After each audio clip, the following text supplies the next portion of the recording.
Yo hey guys, welcome back to the channel. This is a story about what if Naruto was secretly Anbu commander.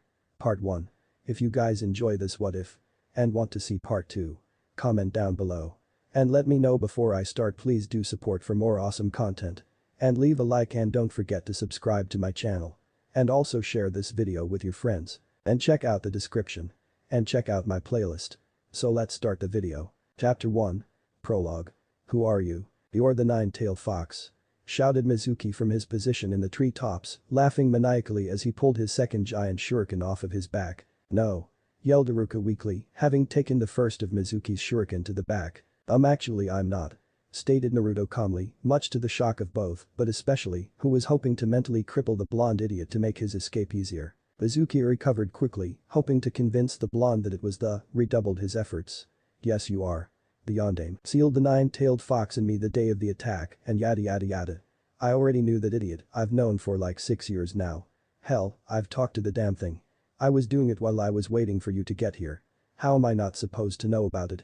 Stated Naruto. However, I also know that it's an S-class secret, so I guess that means I have to kill you. Or bring you to Ibiki. I still owe him 20 ryo from that damn poker game last month. To say that both Iruka and Mizuki were confused was like saying that all Cage only disliked paperwork.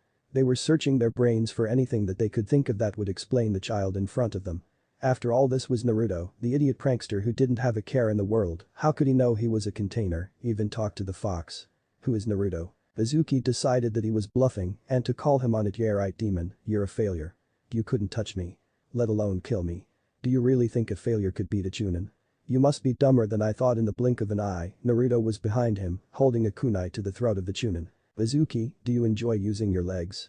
Questioned Naruto, his tone cool and careless, not unlike a certain silver-haired jounin. No shit, I like my legs, you piece of sh. He was cut off when Naruto slipped the kunai in his other hand into the base of Mizuki's spine, effectively paralyzing the man.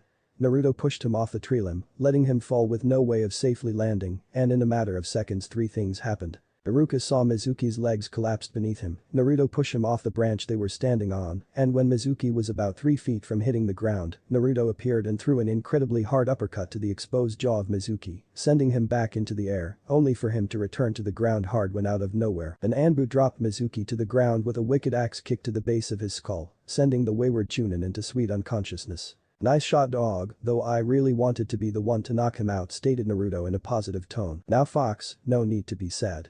After all this you're finally out of Anbu, just like you wanted, though you might not like the team you're with now. Said dog, removing his mask, revealing a very amused Kakashi Haddock. After all, it won't be easy going from Anbu to being on a genin team. You should thank the heavens that the Sandaime let me be your sensei. You could have gotten, and he is literally part Nara. Now, Iruka was many things, and an idiot was not one of them. In fact, at one point, the academy teacher was once an Anbu, though he always said he wasn't cut out for it. So seeing his former Anbu captain refer to Naruto as Fox, a name only ever given to one other Anbu ever, he was quite confused. What the hell? What is going on? Ah, Iruka, nice to see you again, come with us, you've already seen enough, you might as well know everything else, besides, it will be nice to catch up with my old student. Stated the lazy scarecrow as he began walking back to the village. Naruto, you carry the traitor. Hokage's office. Iruka had just entered the office of the Hokage, only to once again be surprised by what he was seeing. Kakashi and Naruto, standing at attention. This is not the part that surprised Iruka though. What surprised him was that the Hokage was handing Kakashi a jonin flak jacket and Naruto 2 headbands, one the normal leaf headband, though it had black fabric, showing Naruto was a specialist. The other was a strange golden headband with an unknown symbol on it. The symbol was a type of swirl, it looked almost 3-dimensional, though it obviously wasn't, seeing as it was on a flat surface. It was after seeing the second headband that he finally decided to listen to what was being said. Kakashi, Naruto, this was your last mission as Anbu. I'm very proud of both of you, and I don't believe I would be overstepping my boundaries to say that you two were close to, if not the best operatives I've seen in the last decade. But this mission, you are both listed in the Konoha official ninja book. Kakashi, you will retake the rank of elite jounin, allowing you command of troops in wartime. Naruto, I'm sorry, but you will have to be a genin, but you will keep your Anbu level clearance. Stated the aged Cage, a smile on his face. Oh, that's so unfair. I'm head and shoulders ahead of the others in my class. Did you know how hard it was to act that dumb? I'm sure everyone in the class thinks I'm an idiot. Stated the still childish Naruto, though the way his chakra flared reminded everyone just how strong he was. May I ask what's going on here? shouted Iruka, completely confused as to what was happening around him. Kakashi looked at the Chunin teacher like he grew a second head, then it clicked that everyone but the Hokage and Anbu were kept in the dark. He grinned sheepishly, not that you could tell. And rubbed the back of his head in an embarrassed way, something that Naruto mirrored. Sure, Sense was no longer Anbu, I see no reason why not. Lord Hokage. I see no reason why not, how about you Naruto-kun? Asked the aged Kage. Sure, as long as he promises not to repeat what he hears in this room. Stated Naruto. Iruka was shocked yet again by the tone of voice that his student spoke, a tone he remembered from his days in Anbu, one of complete and total confidence. Iruka nodded dumbly and took a seat, somehow he knew this was going to warrant a seating position. Well, I might as well tell you all the important details first. What do you know about Minato Namikaze? Next day, team assignments. Naruto was sitting in the top row, as far into the left corner as possible, he was the first one there. He sat waiting for the first person to enter the room, though he had only been there for 5 or 10 minutes, he was extremely bored. Naruto thought to himself, I wonder how long until you question me about why I'm here. I don't exactly have the smartest classmates. Maybe they won't even recognize me. That would be hilarious. The truth is that most people wouldn't recognize him. After he had made it home last night, he had changed his wardrobe. No more was the orange and blue jumpsuit, but instead a modified version of his Anbu uniform.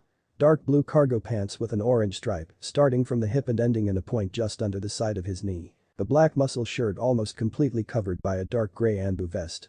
Dark blue arm sleeves that went from his wrist to his elbow, all of which had orange stitching. Black shinobi sandals and the final touch, 2 headbands, the first being the standard leaf headband, rightfully on his forehead. The second was the gold-plated swirl headband, which was tied around his right bicep. If you haven't figured it out yet, it's a headband from Yasushi Ogakure. He was still stuck in his musings as one of his classmates entered the room. He looked to see Shino Aburam looking at him with a raised eyebrow, which to an Aburam meant total shock. Naruto chose to ignore him and speak to his tenant. Closing his eyes and resting his head on his forearms, he began to slip into the dreamlike state that granted him access to his slumbering prisoner. Mindscape, boy. Fox, wake up, I got a while before I need to do anything, and I have a few questions. Stated Naruto as he walked up to the giant prison cell of the great beast. And just what might those be? I swear, if you repeat any of the questions from last night. Threatened the calm yet booming voice of the Nine-Tails Fox. In all honesty, the massive chakra enjoyed his time talking to his container, it was a much better alternative to doing nothing all day. First off, could you find anything about that weird thing that happened on the mission in Grass Country? Asked Naruto, who had been racking his brain for the last 6 months after the event. I have nothing solid, though I do have a hunch, your mother was a full-blooded Uzumaki, correct? Asked the fox. From what I could tell, my dad was the grandson of your first prison brother-in-law. What do you think? Asked the hyperactive blonde. It's only a rumor, almost a myth, but a long time ago, there was a family that combined the blood of the Senju and the Uchiha, stated the fox. Yay, the Uzumaki, you already told me this, stated Naruto with a sweat drop. Just making sure you remember. Anyways, it was said that certain members of the family had a strange power that seemed to come from almost nowhere. The only evidence that it even really existed was that the eyes of the person would change slightly. Informed. Define slightly. Is it like the Sharingan? That wouldn't explain everything else. Got anything else? Asked Naruto. Not at the moment, give me some time to look through my memories, I'm sure there has to be something there that fits everything. What was your other question? Asked the fox. Oh, right. How much of your chakra can I use and still be in total control? I think I want to work on that a little bit. Never know when I'll need another trump card. Stated Naruto. Just under 1 tail, your body is still unable to handle any more than that, though you can use 2 tails on your berserker mode. Is that all? Asked the demon. Yep, thanks Kurama. You're a big help, said Naruto as he faded out of his mindscape. Was that a crack at my size? Classroom, wake up. Shouted Kiba into Naruto's ear, who appeared to be sleeping. Why is he even here? We all know he didn't pass the exam, what's he doing here? Asked a girl named Raya, her high voice hurting everyone else's ears. He probably thinks just because he's dressed like an Anbu that they'll let him on a team, stated a boy named Trout. Everyone sit down and shut up.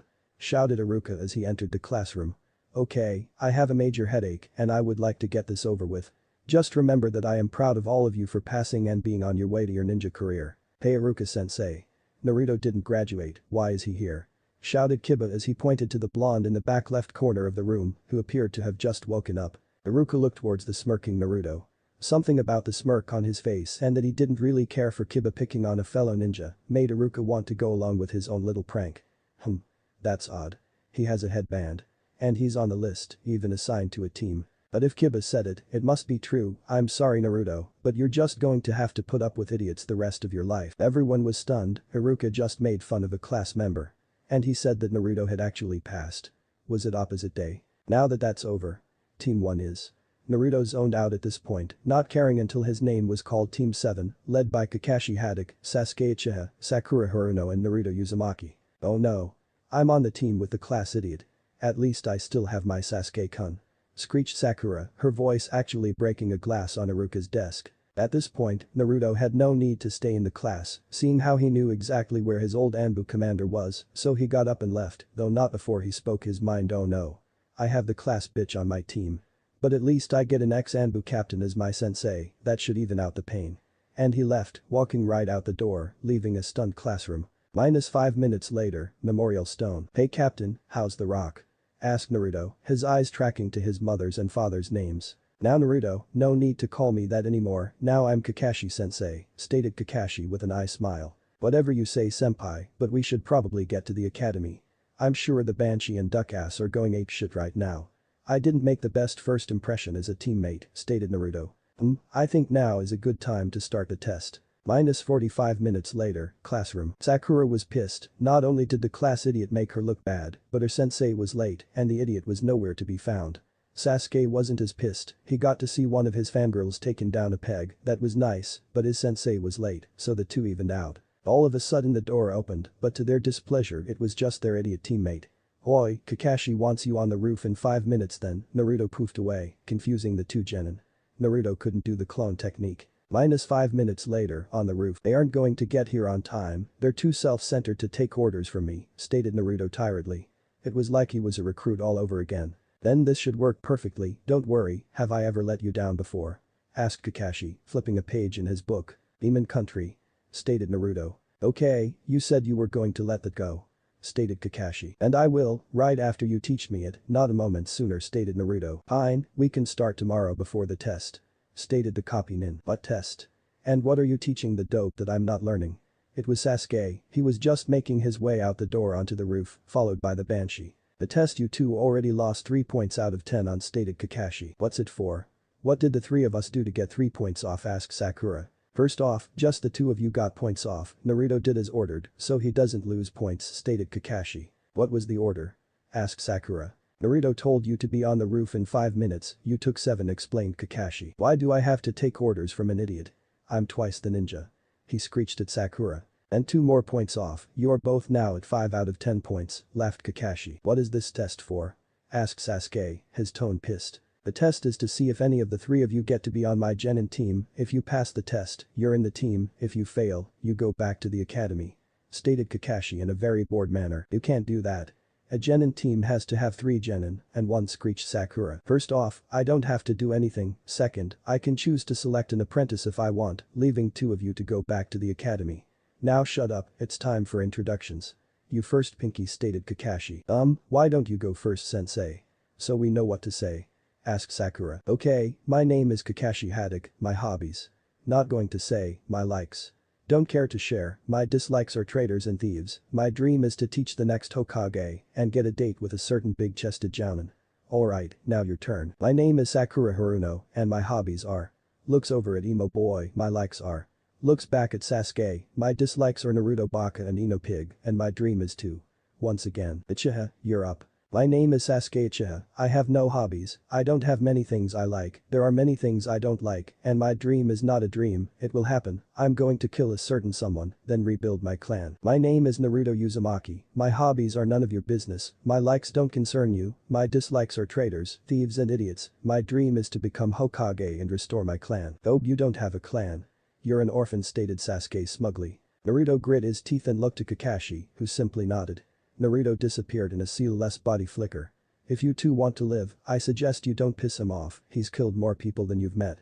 Training ground 7, 9 o'clock tomorrow morning, be there.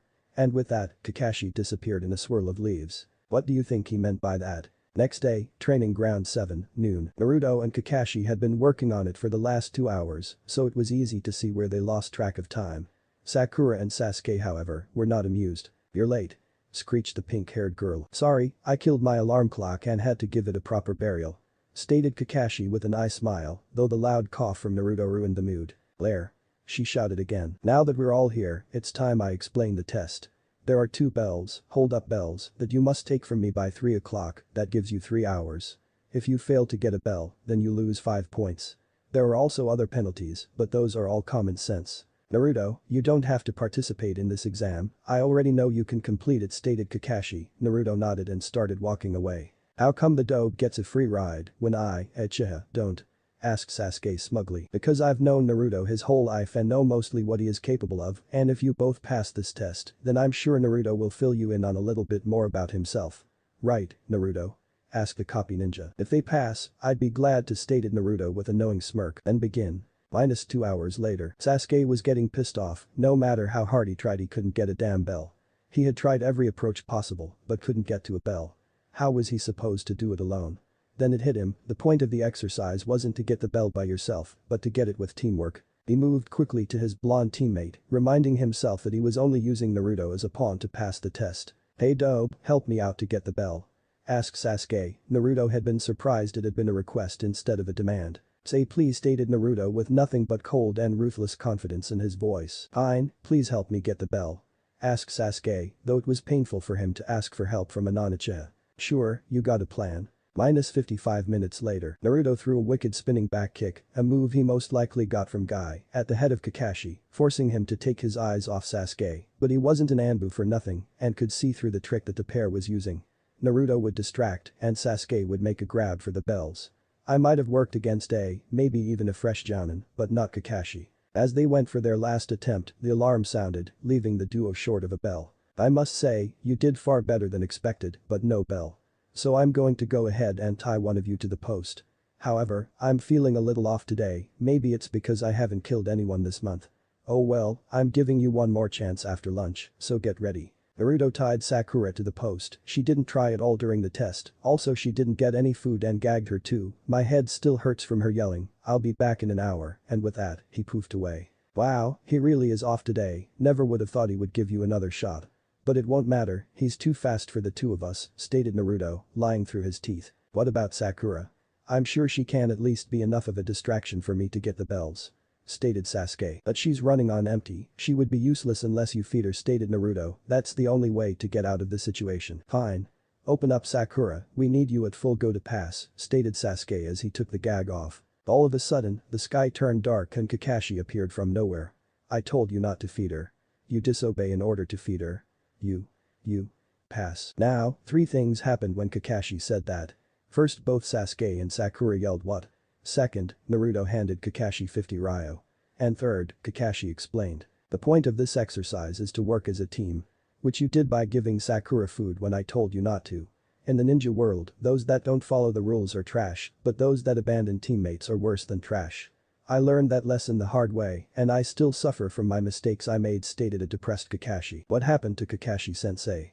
Asked Sakura. Naruto put a hand on Kakashi's shoulder, silently asking for permission to tell his story. He shook his head no. Maybe later, it's not a pleasant story. But, since you did pass, Naruto, would you like to fill them in? He finished with an eye smile. Ugh, yeah, might as well get it over with. First understand, if either of you speak of what you hear here, you will be killed. This is an S-rank secret. Do you both understand? He watched them nod their heads in awe. I'm not who I appear to be, though my name is Naruto Uzumaki. I do love ramen, oranges and pranking. The rest of what you know of me is a lie. I'm not the dead last of our class, in fact I wasn't even a true student of that class. It was a cover to hide that I was, in fact, Anbu. But you couldn't even do a simple clone. There's no way you were an Anbu if Sasuke-kun wasn't.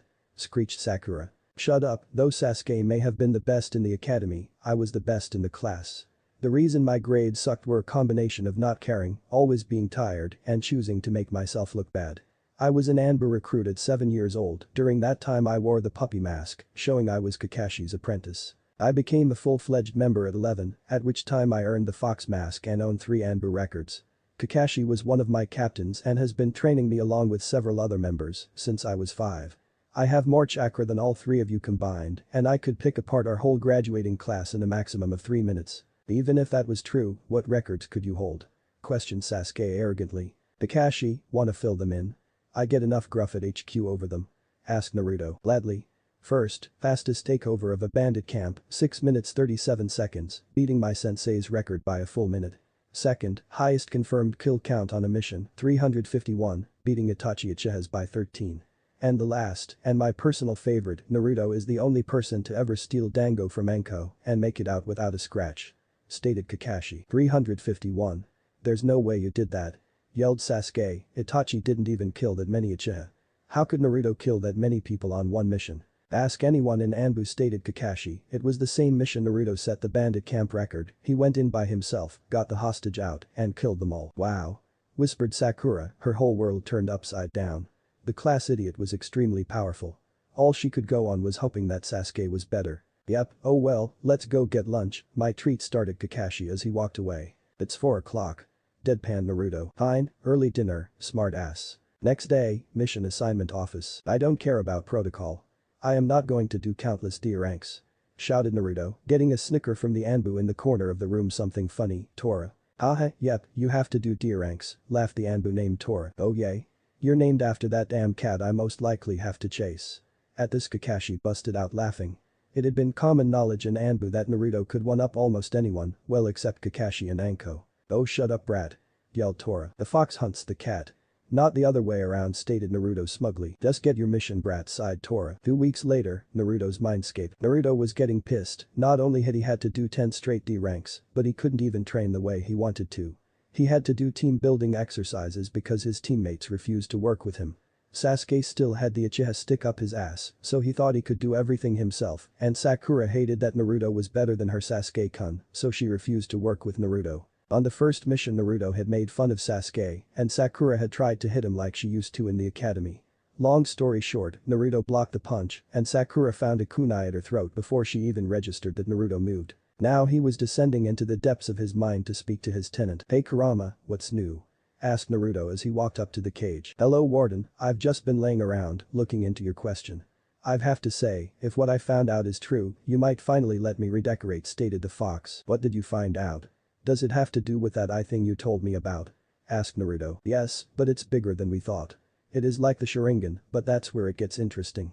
My knowledge goes back to when I was created. I've already informed you of that, so I'll skip the details. If you don't know the story behind the tailed beasts, then look it up, it's a pretty cool concept. I looked back through all of mine and my other hosts' memories and found out something shocking. The Uzumaki are not the result of the combination of the Uchiha and the Senju.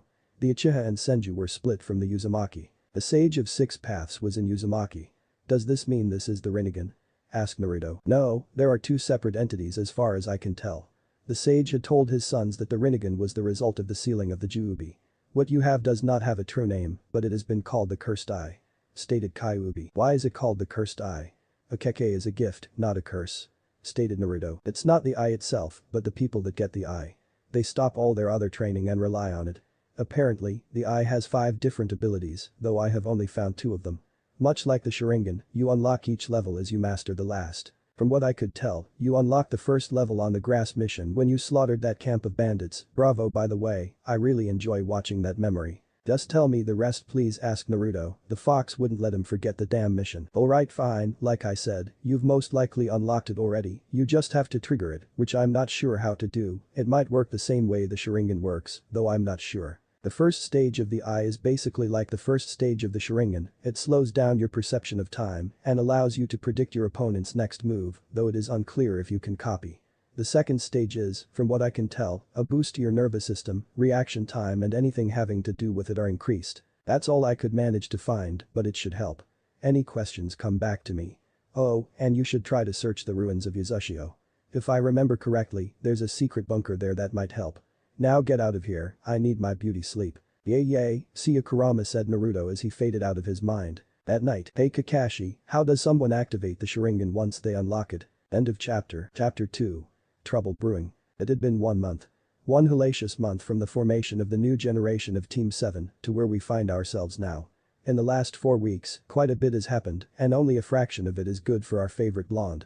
But in the mind of one Naruto Uzumaki, the good far outweighed the bad. During training, Naruto had constantly shown up Sasuke, leaving an ever more pissed off Uchiha and an ever more bitchy, if that's even possible, Sakura. On several occasions Sasuke had challenged Naruto to a fight outside of their usual spars, which Naruto would always decline, then Sasuke would try to force him to fight, only to be humiliated just before becoming even more of a broody brat than usual. During missions, if you could call them that, Naruto had picked up most of the workload, though he was fine with this. Naruto knows that skill is earned through blood, sweat and hard work. So every time a mission called for something physical, he jumped at the chance to work one of his 9 metaphorical tails off. And even he had to admit, the constant work of the hated D rank, along with his borderline psychotic training program, that Kakashi, the Hokage and Jiraiya had planned out for him, was slowly turning his already impressive physical stats to new and very noteworthy levels. He could now stop a full-powered kick from any Jonin by catching it in his hand, and even stop a kick from Guy, something not many Chunin or even Jonin for that matter could do. Though Sasuke and Sakura were spiteful to Naruto, he didn't care much at all about either of them, which only served to piss the Uchiha off more. Sasuke would demand to watch him train so that he could learn how he was continuing to leave the Uchiha in the dust, but whenever Naruto trained outside of the team, it was at a private training ground reserved for former and current Anbu. About 3 weeks after the team formed, Sasuke had demanded to be trained by Anbu the way Naruto had, which made Kakashi, Naruto and even the Hokage laugh at the young Uchiha. Not just for the fact that the Uchiha thought he would get what he demanded, but just thinking about him attempting Naruto's hellacious training program. After his attempt to get the same training as his blonde teammate had failed, he went to his legal guardians, Aka, the elder advisors. That is where we find ourselves now. Council chambers. Sarutobi, you must give Uchiha-sama the training he requests. We need to give our strongest genin every chance to become more powerful. He is too great an asset to let fall by the wayside. Stated Homura, one of the elder advisors. Absolutely not. Even if Sasuke Uchiha was the strongest genin, he could not be trained the way he requested. There are only a handful of ninja in this village that have the stamina and reserves to even think about that training. Stated Sarutobi forcefully. And why is that? He is the last Uchiha. Nothing is out of reach for him. If anyone can do it, it is him. Sharingan is very important. Stated Homura. Lord Hokage, you said even if he was the strongest genin. Are you saying there is someone stronger than the Uchiha in our ranks as a genin? Asked Inoichi, rather confused that the Uchiha wasn't considered the strongest. Yes, several in fact. Off the top of my head I would say, Niji Hyuga, Rock Lee, Kabuto Yakushi, and the one said training was designed and developed for, Naruto Uzumaki. Sarutobi was cut off. The demon container cannot be stronger than the Uchiha. There is no way it could be possible. He is an orphan. He has no clan. How can he be more powerful? Yelled a nameless civilian. With everyone else in the room that didn't know of Naruto's personal training in Anbu, and by both Sarutobi and Kakashi agreeing with the councilman. There is nothing I can say without the proper people here, Tora. Commanded the Hokage. Seconds later an Anbu appeared from behind the door. Bring Fox and Dog here at once. Are you sure, sir? Last time. Trailed off Tora. Yes. Shouted Hiruzen, not wishing to remember the last time he had called either one to a meeting. Hi. Stated Tora as he disappeared to find them. What are you playing at? There is no Fox operative, he was released from duty almost a month ago. Stated Danzo, his face showing no emotion, though he was rather curious. He knew exactly who Fox was. The only person allowed to wear the Fox mask was the container of the Kyuubi, and since Kushina had died years ago. Yes, you are correct, but please Danzo, would you inform the council on Fox and his exploits? I'm sure it will help clear things up when the time comes, asked Sarutobi, his tone far too calm for the Warhawk's liking. Danzo nodded and started. Fox was a covert Anbu operative that appeared in our ranks little over 3 years ago. During his time in Anbu he made huge strides in the areas of stealth, speed, tactics, and to top it all off, he was a juggernaut. Set 2 records on one mission for wiping out a bandit camp in the fastest time ever and killing over 350 enemies in just under 7 minutes. Fox is also said to be the only person ever to steal Dango from Anko Mitarashi and come away without even a scratch. Why is this important? Asked a truly curious Danzo. This is why, Dog, Fox, you may show yourselves now. The moment he was done talking, 2 people dropped down behind him, one tall, wearing a dog mask, the other short, wearing a fox mask, both standing at attention awaiting their orders. Everyone in the room was stunned. Not one, but 2 people were able to infiltrate a meeting without anyone but the Hokage noticing them. Remove your masks and take a seat, there is much we need to discuss, he said, pointing to the set of chairs at the opposite end of the table. Hi, Hokage-sama, the Anbu said in unison as they removed their masks and took up spots at the end of the table. Everyone on the council was shocked and silent. Not only that one of the operatives was Kakashi Haddock, but the other operative, Fox, the one that they had all heard about minutes ago, was none other than Naruto Uzumaki, the demon container. After a moment of blaring silence, the first person decided to speak up. Unfortunately for everyone, it was Councilwoman Haruno. Hokage-sama. The demon brat is impersonating an Anbu. Arrest him. She screeched. I can assure you that he is not impersonating anything. Naruto Uzumaki is a fox, just as his mother Kushina Uzumaki was a fox. Assured Sarutobi, fully aware that he basically just handed them Naruto's heritage on a silver platter. There were several murmurs until one man finally spoke up. I was unaware that Lady Kushina had a child, though that would explain his personality, starting with Shikaku Nara. But if he is a true Uzumaki he shouldn't have red hair, not. Oh my god. What's wrong with Shikaku? Do you feel sick? Asked his longtime friend Chauza Akimichi. In a sense, yes. Who was Kushina always seen around? Asked Shikaku, his face pale. There was a moment of thought before someone answered the yondaime. Why is this important? Asked a civilian. What color was his hair and eyes? Asked Shikaku. Naruto smirked. Someone had finally figured it out. Unfortunately, this was sure to start an uproar in the village when it got out. Blonde hair, Blue Aonoichi and everyone else left out of the loop froze at the sudden realization. The demon child couldn't possibly be his son, could he? Do you people really run Konoha? I figured out who my parents were and that I contained the Kyuubi by myself when I was 6. How could you not figure it out until the smartest man in the village pointed it out? Asked a smirking Naruto while pointing at the Nara clan head. There was silence until Sarutobi spoke. Everything just revealed is an S-rank secret. If any of you but myself or Naruto tell anyone about this, you will be killed on sight, am I understood? Your title as a counselor will not save you, nor will your being a clan head or an elder. Sarutobi, surely that boy is not Minato's son. Pleaded Hamura, though he already knew it was true, the only blondes in Konoha were the Yamanaka, Namikaze or the Senju. Yes, his true name is Naruto Uzumaki Namikaze, current clan head of both the Uzumaki and Namikaze clan. Stated Sarutobi. How can he be a clan head? He is far too young, and there is no really proof that he is truly related to either Kushina or Minato, stated Kaharu, making almost the whole council give her the "are you fucking retarded?" Look, well, Kakashi was made a clan head when he was 7, so it's not a matter of age, and I have the DNA test to prove who his parents were, so I guess that means that Naruto is the clan head of both the Namikaze and Uzumaki. Stated Sarutobi with a hint of satisfaction in his voice. Next day, training ground 7. Naruto and Sasuke were currently sparring in a Taijutsu-only match. It looked like they were evenly matched, but only Sakura would be dumb enough to believe that. The truth was that while Sasuke was going at about 90%, Naruto was going at about 25%. But the fact remained that both Naruto and Sasuke were improving rapidly. In the field of Taijutsu, Sasuke was already high genin, and outside of Naruto, he was by far the best from their graduation test. Though while Sasuke was high genin, Naruto was mid and rapidly on his way to Anbu levels. The spar ended when Naruto landed a bone-jarring kick to the gut of Sasuke. Alright you two, that's enough for today. I'm very impressed. Out of the three of you I'd say that Sasuke has improved the most over the last month, not to say that Naruto and Sakura haven't improved. It was a lie, and everyone but Sakura and the still delusional Sasuke knew it. I believe this calls for a treat. Be at the Hokage Tower by 9 o'clock tomorrow morning, I think it's time for a C rank.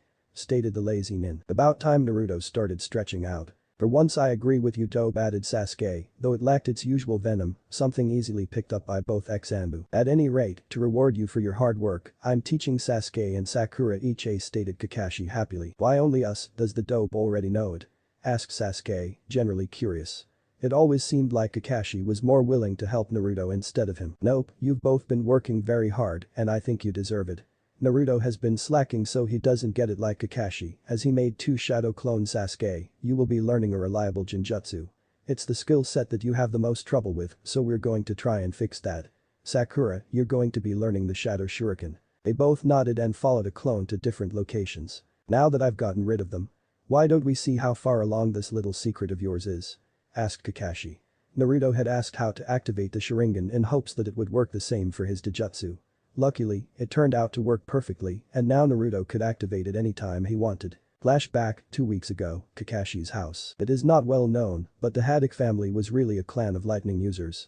They were at the peak of their power during the First Great Shinobi War, but died down in the Second, and after the Third War only Kakashi was left in Konoha. A distant cousin was believed to be in Kiri, but there was no proof. Others had left during the Second War and, like the remaining Uzumaki, scattered to the winds.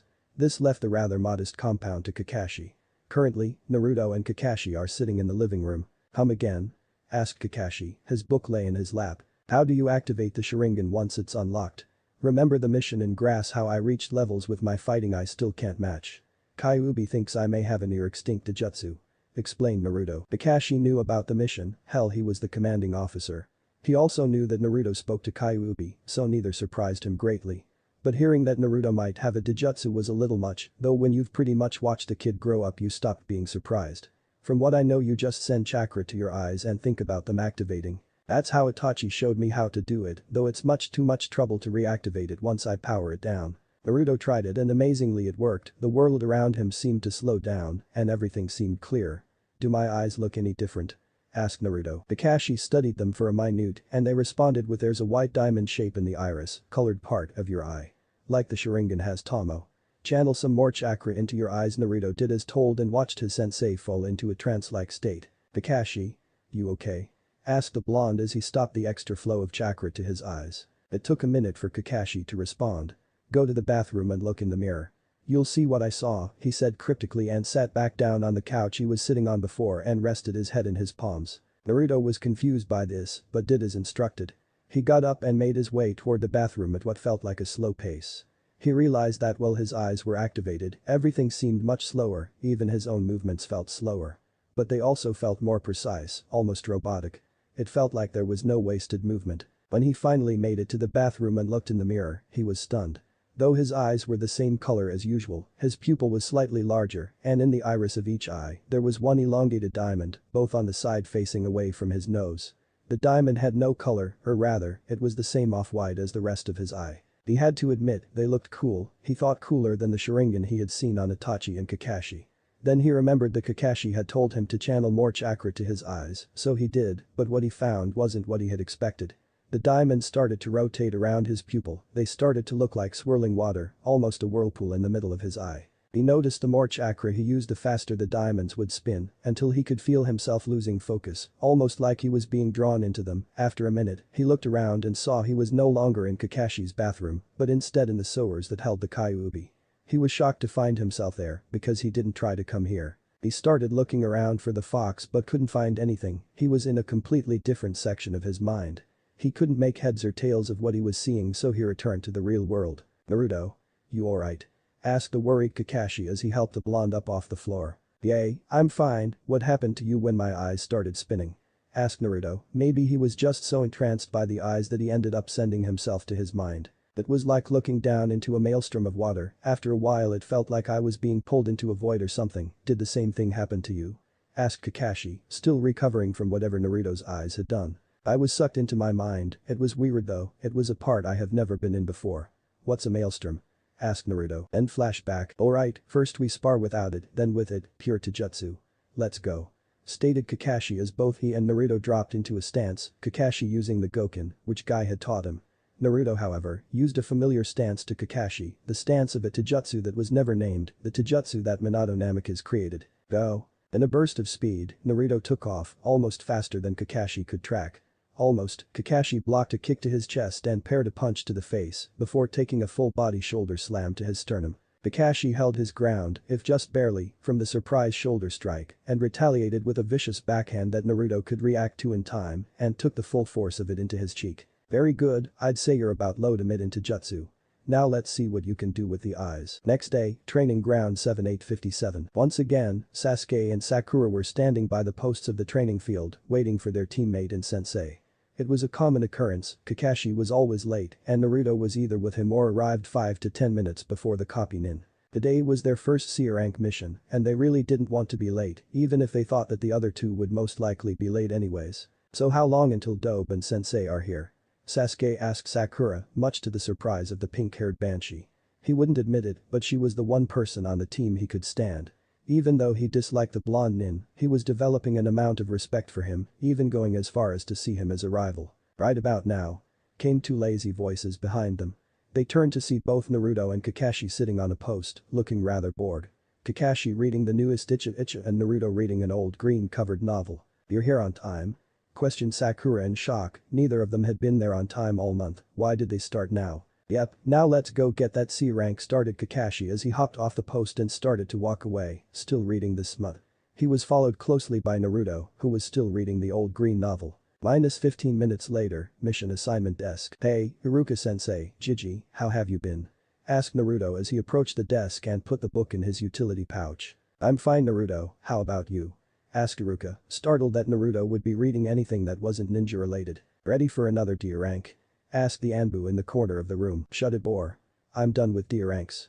We're here for a C rank, stated Naruto, knowing that it wasn't that big of an upgrade. Wow.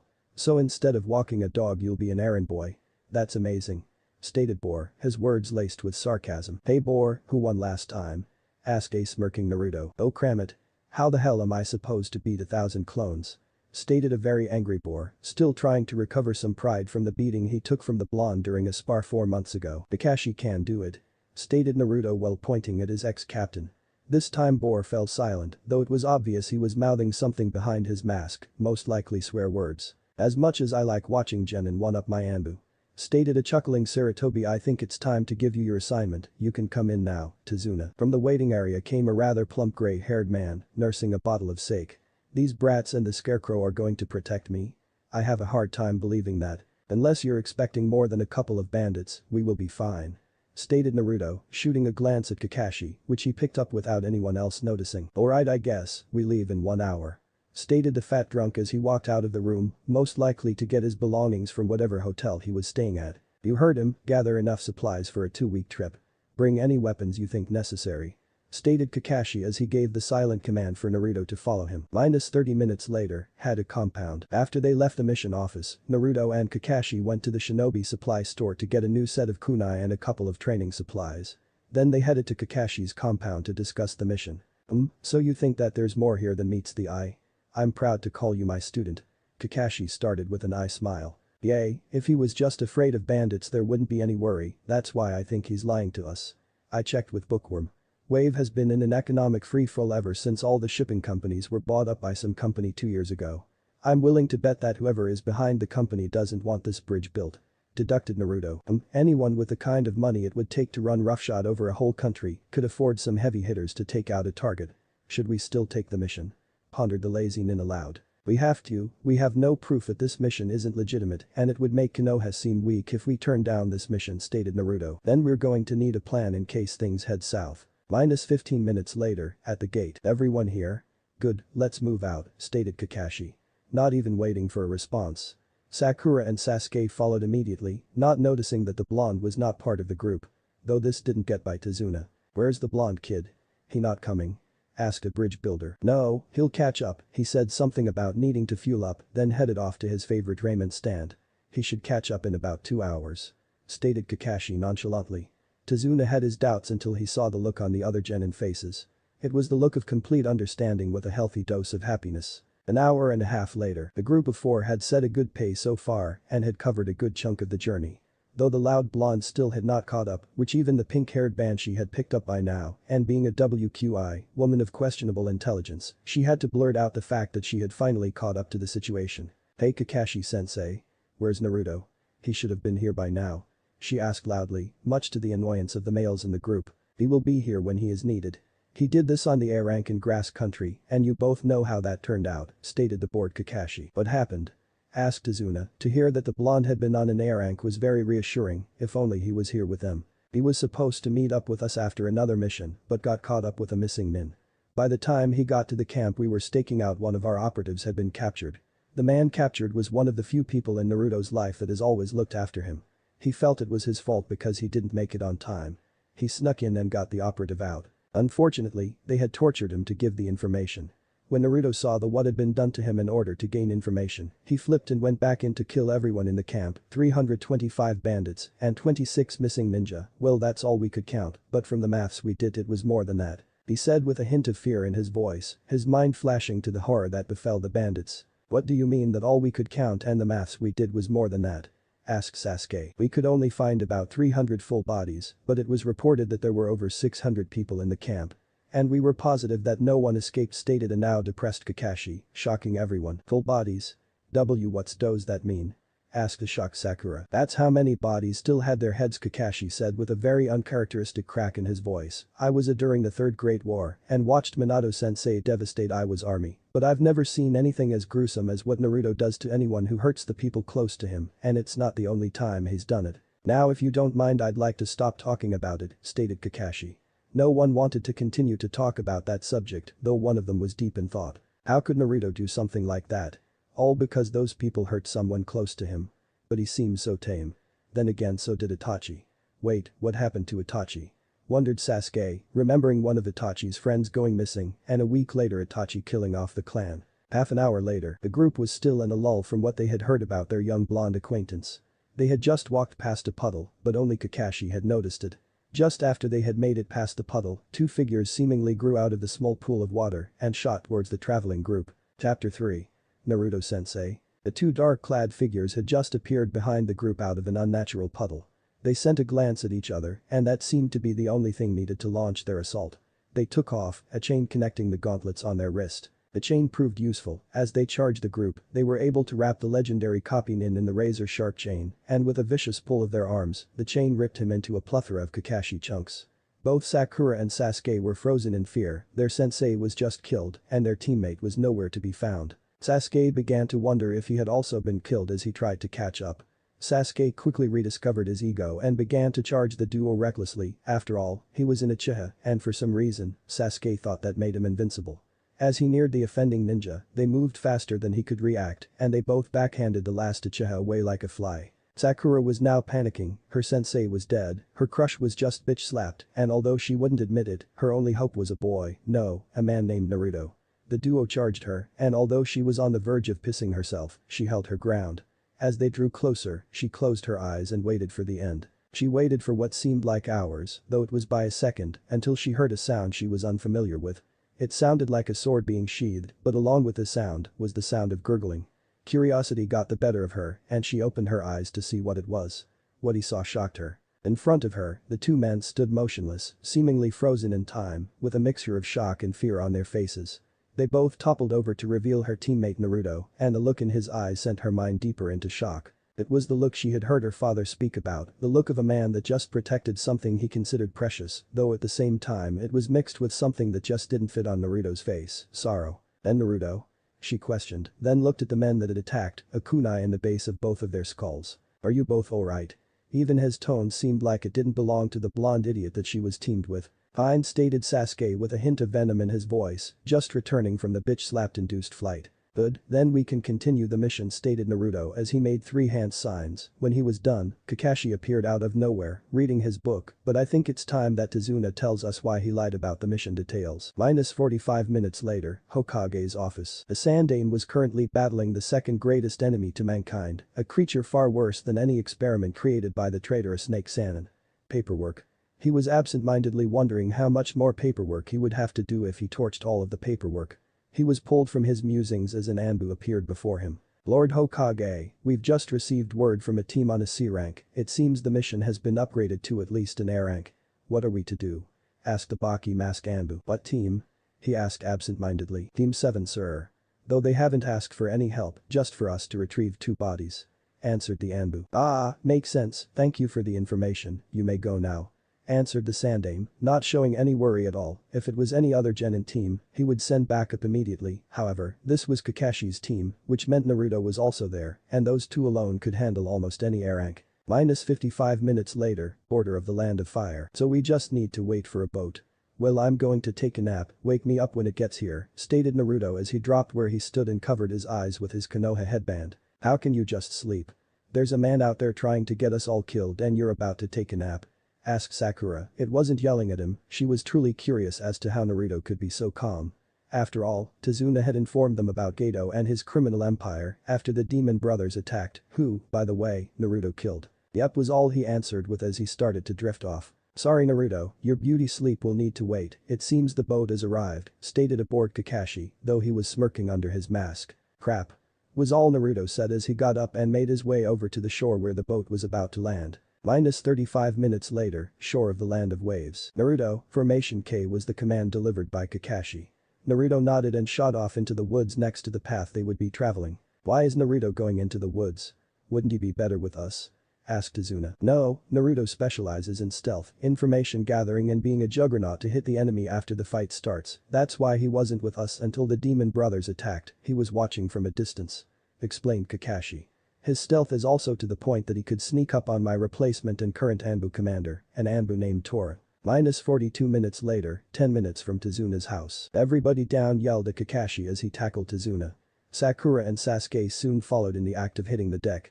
They were lucky to do so, because a giant cleaver-like sword flew through the area once occupied by their necks and stuck into the tree behind them. They turned to see a man standing on the sword's handle, facing away from them. "Hand over the bridge builder and I'll leave you three alone," stated the odd man in a gravel-like voice. Zabuza Mamachi, a rank missing nin from the land of water, wanted for the assassination attempt of the Yonde Mizukage. "What a pleasure to finally see you again. You won't walk away from me twice," came a voice from almost everywhere at once. "There were only 3 idiots that would talk to me like that, kiss him, who I know you're not. Raiga, you're not crazy enough to be him.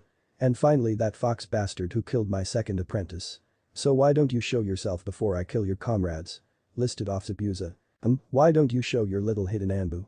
I'm sure that he's here, if he shows, I show." Came the same disembodied voice as before. Sakura and Sasuke along with Tazuna were both shocked and confused. Did the kid know this maniac? "Don't know what you're talking about, I'm a lone wolf after you literally tore Tumane's head off, so why don't we settle this like men? You and me, so I can finally get revenge for my apprentice." Barked out Zabuza. How about a deal? If I win, you join us, if you beat us, well it's obvious what would happen," then stated the voice, with Naruto slowly sneaking up behind him. "Ah, you got yourself a deal kid, if you win, I'll join you, but I decide when I'm beaten, now show yourself," yelled Zabuza. "Gladly." Came a ghostly whisper behind Zabuza, he spun around almost too fast to see and swung his massive sword, cutting Naruto in half. Or so it seemed. The moment before the sword connected, Naruto turned into an outline. "What? An afterimage?" shouted Sasuke, he had only heard of people that fast, he always thought it was a myth. "I must admit, you're better than last time, but then again, so am I," he stated while flashing through the hand sign hidden mist jutsu. The air became thick with mist and chakra, separating Naruto from the view of his team. There was a loud clang of metal on metal, followed by a taunt Zabuza. "This mist won't help as much as you think it will, I was a member of Anbu, don't take me lightly." Sasuke was scared shitless, the pure amount of killing intent rolling, no, exploding off of the blonde, and the swordsmen were almost too much for him. He brought a kunai up to his throat and was about to plunge it into his jugular when Kakashi grabbed his hand and pulled the kunai away. "Don't be a coward, you're a leaf shinobi, act like it. Hunk, you're dead," shouted Zabuza as he brought his blade around once again. Naruto had to wonder just what kind of strength one would need to be whipping around a blade that big, sometimes even with one hand. Naruto knew he had to go all out to even have a hope of winning this little battle. He silently released his weights and activated his eyes. Just as his eyes started to draw chakra he felt it, he somehow unlocked the second level of his eyes. It felt like his whole body was energized, even with the first stage of his eyes, he felt like he was moving at his normal speeds, and combining the first and second levels of the eyes, produced an incredible ability. The first level's ability to slow down his perception of time, along with the ability to predict attacks along with the second, a boosted nervous system that allowed faster reaction time and swifter movements, were an incredible advantage. Zabuza was getting pissed, he just could not hit this kid, he could react far too quickly. Zabuza increased the mist to the point that Naruto quite literally couldn't see past his nose, but thanks to his ability to predict attacks along with his increased reflexes and Anbu training, kept him from being caught by the edge of the sword, but not by much.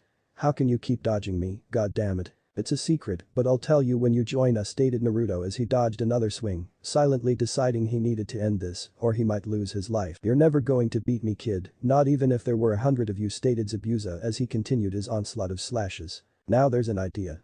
Multi-shadow clone jutsu." In less than a second about 300 Narutos appeared in a plume of smoke. "Let's even the playing field, wind release, great breakthrough. An amazing wind literally blew the mist away Kakashi, let's finish this, formation 2. After he said that, Kakashi appeared by his side in formation 2. "You're finally done messing around then. Let's end this," he said lazily. "Same as Demon Country, bring the heat. Fire style, Great Fire Dragon Bullet.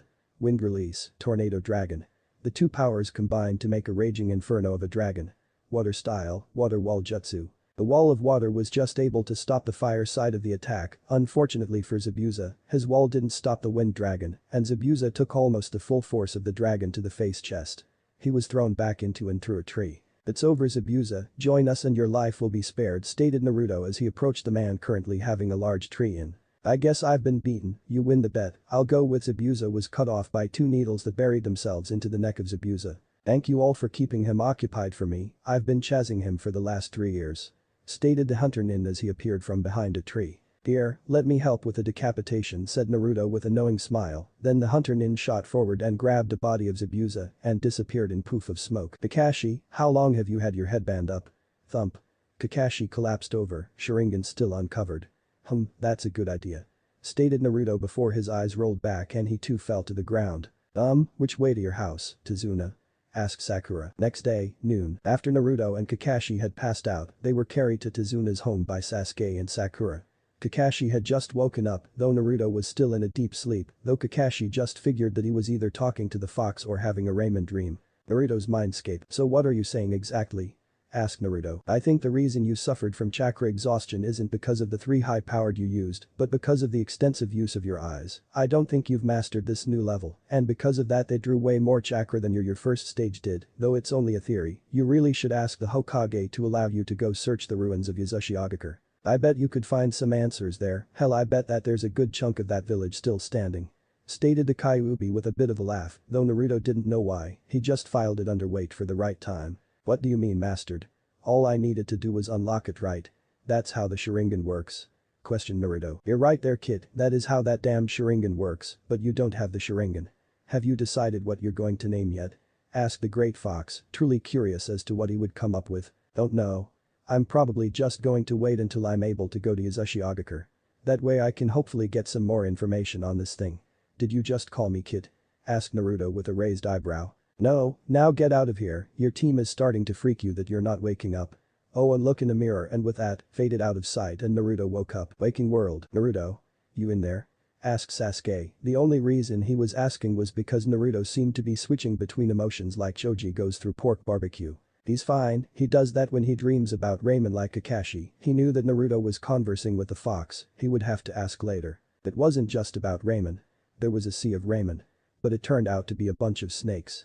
I hate that dream. Said Naruto, expertly covering the fact he was conversing with his tenant. Again? Kakashi added to the cover story that's the second time this month. Maybe you should see your old friend and see what that dream is all about. Yay, that's probably a good idea, though we should probably discuss what to do when Zabuza returns. Stated Naruto. What do you mean? That hunter nin killed him? Questioned Sasuke. No, the area the needles hit couldn't kill, it put him in a death-like state, he's going to be back, and this time Zabuza won't take me lightly, I'm not on his level, and that Anbu of his was low last time we fought and used weird. Stated Naruto. Well I still can't move, so Naruto, you handle the training. Every morning until I can come help out. Start with tree climbing and whatever else you can think of. Now get going, I have read to get caught up on stating the copy nin with an eye smile. Damn you pervy haddock, alright you heard him, get some food and meet me in the clearing on the west side of the house in 45 minutes and get ready for my version of tree climbing, said Naruto with a sadistic grin. Minus 45 minutes later, clearing. Okay, today you will be climbing to the tops of those trees, using only your feet. This workout is a slimmed-down version of my Anbu workout, stated Naruto, while pointing at 3 tall trees on the edge of the clearing. 2 questions. 1. How the hell do you do that? And 2. How is this going to make me stronger? Asked Sasuke, excited that he would finally get the training that he had demanded a month ago. Focus chakra to the bottom of your feet, use that to form a type of suction to the tree. Too much chakra and you rip the bark off, too little and you fall off. The key is a good understanding of the balance needed for this exercise. To add to the usefulness of this exercise, every time you fail to make it to the top, do 5 push-ups, sit-ups and squats. Mark your progress with a kunai and try to make it to the top in the next 3 days. Go. Instructed Naruto. He watched as Sasuke made it about 1/4 of the way before he overloaded the bark and shot off. Wow, it took me an hour to get that far, stated by Naruto. He then turned to see Sakura sitting on a tree branch painting. He figured that would happen, she has near perfect control but almost no reserves.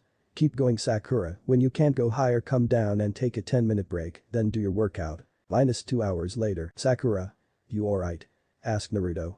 She was laying face down on the ground and every 3 to 4 minutes she would moan in pain. Sasuke was a little better off. He was leaning against the tree with his eyes closed, too tired to actually keep them open. You both did pretty good, almost an entire quarter of my morning workout. A quarter? How the hell is that a quarter?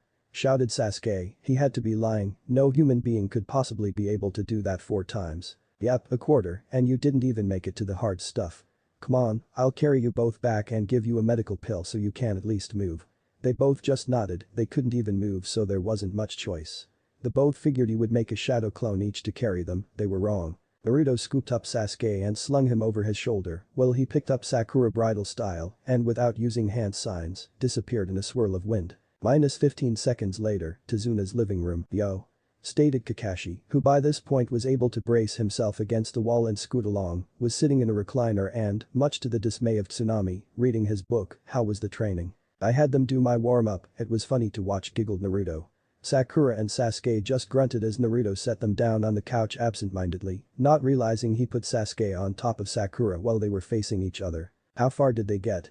Asked Kakashi. Sasuke can consistently make it up a tree, but he can't seem to stay focused enough to make it all the way. Sakura can make it to the top, but only once, her reserves are minuscule. What do you want them to work on after they're done tomorrow? I was thinking about water walking and elemental affinities. We could, and you could still use some work on your wind affinity, so we could do that. I would like to see the trees though, wouldn't you? Asked Kakashi in code. Naruto nodded and lifted Kakashi out of the chair. The two then left through the front door and sat on the porch. What did you need to say that couldn't be said in there?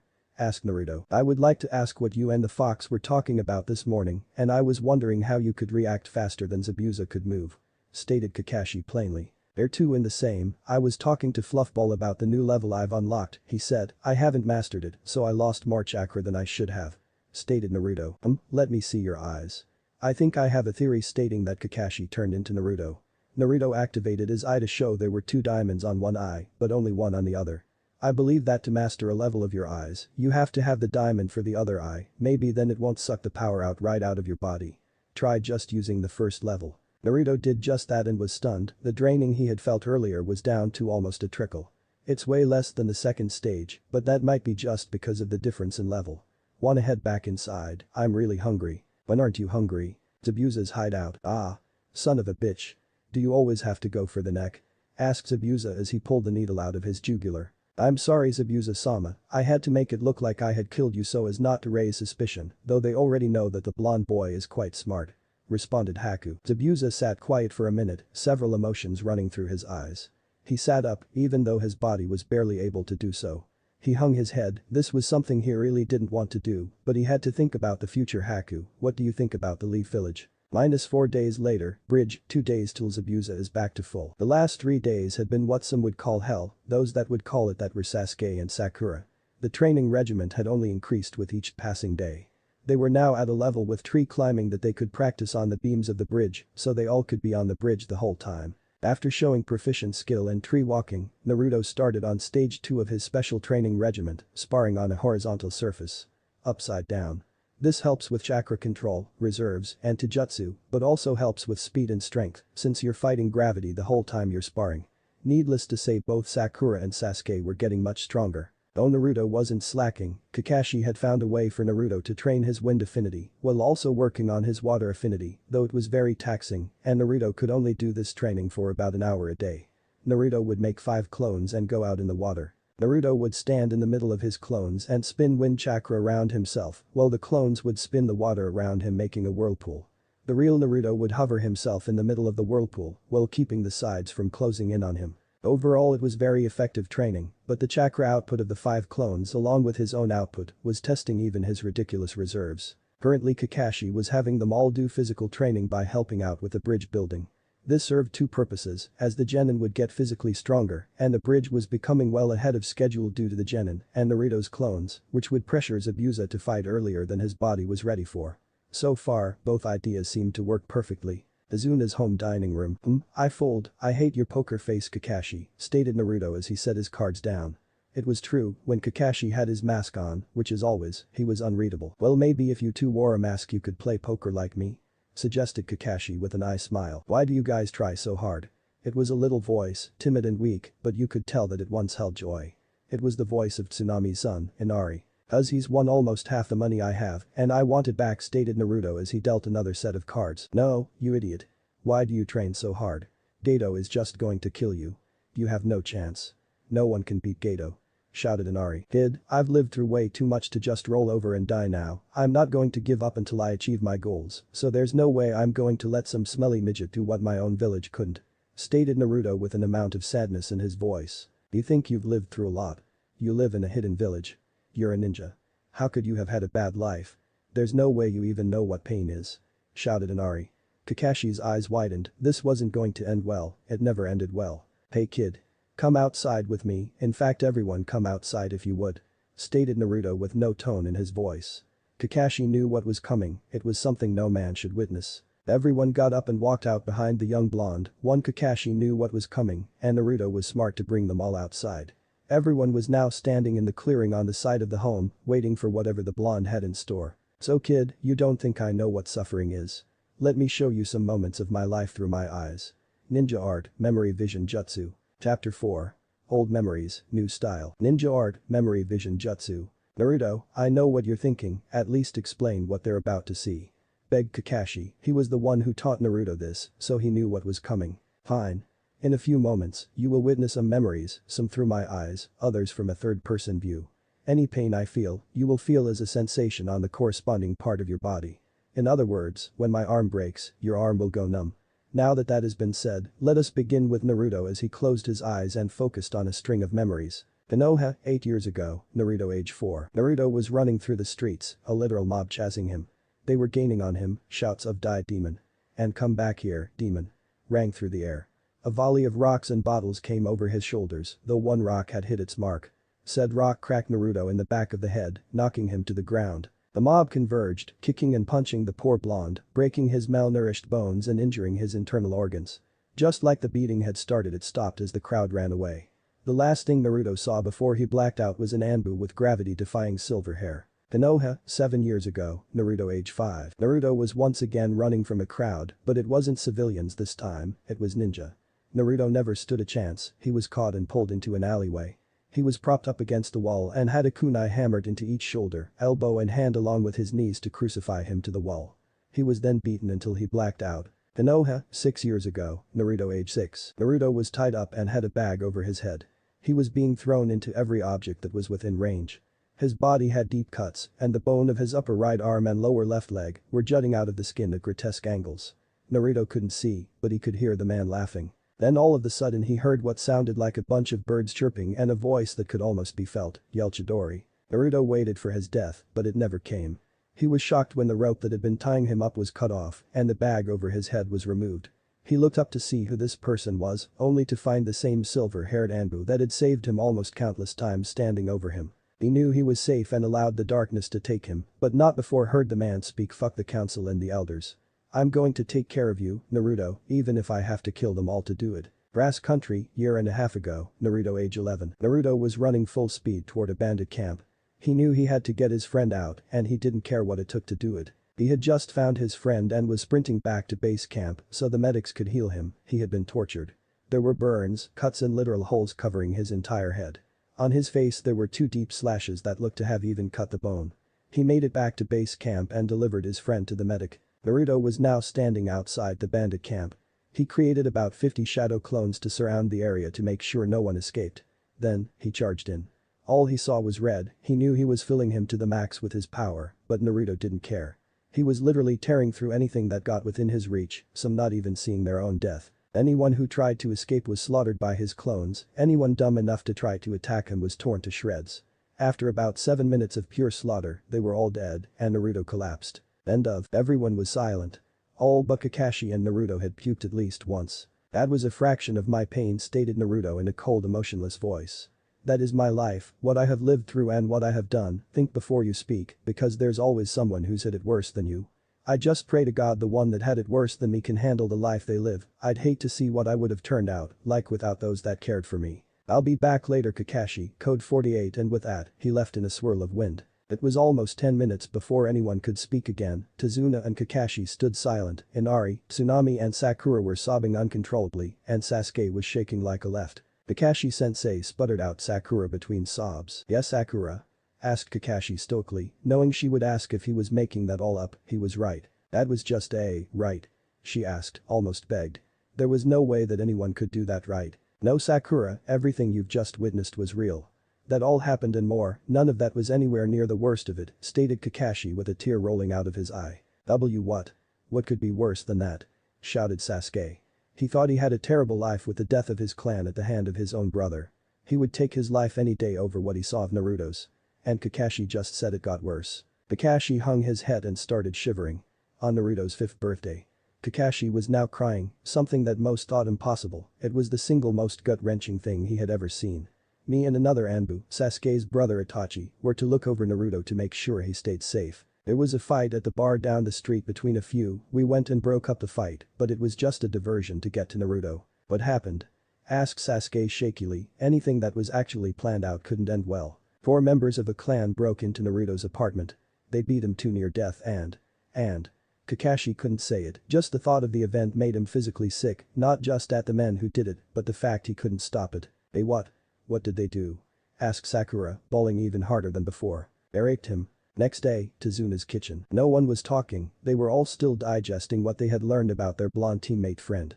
Everyone was trapped in a world of their own thoughts, ranging from person to person. Sasuke was in deep thought. He had just the night before learned that the only person he would even think about calling a friend had had it worse than him, much worse. He lived through all that and is still the way he is. He truly is stronger than me. I had one bad thing happen to me and I spiraled. He had it much worse than me and still maintained himself. Maybe he really could become one. But one thing's for sure, I want to get closer to Naruto, for both of us. Sasuke got up and headed to the door, intent on finding the person he now considered a friend. You won't find him unless he wants you to. Stated Kakashi, reading a book, though not his usual smut, it was a green-covered novel that the name was worn off of. Not even I can find him when he calls a code 48 and I basically raised him since he was 6. Both Sakura and Sasuke were drawn back by this, they knew from the memories that Kakashi had saved Naruto a couple of times, but that he had actually raised him. Though that would explain some things. What is code 48? Asked Sasuke, if he knew what Naruto was doing, maybe he could help find him. It means that Naruto is on a self-appointed mission, probably training, stated Kakashi, while turning the page of the old green book. Then it shouldn't be that hard to find him. Questioned Sasuke. Normally no, but I and several others have trained him to be undetectable. Add that to the natural talent for stealth that everyone on both sides of Naruto's family has, you cannot find him. Not even a Hyuga can find him, stated Kakashi as he continued to read his book. I thought Naruto was an orphan. He doesn't have a family. Stated Sakura like it was the most obvious thing in the world. His parents died the day he was born, his mother in childbirth, his father against a lot of people that knew his parents tried to adopt him and help him out, but it was immediately stopped by those idiots on the civilian council and a certain clan. They even went so far as to have a man assassinated for filling out the paperwork to adopt him. Stated Kakashi, much to the shock of everyone in the room, why did everyone in Konoha hate Naruto? It was only after me and several other very important people threatened to leave and sell secrets that they let me take over raising Naruto. But even then Naruto had to live on his own and was refused entry to the academy. That's why he was assigned to Anbu, it was the only thing that Lord had enough control over to keep the civilians and that clan out of, since the day he was born, he was technically a ninja of the village. Stated Kakashi with an eye smile, remembering how he had hip-thrusted at the civilian council when Sarutobi had finally outwitted them. Why would the civilians do that? Why was he considered a ninja at birth, what clan was against him? Rattled off Sakura, not understanding why something her mother was a part of would basically damn an infant to such a life. Sure, her mom didn't like Naruto, but that was just because of some stupid prank, right? Only Naruto and the Hokage can explain the first two, but the clan against him was the Uchiha, and it's for the same reason the civilians are against him to this very day. Stated Kakashi, waiting the response from Sasuke, though the response came from Sakura. You lie. The Uchiha are great people. They would never do that. She yelled, not believing for a second that the great Uchiha would do such a thing. He's telling the truth, stated Sasuke soberly. When I was young I always heard my clan speaking of ways they could harm that boy. It must have been Naruto they were after.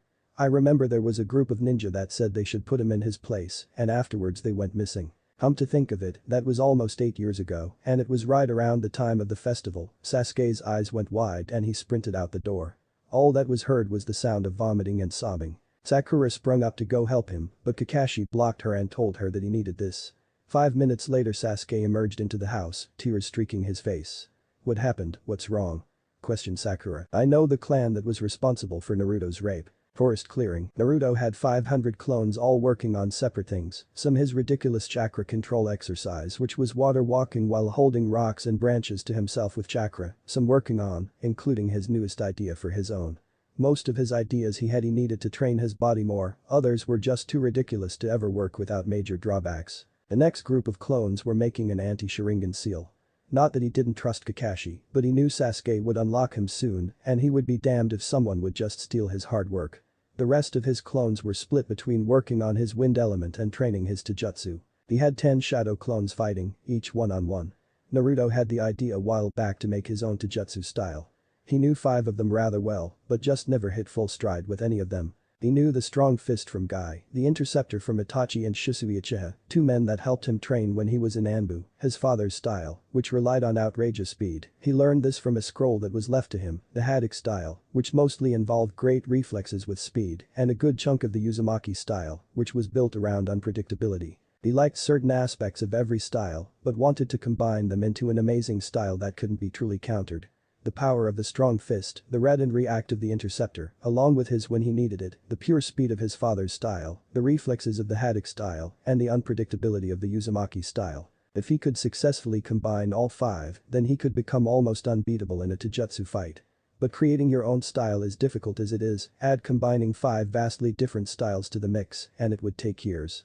But then again, Naruto could get a year's worth of work done in a 6-hour workout. With his godly chakra reserves, good chakra control and the shadow clone, he could make almost 1500 clones and have them all last almost 6 hours.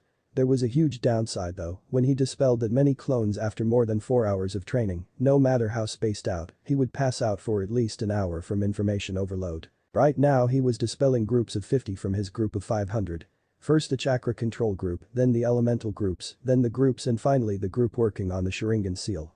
He had the basics of sealing from Kakashi and a lot of different scrolls from what his father left him, along with the 1 to 2 times he would see Jiraiya a year. He still had to make it to be able to move into the house his parents had left him, but that didn't bother him, he still had a lot of work to do before he felt worthy to live there anyways. The clone group had assembled the seal, but there were still kinks to be worked out, so he would finish and apply the seal tomorrow. The last group left to be dispelled was the taijutsu group. He had them fighting each other, switching up styles and finding the strongest pieces of each style. So far he felt he had a great base to start from, he had picked the pieces to use, and enough to fill the gaps in between the opposing styles. I'll start it at about 4 o'clock, that way when I pass out, it will be nighttime anyways, Naruto mused out loud. As he reviewed his plan on building the style he was imagining. That afternoon, 4 o'clock, Naruto had just made a little more than 1500 shadow clones, the most he had made up to this point in his life, but from the calculations he had done, he would need as many as possible to get the base of the style down tonight and was now giving them instructions. Okay, split into groups of 60. Each group takes 2 styles and starts to combine the predetermined moves, stances, and katas. Anyone left over, work on mastering the stages of our taijutsu we have unlocked. We most likely are going to need it and I don't want it to drain as much chakra as it did last time. After 2 hours, you will dispel in groups of 60 every minute. Begin. He commanded. Naruto knew he was going to be vulnerable when he passed out, so while his clones worked to combine the styles, he was searching for a tree to sleep in. He found a branch that would be able to support him and started watching the clones work. He was surprised to see at the half-hour mark that a couple of the combined styles were working together extremely well, though others were failing to fully work together. This was to be expected and he had already planned for it. He took clones from the groups that were making great progress and sent them to groups having trouble. At the 2-hour mark he got an idea. Everyone listen up. Battle Royal. Everyone versus everyone. Use only the combination you've been working on. Begin. The clones all started to fight each other, though it seemed odd to him that the clones being dispelled were taking longer and longer between kills. He mulled it over in his head as the clones continued to kill each other. After about half the group had been dispelled he saw why they were taking longer and longer still. The clones were actually adapting the combined styles they were using for their opponent. The longer a clone survived the better and better the clone got at making adjustments.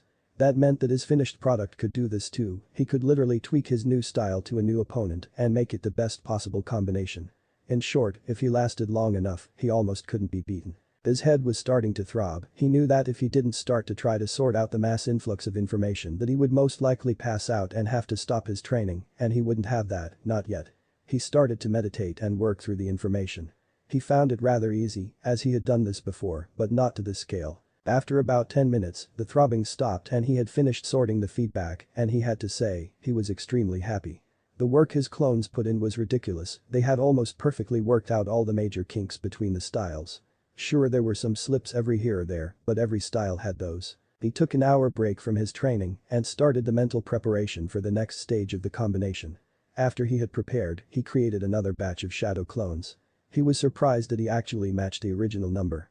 He had figured there would be a rather large drop-off. Alright. Get in groups of 25. Start to combine the styles. Hopefully when you're done we have a decent base to build the new style off of. Get cracking. After 3 hours, another battle royale. Begin. The real Naruto commanded and watched as he saw all the clones form groups of 25 and get to work combining all the styles. About an hour after he started to work on the combination of styles, he decided to check up on his team.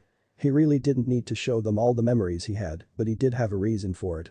Inari had to learn what the world could be like. The kid had a rough life, but there is always someone with a worse life than you. Sakura needed to see that as well. She was too much of a fangirl to realize what was going on around her, and he needed to explain that to her in a way she couldn't just look away from. Sasuke needed a reality check, plus if it turned out that he and the last Uchiha could become closer, that would help team dynamics, and he might even make a friend out of it, but that was pushing it. Naruto made a clone to watch over his training and went off to meet up with his team and get some food. Azuna's house, 15 minutes later. The team was starting to get worried. Well, Sasuke and Sakura were. Kakashi seemed to relax more and more as time passed. We need to go find him. What if he's hurt? He's not that bright and he could have hurt himself training, stated Sakura. Kakashi just glared at her. Not only had he already told her that he was fine 13 times. She was refusing an order to stop asking about what he was doing, and with her continuously berating his intelligence, it was a wonder how she couldn't see that the Naruto they knew in the academy and the Naruto they know now are two completely different people. Naruto has been trained by myself, Asuma Sarutobi, Mido Guy, and most of Anbu. He has had one-on-one time with himself. He can handle training. Trust me. Maybe instead of sitting here all day you could have trained and made yourself stronger for our next fight with Zabuza. At least Sasuke is meditating. Stated Kakashi coldly. If he could he would drop them both and just train Naruto. He would in a heartbeat, but the council would make his life a living hell, and he was already on their shit list for having Naruto on his team. They wanted him to apprentice Sasuke and give up all ties to Naruto. He told them to go fuck themselves and ended up with the Banshee as well. It was true that Sasuke was meditating. Kakashi had suggested it to calm his nerves, but all it did was make him think. That in itself had both helped and hurt the young Uchiha's mental state. He had dredged up old memories that had been forgotten long ago. Some happy, some sad, but there were two memories that kept replaying in his mind over and over. The first was rather simple. It was the night of the massacre, just before Itachi put him in the Jinjutsu that made him relive the events. Itachi was crying. He had so much pain and anguish in his eyes that you could see it, even through the Sharingan. Did Itachi regret what he did? Was he forced to? These thoughts triggered another memory. Actually, two memories. Flashback, night of the massacre. Sasuke had just finished his first round of the mental torture of watching his clan slaughtered. He couldn't move and was about to pass out from the emotional pain he was feeling. But just before his world went black, a golden-haired Anbu appeared in his line of vision and picked him up off the ground. The last thing he remembered before everything went black was what the Anbu said: "I won't let you down, Itachi. I'll make sure I save your brother, just like you helped save me." Flashback end. Sasuke now knew who that Anbu was. It was his blonde teammate, but what he said that night didn't make sense to him.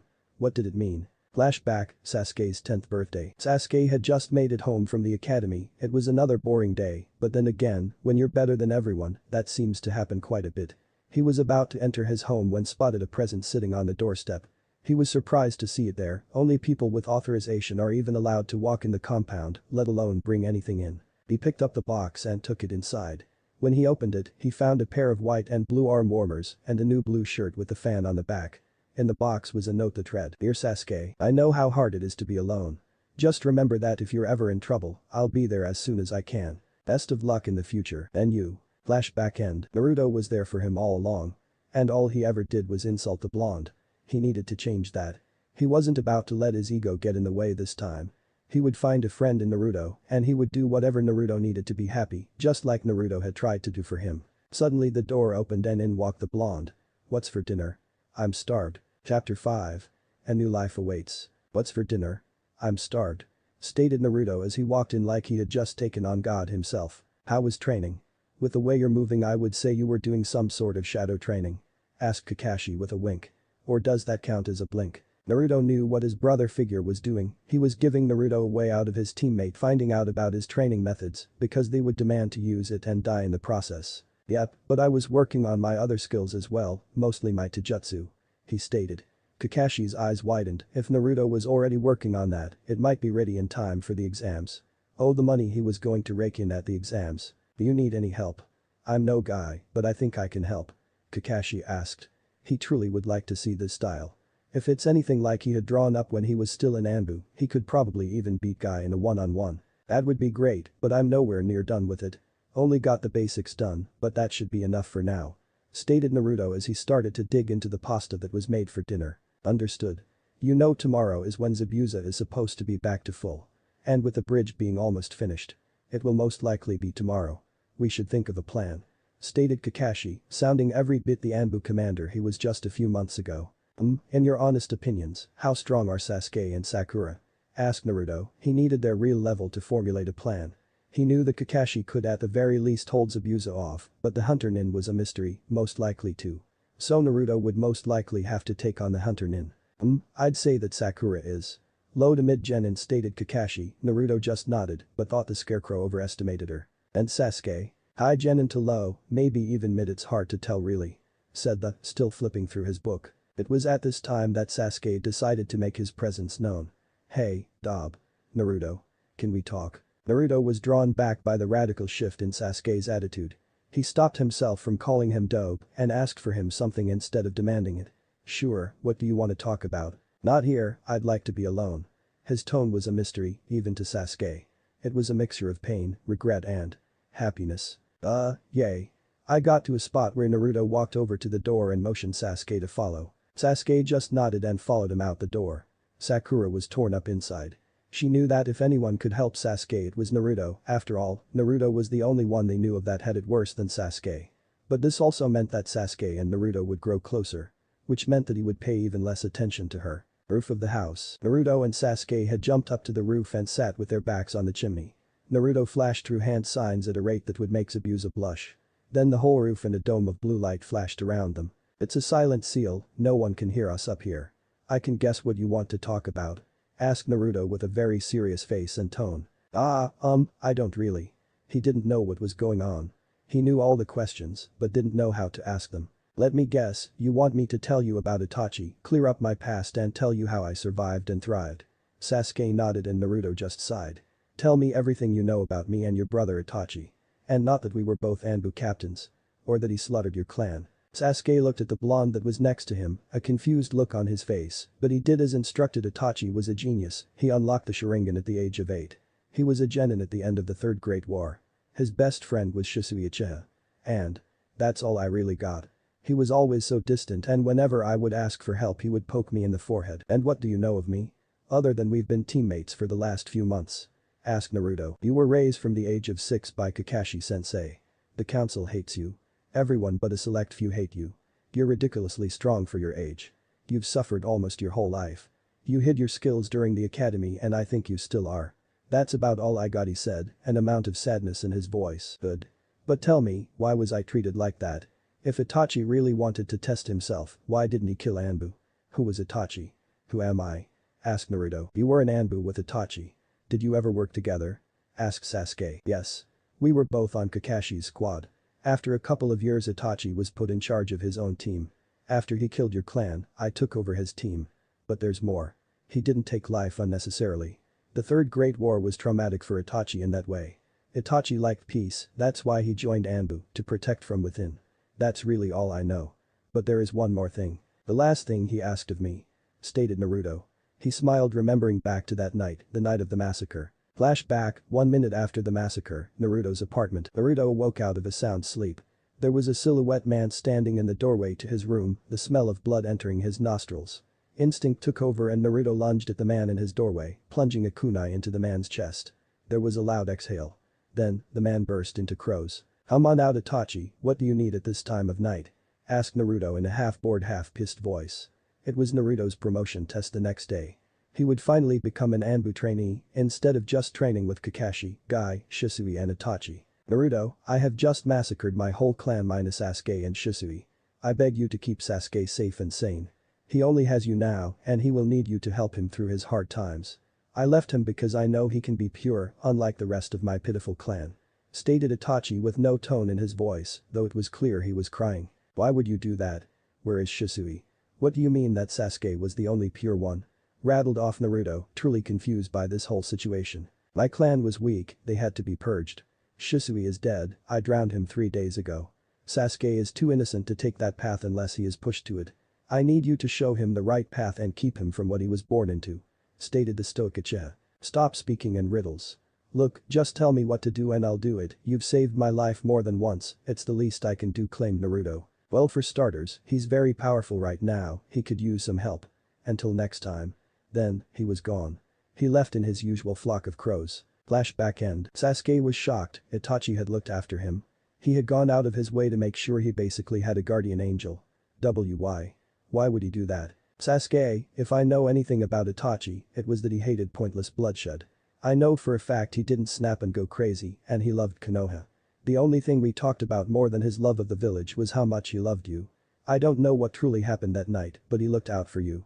Your life should not revolve around killing him, he wanted you safe. If anything, he wanted you to rebuild the clan as a strong and morally strong family. Not a group of thieves that rely on their keke. Maybe you're right. But Itachi told me to gain eyes like his. But you said that he hated violence. I don't know anymore. Shouted Sasuke, once again, his life was being torn apart, but this time he was older. And this time, he would come out on top. Take your time, I felt the same way when I found out about my family too, but the clones, are you shitting me? You called it a kick. Taunted one of the clones, a clone near the top of a tall tree that had all its leaves cut in half in a pile near the trunk. Screw you. Boss gave you an easy job. You just sit there and watch over us. Yelled another clone, right before he was dispelled with a kick to the throat. Alright guys, 15 more minutes until the battle royal. I'll inform the boss and when he gets here it's time to start. Yelled the clone on the branch. It had been almost 4 hours and they were only supposed to go for 3. The clone jumped off the branch and swan dived into a group of clones, dispelling them all. With Naruto and Sasuke. The duo was just about to jump down from the roof when the memories of Naruto's dispelled clones came to his mind. Which surprised him as they were quite a distance away, nonetheless, Naruto had to go watch the training. I'd love to stay and chat with team, but I have to go take care of something. Tell Kakashi I'll be back tomorrow morning, and if one is late to wait for me, you guys can't fight Zabuza and his cronies by yourselves. And with that, Naruto disappeared in a swirl of intense wind. Naruto is my best friend. My only friend. Maybe I should do what he suggested. Stop going after Itachi. Would I be happier? Or would it cause me more pain? What would I do if he comes back? Why does this have to be so complicated? Mentally shouted Sasuke. The blonde had changed his view on Itachi, flipped everything he knew upside down, and now he was his best friend. For the first time in almost 4 years, Sasuke smiled. Not a smirk or a grin, a true smile. At least he's here to help me through this as with Naruto and clones begin. All the clones shot at each other with intent to kill. And that they did. Every blow that connected could end a fight, and with a quarter of the clones using his, Naruto was seeing almost every second of it, or at least he would when one of the clones was dusted. Naruto's head began to pound with a sudden influx of information, and about 45 seconds after he started the clone battle royal, he passed out. Mindscape, sup Fox? Anything new? Asked Naruto as he took his seat and looked into the cage. Sup flesh bag? No, nothing new, just stuck in an idiot. Stated the fox. And just what makes me an idiot this time? I'm creating my own taijutsu style. Questioned Naruto. What are you going to do if you're forced to hand and have to use ninjutsu? You forget about that. Or what if you're facing someone in kenjutsu? Like that Mamachi? Asked the fox. I adapt. The style is made to adapt to your opponent, so I just need to adapt. Plus, I want to learn kenjutsu. To be a great shinobi you need to be well-rounded, and I'm still only intermediate at sealing. I want to be able to use my father's, but I need to redesign the seal to work with me. On top of that, I still want to go to Uzushiogakure and see if I can find anything. Maybe there's some sweet there that's lost to the world. Or maybe there's something that can help with my eyes. Naruto was just rambling on at this point, but the fox knew the kid had a point. Who cares if he was a little bit slow sometimes? When it came to anything ninja, he was a greater genius than his old man. Shit. Someone is coming. You need to head back to the real world. Warned the fox. I can't until I process all the information the clones are sending me. I can't wake up. Stated Naruto a little panicked. Let's just hope they're friendly, cause you're a sitting duck right now. Real world. A masked man had just entered the clearing, only to see about 750 blondes killing each other, though they were only clones. The masked man made his way to Naruto on the branch overlooking the whole fight, figuring that it was the real one. It's time to end this miserable life as the man reached for his sword. Next day, early morning, the group of Konohanians were on edge. This was the day that Zabuza would be back, along with whoever he had with him, and Naruto, the ace in the hole, was nowhere to be found. While Kakashi knew that Naruto was dependable, he couldn't help but wonder what his idiot son brother best friend student was up to. Sasuke was worried that the only person in this world he truly could care for still wasn't there. He knew that he would be back until later, but it was getting ridiculous. They were supposed to be heading to the bridge a half hour ago. Sakura was wondering what color underwear Sasuke was wearing today. Izuna was a little tipsy and started to drum on the table with 2 spoons he had snuck from the kitchen.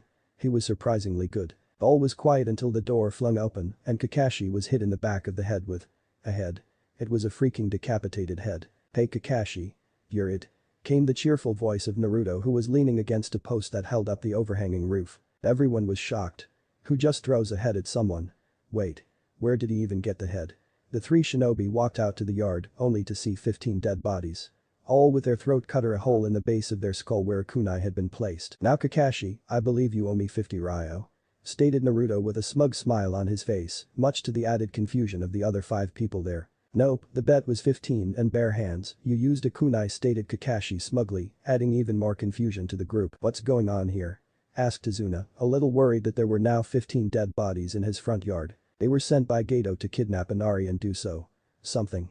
To Tsunami," stated Naruto with a shiver. "I killed them before they knew it was coming. A rapist life hold no value in this world." It wasn't known to many, but the only thing Naruto hated more than the people that denied him his childhood was rapists.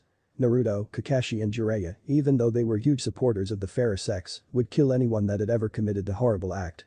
The only thing a rapist could hope for when facing one of the three was a painless death, which it never was. Naruto washed the thoughts from his head and spoke. "Before we head to the bridge, there's something I need to tell you all." Flashback. Naruto had just woken up from his shadow clone-induced sleep, only to find a rather tall man with no shirt on and a huge sword on his back. "Oh, hey Zabuza, need something?" asked Naruto in a calm tone. If Zabuza was here to kill him, he would have done it already. "Just a couple of questions," stated the former Miss Nin. There was none of his usual harshness in his voice. "And what would they be?" asked Naruto, now sitting next to Zabuza on the tree branch. "How the fuck are you so good? You're in a genin team, so I know you're not like you should be. You're like 12 years old, and you act like a full-blown retard when you're not fighting, and you killed my apprentice as an Anbu, what gives?" asked the swordsman. "Well, I'm not exactly liked in my village. I was beaten and abused from the day I was born. After about 6 years the old man was finally able to outwit the council and get me placed in Anbu. I had several teachers including my guy, Kakashi, Itachi Uchiha, Shisui Uchiha, Jiraiya the Sannin and even old man Hokage for a while. At the age of 8 I was strong enough to become an Anbu recruit under Kakashi, and at age 9 I was a full-fledged member. But I lead a double life. I was also acting as an academy student, the worst academy student. Since the council didn't know I was an Anbu, I was forced to take the rank genin," stated Naruto with an odd smile on his face, one of happiness. "That explains a lot, councils are a bunch of fuck-offs anyway.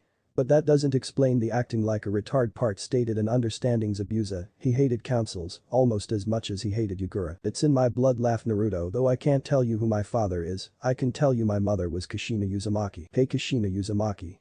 The bloody habanero. Good god, no wonder you act so fucked up. She was insane on the battlefield. The only person I feared more than her was your yandame. That blonde-haired madman killed most of Iowa's army in one battle. And those eyes of his, I only met him once, but I'll remember the look in his eyes forever. It was the look of a man who knew he had done horrible things, but did them for the right reasons, kinda like yours." Zabuza yelled and jumped back at his son. "And Uzumaki's. Oh fuck, I am not going to fight you. The almighty demon of the mist doesn't want to fight a 12-year-old. That's funny, I wonder what people would say if they heard that," asked Naruto while laughing. "Fuck my reputation. You're the son of the 2 most dangerous shinobi ever produced in the leaf," stated Zabuza. His mind was running a mile a minute before he thought about something. "What would happen to me if I tried to join your village?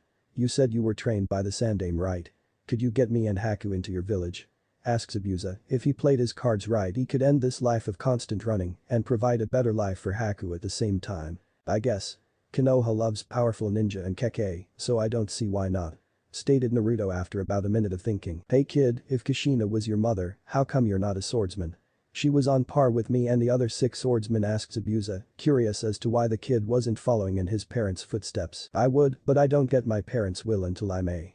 The council doesn't want me to be strong, so they put up every roadblock possible to make sure I stay weak," stated Naruto with disdain in his voice. "Then it's your lucky day you're now my apprentice in the way of the blade and in water," stated Zabuza with some pride. He never would have thought he would find anybody to teach the way of the blade to. Haku wasn't right for a sword and well, Naruto killed the last one. "Really? You do that? Why?" asked Naruto, wary of the situation he was in. "A couple reasons, I hate councils, so it will be fun to fuck with them. I need an apprentice to pass my swordsmanship to, and it would be a total injustice if the son of the great Kushina didn't at least match her in swordsmanship," listed of Zabuza. "Awesome. But what about Gato?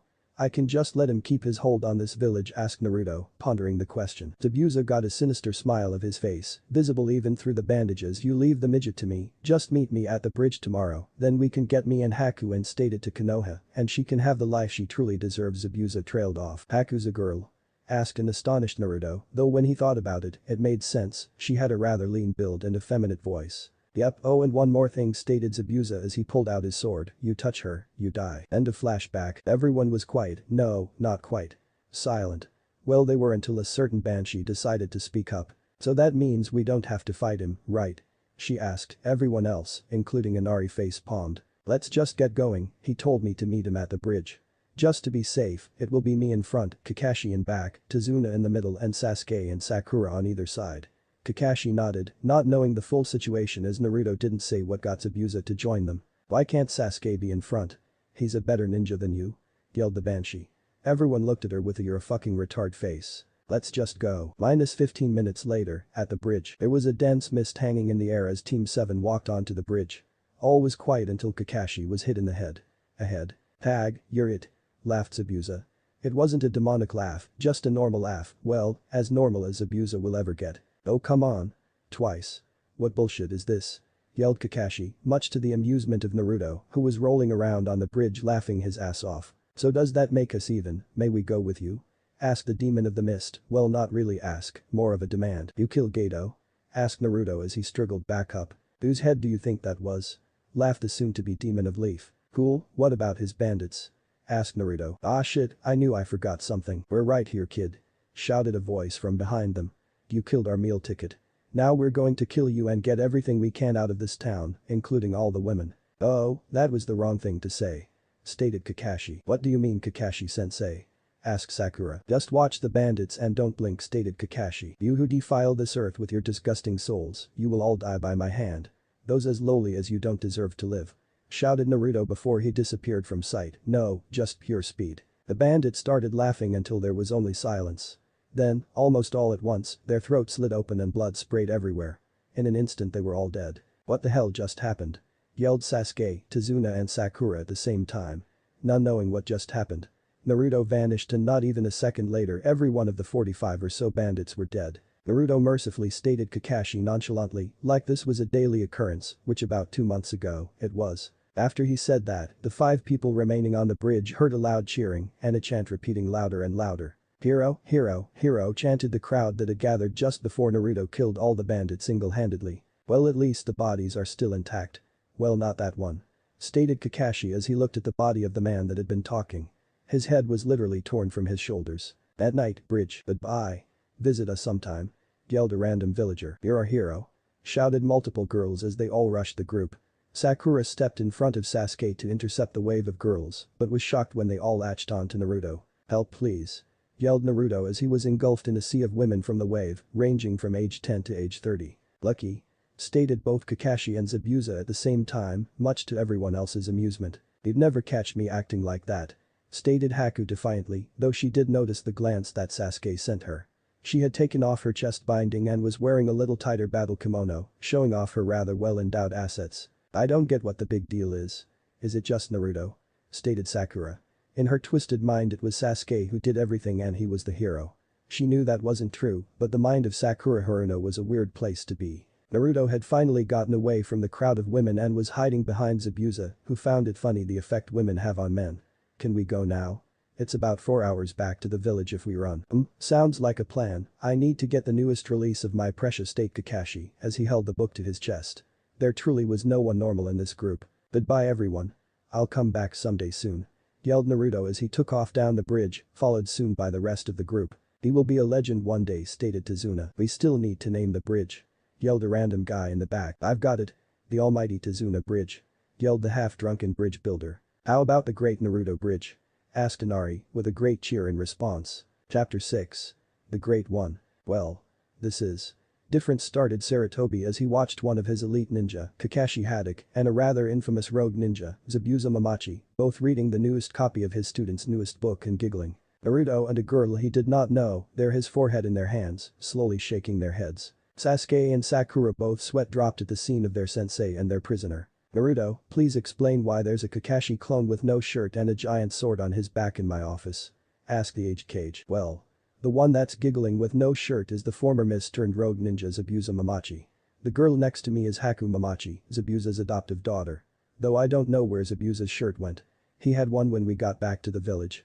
Stated Naruto, trying to remember where he had lost it. Some crazy purple-headed chick took my shirt when me and Kakashi bought this beautiful piece of literature, stating Zabuza holding the smut book up like a gift from God, then she said something about snakes and dango, and took off. Anko stated Sarutobi, Kakashi and Naruto, getting a raised eyebrow from the rest of the room's occupants. Well, what are we to do?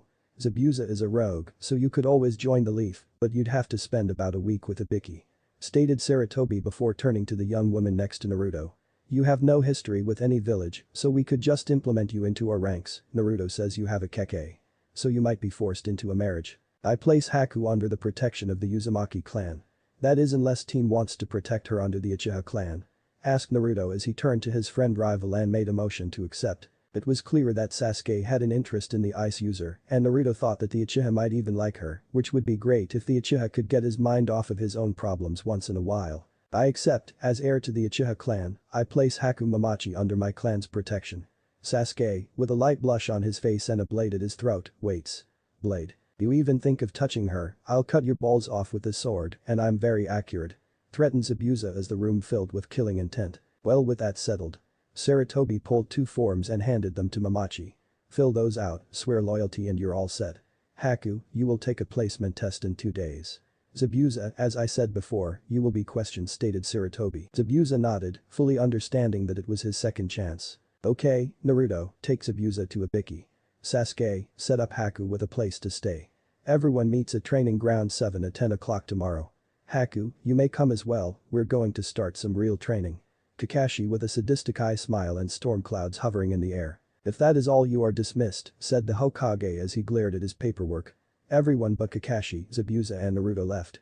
How may I help you 3? Gigi, I would like to go search the ruins of Yuzashigakure, stated Naruto in a somewhat pleasing voice. And why may I ask?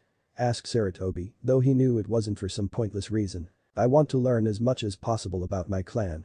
There might be something there like an underground vault with tons of other stuff, maybe something about my Jujutsu. Stated Naruto, much to the surprise of Zabuza. All good theories. What if you don't find anything? It would be a waste of a lot of valuable time, after all your team has entered the exams. Stated the Hokage. Naruto thought for a minute, he did have a point.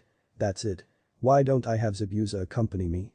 He has already promised to teach me Kenjutsu, and it will score him brownie points, with the other high-ranking jounin who know about my past. That works for me, the only problem I see is we still don't know what kind of sword to use. He doesn't have the grace for a katana. Maybe a claymore. The kid is fast enough and I can make him strong enough. Stated Zabuza. He had used a claymore before he was granted the head cleaver. Then it settled, after Zabuza gets away from Ibiki, Naruto and Zabuza will take a training trip to Yuzu. Anything else? Asked the aged Hokage. Next day, so what training do we have today? Asked Sakura. No clue, Kakashi wouldn't tell me, stated Naruto, with a yawn. But if I had to guess, water walking or elemental manipulation. Or both. Came the voice of Kakashi behind them. Okay, everyone take a piece of paper and channel chakra into it, I'll tell you your affinity or affinities if you have them, but you probably won't. Kakashi handed out the tabs of paper and motioned for Sakura to go first. The paper slowly crumbled and fell from her hand. Good, an earth user, I know a couple of earth you could use. But you need to get your reserves up. You're next, Sasuke. Sasuke sent his chakra into the piece of paper and had an interesting result, the paper crumpled and started on fire. Sasuke panicked and tossed the burning piece of paper away. Lightning and fire. Interesting, I'll have to find you some lightning, the only 2 I know are for me only, and maybe if I have a kid someday. Naruto took this awkward moment to test his affinities, he had almost mastered wind and wanted to see what other affinities he might have a talent for. He held back his wind chakra and focused everything else into the card. The results shocked even Naruto. Lightning, water and fire. Along with your wind. That's different, the water is from your mom, and your dad's second element was lightning. But where does the fire come from? I can take a guess. Said Naruto, hinting to Kakashi, who just nodded. The fox was known to use fire, it most likely gave this ability to Naruto. Naruto has parents? Asked Sakura stupidly. No, I was born from nothing, stated Naruto sarcastically. Well, I'll go get some scrolls. Naruto, teach them water walking till I get back, I'll be about 30 minutes, stated Kakashi as he made his exit. Okay then, on to water walking. Next day, Anbu training ground 2. Haku's test had just gotten over. She was given the rank of and was going to be referred to the medical program due to her chakra control and knowledge of medicine. But that wasn't it. Also there was Guy, Kakashi, Sarutobi and Naruto. Today was the day Naruto was going to start the heavy work on his taijutsu style. As Haku's technical guardian, Sasuke was also there but was stuck on the sidelines for the whole test. "Okay Naruto, how do you want to do this?" asked Kakashi, eager to test himself against what Naruto could become an almost unstoppable taijutsu style. "I was thinking of fighting you and Guy sensei one-on-one and getting any pointers I could get. After all, your two styles make up a good portion of mine. Then maybe Gigi would want some action?" asked Naruto with a smirk. "I agree to this challenge, someone has to put you young ones in your place," stated Sarutobi with pride in his voice. He really was proud of the man Naruto was becoming. "Naruto vs Kakashi, I will proctor, begin," yelled Guy as loud as humanly possible. Naruto and Kakashi shot off at mid to high speeds, leaving the appearance that they disappeared. In the blink of an eye the two were locked in a heated taijutsu battle. Kakashi had experience, but Naruto had a far superior style and could match Kakashi in strength. The two broke apart after about 3 minutes when Kakashi finally landed a kick on Naruto's right shoulder. "I think it's time for the real spar to begin," stated Naruto as he channeled chakra into his eyes, revealing 2 diamonds in both pupils, showing that he had mastered the second level. Kakashi nodded and pulled up his headband to reveal his Sharingan. Then, they once again disappeared, well from Sasuke and Haku at least. If Guy had his way, he would be fighting right now. The skill his rival Kakashi had was on par with his own, though he was faster and stronger than Kakashi. But Naruto was keeping pace with Kakashi, even taking control at some points. Whether it was his own skill or that of his style, Guy was unsure. It was then that it happened. Naruto and Kakashi broke apart, both staining at each other, daring the other to move first. Naruto took off like a rocket, aiming a strike at Kakashi's right shoulder. Kakashi raised his right arm to block the hit, but Naruto quickly changed direction with a spin, launching his heel at the left side of Kakashi's face. Thanks to the Sharingan, he was narrowly able to block the surprise move. As Naruto's leg made contact with Kakashi's left arm, he used his momentum to continue his spin and brought his other heel down on the top of Kakashi's head, knocking him out cold. Sasuke couldn't believe it, his sensei was out like a light bulb. It was equally shocking for Guy, his rival was just knocked out cold by one well-placed kick. The force behind that kick must have been incredible. Sarutobi brought Kakashi over to Sasuke and motioned the medic they had on hand to look him over and give the report. "Both forearms are fractured and he has a very bad concussion, those kicks are brutal," said the medical Anbu while looking over to Naruto. "My youthfulness cannot wait any longer. We will fight now my youthful opponent. Prepare yourself, for the youthful weights of youth are coming off." And just like he said, Guy took off both sets of leg and arm weights, he dropped them from about 3 feet and they left a crater where they landed. They both nodded and took off, Naruto at high speed, Guy at ludicrous speed. The only reason Naruto was able to keep up with him was because of his taijutsu, which the first and second level both slowed time and greatly improved his reflexes. Even with these two advantages, Naruto was just barely able to keep up with the now unleashed Guy. Naruto was barely able to defend himself against the onslaught of green spandex. I was deeply impressed, the only other person that could keep up with him at this level was Itachi. But the combination of Naruto's taijutsu and his new style resulted in one incredible fight. But something was wrong, it was getting harder and harder to land blows on Naruto, and it seemed Naruto was landing blows more and more consistently. Naruto was adapting his style. After about 10 minutes, the full-out fighting was finally getting to both Guy and Naruto, and with Naruto's lack of experience, he was the first to make a mistake. I landed a punch on Naruto's left cheek, dropping him like a log. Next day, Anbu hospital room. Naruto had just awoken from his Guy-induced slumber when he heard a moan coming from the bed next to him, only to see Kakashi laying flat on his back and a bottle of painkillers on the table next to him. "Hi Ubi. What happened?" asked Naruto. "You got knocked the fuck out." "Ha ha ha ha," laughed the great fox. "Good to see both of you awake." Naruto turned his head to see Sarutobi smiling from the doorway. Just then Kakashi sat up and yelled, "Don't worry Mr. Peanut Butter King. I will stop the pudding bandits of Gumdrop Mountain." Before he laid back down and went back to sleep. "Wow, he hasn't fought the pudding bandits in 4 years, I must have hit him harder than I thought," stated Naruto with a surprised look on his face. This was actually the 3 times Kakashi had fought the pudding bandits. "Yes, it was quite a kick. Though I believe Guy may have one-upped you in the department," laughed the old cage. "Yay, hey, where is Guy? I would like the feedback for my style," asked Naruto as he started to stretch out. "He took his team on a 2-week escort mission, you'll have left with Zabuza by the time he gets back, but if I must say, you are one hell of a fighter. You lasted 15 minutes with Guy on full blast. I can only think of a handful of people alive today that could do that, praised the old cage. Thanks, old man. Now, can I get out of here? I need to train my team, and Kakashi is still battling the pudding bandits. Stated Naruto as Kakashi shot up once again. Damn you, Vanilla. You and Tapioca will die for killing the Jelly Prince. You should probably just knock him out. Deadpan Naruto. We've tried, he just keeps picking up where he left off. Noon, training field. Hey Naruto, where's Kakashi-sensei? Asked Sakura while walking around on the surface of the water. She really was trying to get stronger. He's on a self-appointed mission. Don't know when he'll be back, laughed Naruto as he pulled out 3 scrolls, tossing one to Sasuke and one to Sakura. Those are some scrolls for your elements. Sakura, there were also a couple of low-grade medicines on yours.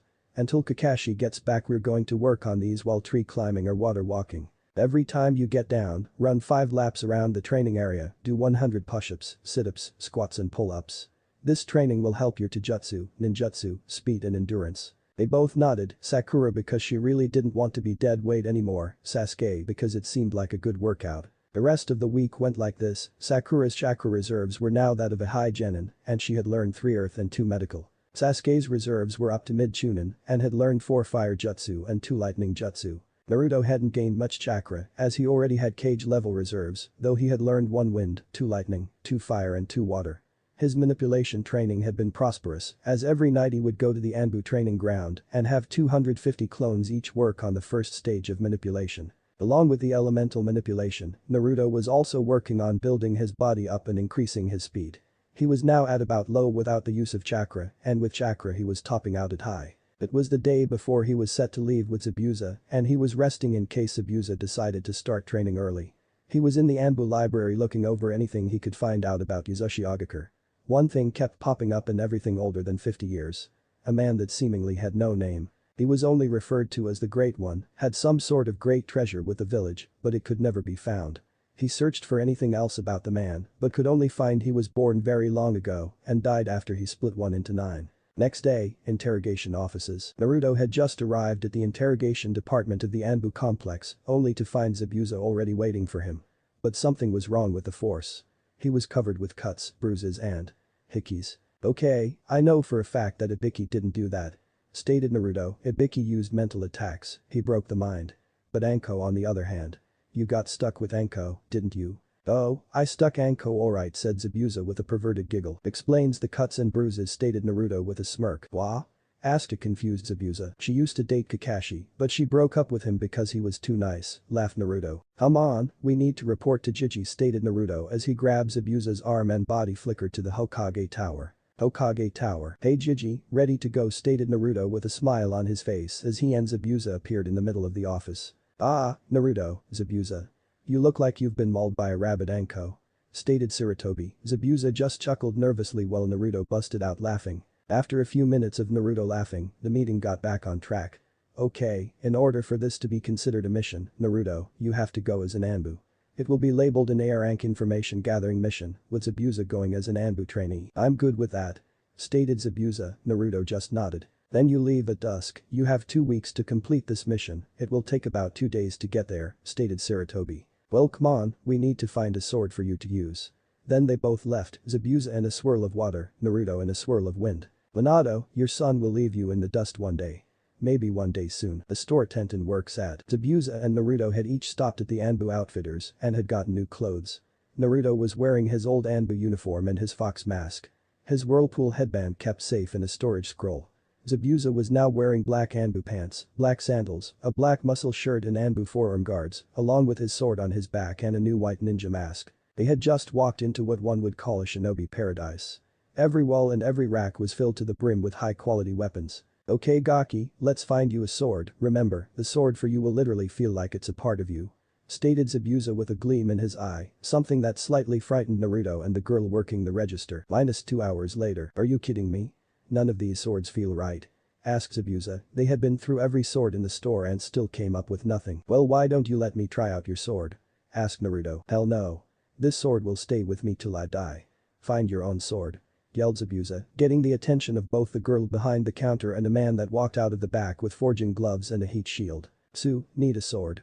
Come on back Fox, and said the older man, motioning the two to follow him. In the back of the shop was a storage forge area. They followed the man to the back right corner and saw an assortment of very high quality swords. So I'm guessing you didn't like anything on the main floor, eh? Well, that happens. We only keep katanas, wazakas, and ninjados out there. And judging by your muscle tone, sir, I'd say you'd be better off with an adachi or claymore. If your friend is any indication, maybe you need a custom sword. Is that the headhunter? Yelled the man, pointing at the sword on Zabuza's back. Yay, the one and only, but while he is my apprentice in the art of the sword, he is never going to use it. I worked way too hard to get this blade, stated Zabuza. I can imagine. To gain the sword of Zabuza Mamachi must have taken incredible skill. Stated the older man in wonder. I am Zabuza. The old man went pale, but not from fear. He had only heard legends of this man and heard he was in his shop looking for a blade suitable for the man's apprentice. If one of these blades does not fit you, I will make you a custom sword to fit you perfectly. Please try out these blades. I will make you your own blade off of one of these, said the man to Naruto, gesturing to the wall of amazing swords. Why couldn't I just buy one of these? Asked Naruto. They all belong to other people, some dead, some retired, some just spares. I cannot sell these blades, but I can make one that will fit you perfectly, stated the man with pride. Naruto tried them all, but two stuck out. Out of the 25 or so swords on the wall, an adachi with a red leather grip and claymore with a golden grip. Naruto pointed to both swords. These both felt great, almost perfect as he lifted them both up at once. Zabuza couldn't help but think of how he found the blades familiar. Naruto inspected both swords and started slashing air. Both Zabuza and the older man looked on in wonder. The kid was one-handed swords that an average could only hope to use with both hands. Those are Kushina's swords. And he moves just like her. And the blonde hair, just like Minato. It's Naruto. I have to give him the swords. Thought the older man. Naruto said to the older man in a cheerful voice. Naruto froze. How did the old man know it was him? I am going to give those swords to you. They both are yours by way of your heritage. I'm afraid I can't say any more. But I can try to make it up to you. Give me 2 minutes. He then ran off into a small office. Zabuza took this time to get a closer look at the blades. The Nadachi was a masterpiece. The blade was made of chakra-conducting material, and the handle was of a deep red leather with white stitching. The hilt was made of the same material as the blade and had 2 swirling patterns on either side of the blade. The claymore, in his opinion, was even more beautiful. Made of the same chakra-conducting material as the Nadachi, its handle was of golden leather and blue stitching. The hilt was the same as the Nadachi, oval plates with swirl patterns on either side of the blade. Here, these go with the sword, said the older man holding 2 sheaths, both being a deep blue. Naruto took the sheaths and stowed the large blades before attaching them to his belt. And this is a scroll containing a 2-sword kinjutsu style. With the way you were able to handle those blades, you should have no problem. Thank you. How much do I owe you? Asked the blonde. No charge, those blades belong in your hands, now get going and learn to use them, smiled the older man. Naruto bowed and he and Zabuza walked out the front door, both smiling from ear to ear. Well, Naruto was smiling, Zabuza was smirking, thinking about the torture. I mean training he was going to give the blonde. Tenten was shocked. Not only did she just see the coolest sword ever on the back of an extremely muscular guy, but an Anbu the same height as her just walked out with the 2 swords that belonged to Kushina Uzumaki. One of her idols. Who just took Lady Kushina's swords?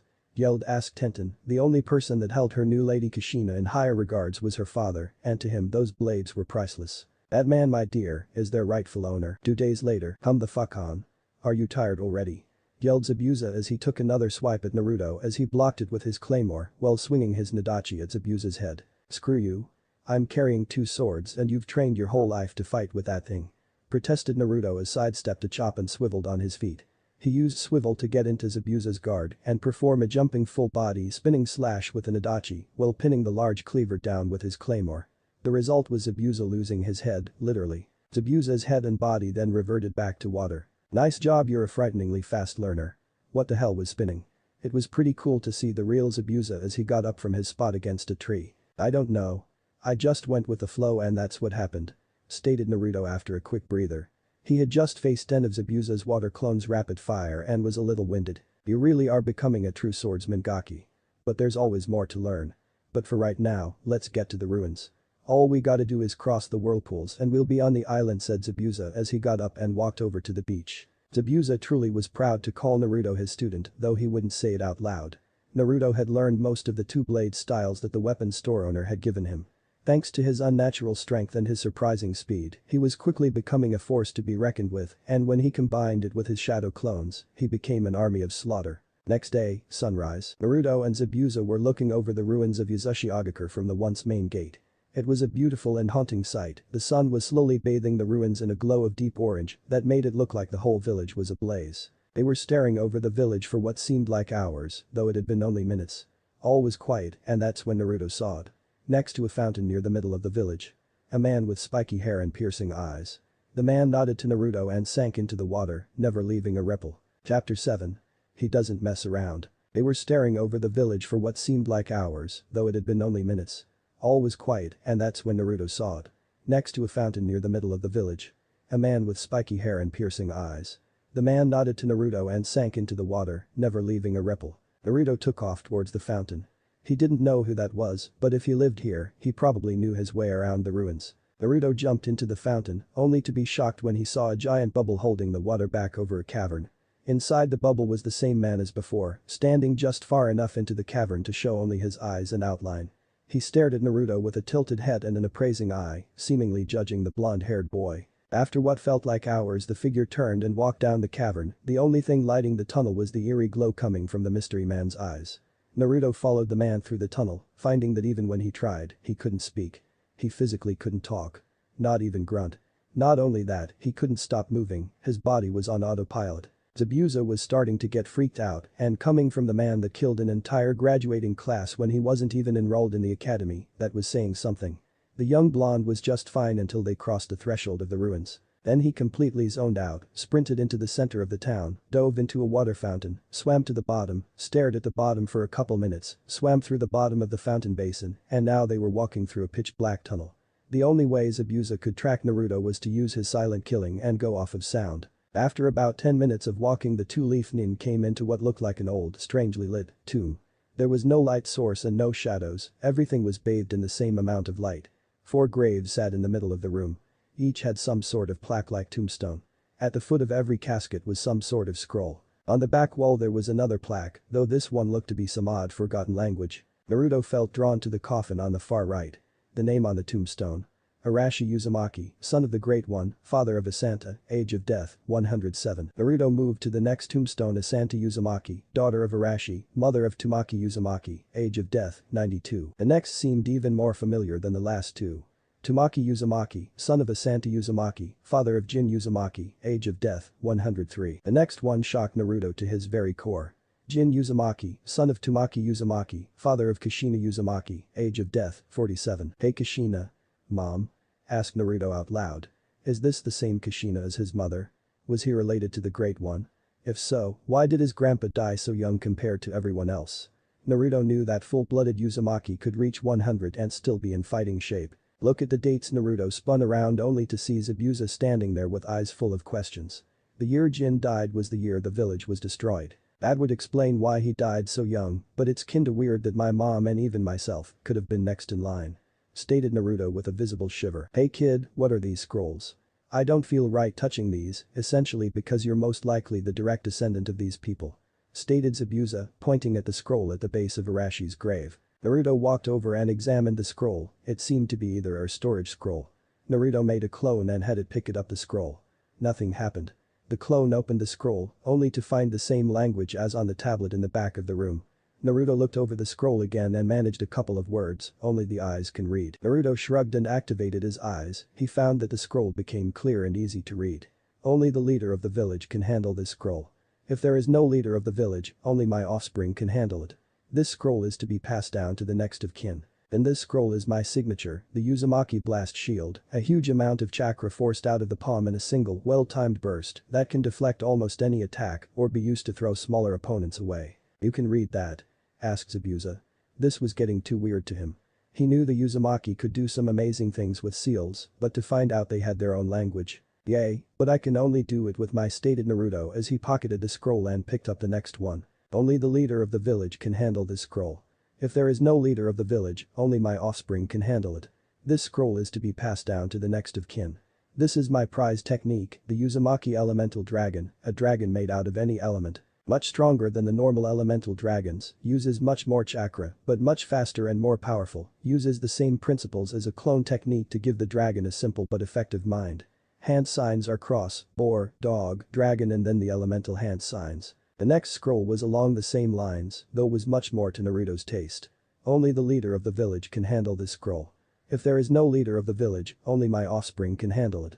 This scroll is to be passed down to the next of kin. My signature technique, the Uzumaki Meteor Punch, uses normal or lightning chakra to trigger the muscles of the shoulder, upper arm, lower arm and wrist in perfect timing to multiply the power behind any punch.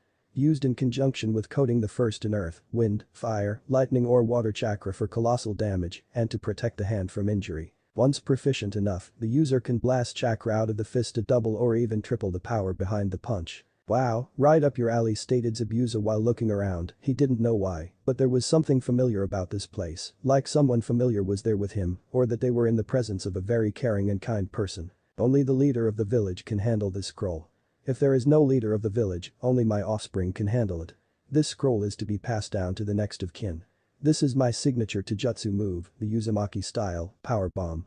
Launches the opponent into the air with a kick or punch to the jaw. While in the air, grab the hips of the opponent and slam them into the ground on their upper back or head. If strong enough, pick the opponent back up and slam repeatedly. Used in conjunction with the muscle enhancements of the Meteor Punch for an instant win. Naruto whistled. Grandpa Jin didn't mess around. I'd love to be able to talk to these people. Hey kid, can you read this one?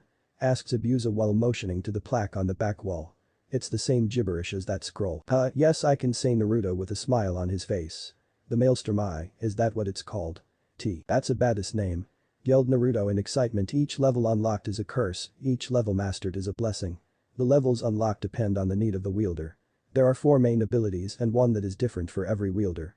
The 4 abilities are slowed time, increased chakra reserves and control, increased reaction time, and an increase in strength and speed. When unlocked, the ability will drain the wielder's chakra regardless of chakra control.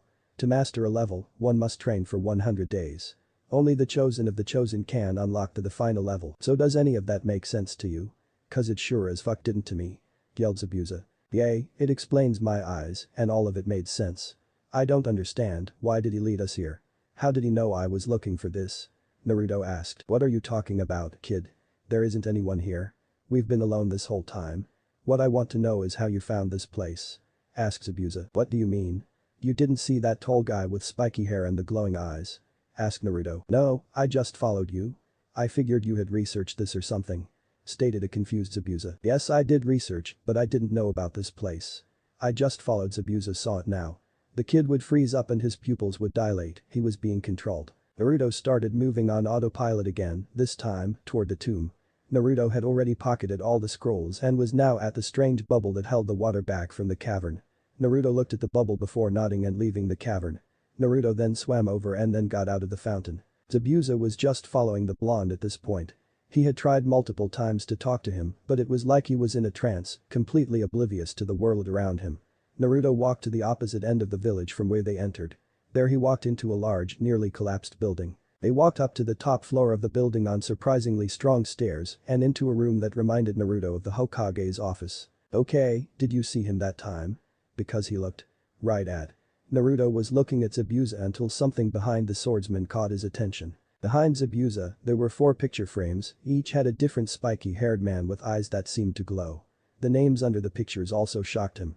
Arashi Uzumaki, Asante Uzumaki, Tamaki Uzumaki, Jin Uzumaki. That's him. Yelled Naruto as he pointed at the picture of Jin.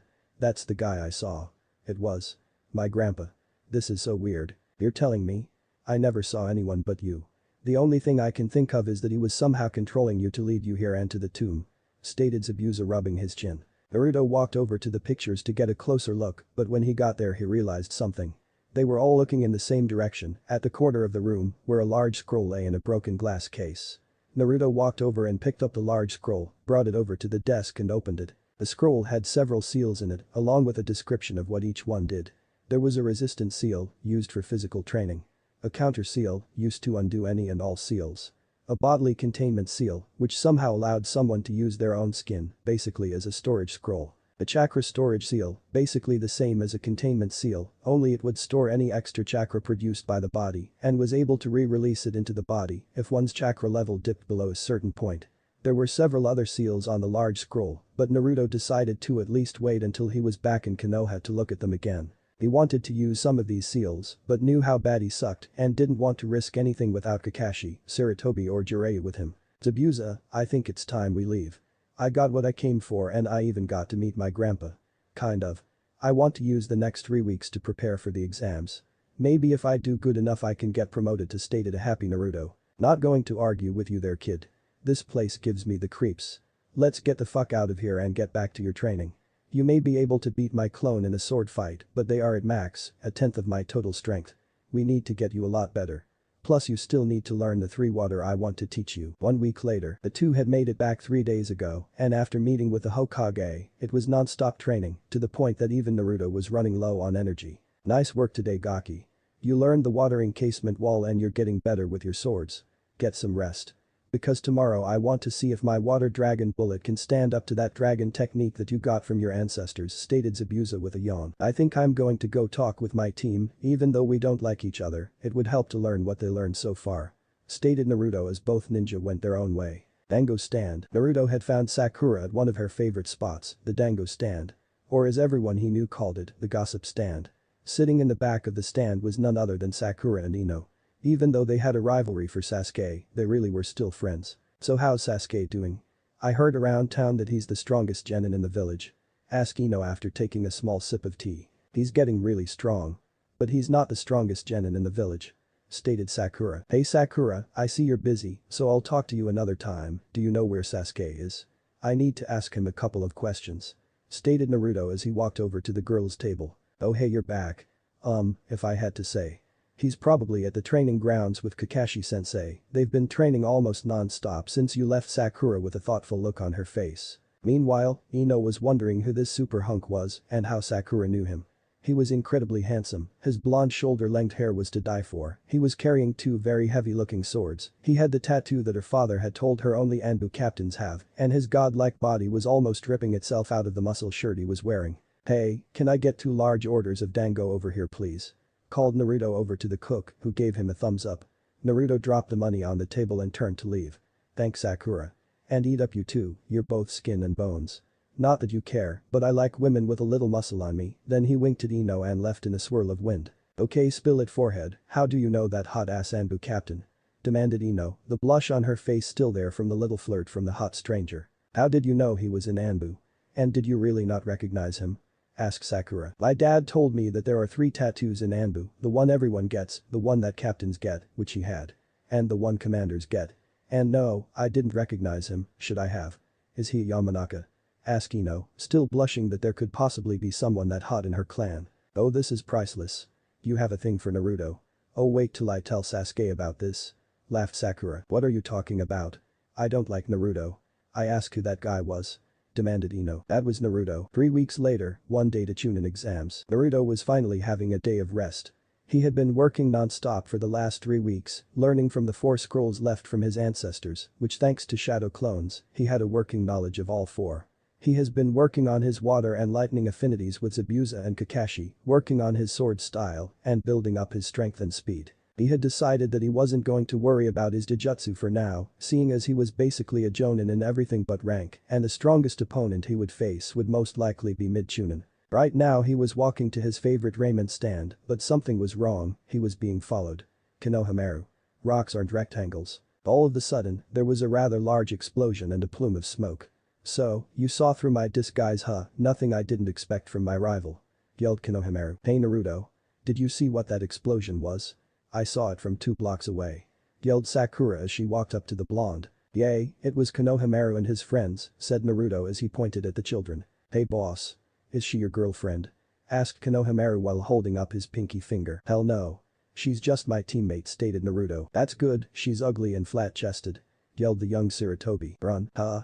Asked Konohamaru. Run.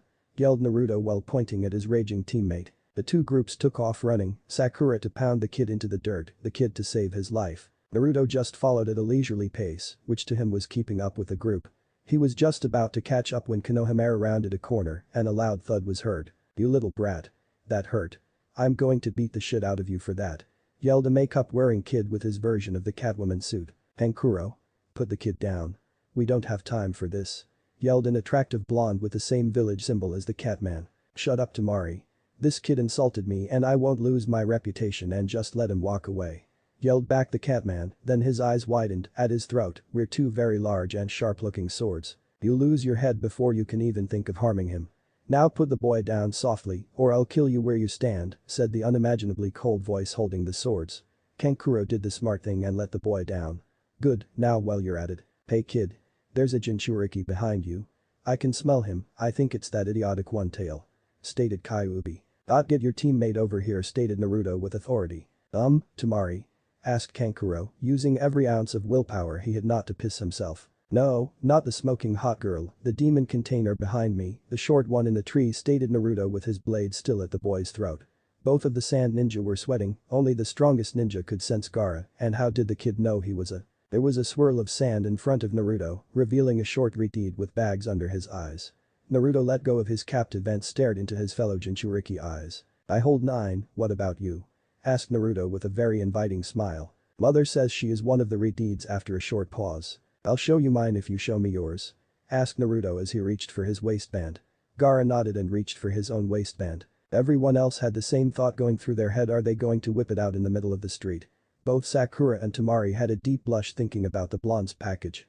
Tamari was still blushing from the smoking hot comment. Both demon containers lifted their shirts and showed their seals. Both were shocked at each other's seal, Naruto because of the obvious infectivity of Gaara's, Gaara at the complexity of Naruto's. "You will prove my existence," stated Gaara in a monotone voice while he had a manic smile on his face. Before anyone could even understand what was happening, Naruto appeared in front of Gaara and wrapped him up in a hug. "What are you doing? Put me down. I just proved your existence. If you didn't exist, I couldn't hug you. Plus us containers have to stick together, we both know what it's like to be alone, and I know that I could always use another friend," stated Naruto in a happy, warm and caring voice. Gaara was confused, his existence was just proven without him killing anyone, and there was someone out there that wanted to be his friend. Could he even have a friend? "Why you want to be my friend? You're not afraid of me? You don't fear me? No, you're the same as me, why would I fear you? It's not your fault you're like this, you didn't choose to have it sealed in you," stated Naruto with a smile. Gaara looked at the mysterious blonde like he had just grown another head. Then he looked at his sister and brother, both of us looking at him with kind eyes. "Would you two be my friends too?" "Of course we would, we're family Gaara. We have always been here for you," stated Tamari. Kankuro just nodded and smiled warmly. "Let's get going, we need to see Baki. Until next time. Friend," and with that, both Gaara and Kankuro left, leaving only Tamari. Tamari ran over to the blonde and kissed him on the cheek. Naruto wasn't ready for the kiss and just sat there dumbly. "Thank you for giving me my little brother back. Thank you for helping Gaara," she yelled as she hugged him and continued to thank him. It took a minute, but Naruto finally recovered. "It's the least I could do, he's just like me, I couldn't let him live his life in the dark." "You're a good man. Do you have a girlfriend?" asked a female blonde wind user. "Tamari. If you're done with your boyfriend, we need to go find Baki-sensei now," yelled Kankuro from the end of the street. Tamari and Naruto both blushed. "I guess this will have to wait until next time." She left to follow her brothers. "What do you think about Kyuubi? Did I do good or what?" thought the blonde happily. "Yes you did kid, she would make a fine mate, she had nice wide birthing hips and a rather impressive ass," stated the perverted fox. Naruto just sputtered out a "that's not what I meant hero kitsune." "What was that all about dope? How did you get a hot chick like that?" asked Sasuke as he jumped down from a tree. "What? Haku not enough for you?" asked the blonde, getting a blush from his raven-haired teammate. "Naruto, what was that thing on both of your stomachs? And what did you mean by demon container?" asked Sakura. Chapter 8. Danger coming. First exam. It was here. The day of the first exam. Naruto knew the way the exam would go, after all, being in Anbu and being friends with the first, second and third proctor had its benefits. The first part was a 1-hour test that would work on information gathering or just being uber smart. The second part of the exam was a 5-day survival exercise, which, because he was rather close friends with the crazy snake lady, he had agreed to be the one she would target to spread fear in the genin, in exchange for a favor at a later date. The third was a one-on-one tournament. This is such bullshit," stated Naruto as he gathered his supplies he figured he would need for the exams. "At least you won't be stuck in the sensei room with us," said Kakashi, who was standing next to Zabuza. "Yay, but at least you two can make money betting on me, I still owe you two for all the training I got," with Naruto over his shoulder as he filled his pouch with a set of kunai and shuriken. "Got that right, Gaki. My teachings aren't free.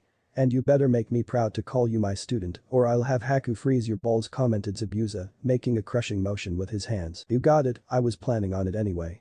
If I show enough skill, I can get promoted to at least a special, maybe even get back into Anbu. I sure as hell don't want to stay a genin or even a," stated Naruto as he finished packing.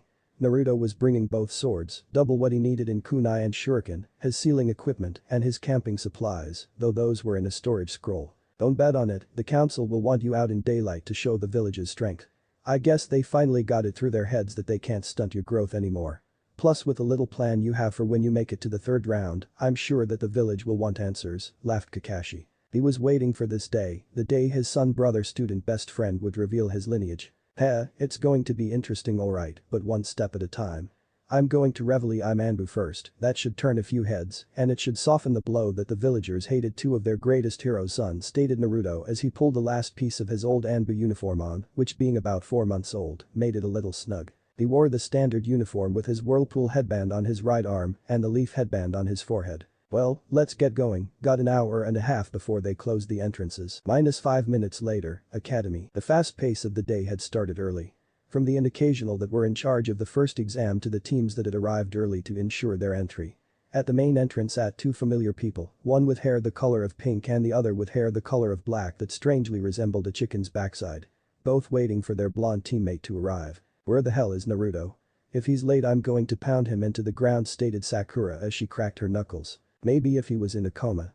You know as well as I do that he's above our level, stated Sasuke with some mixed emotions in his voice. He really did like his blonde friend. But he was a mystery to figure out.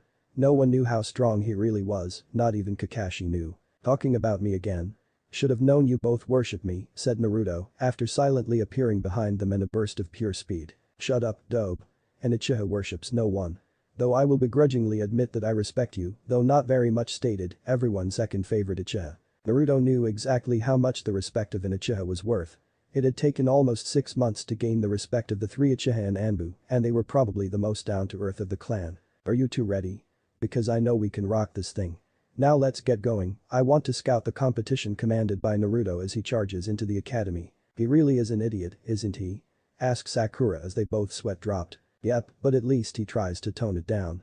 I'm not sure if I could handle, Sasuke with a smirk.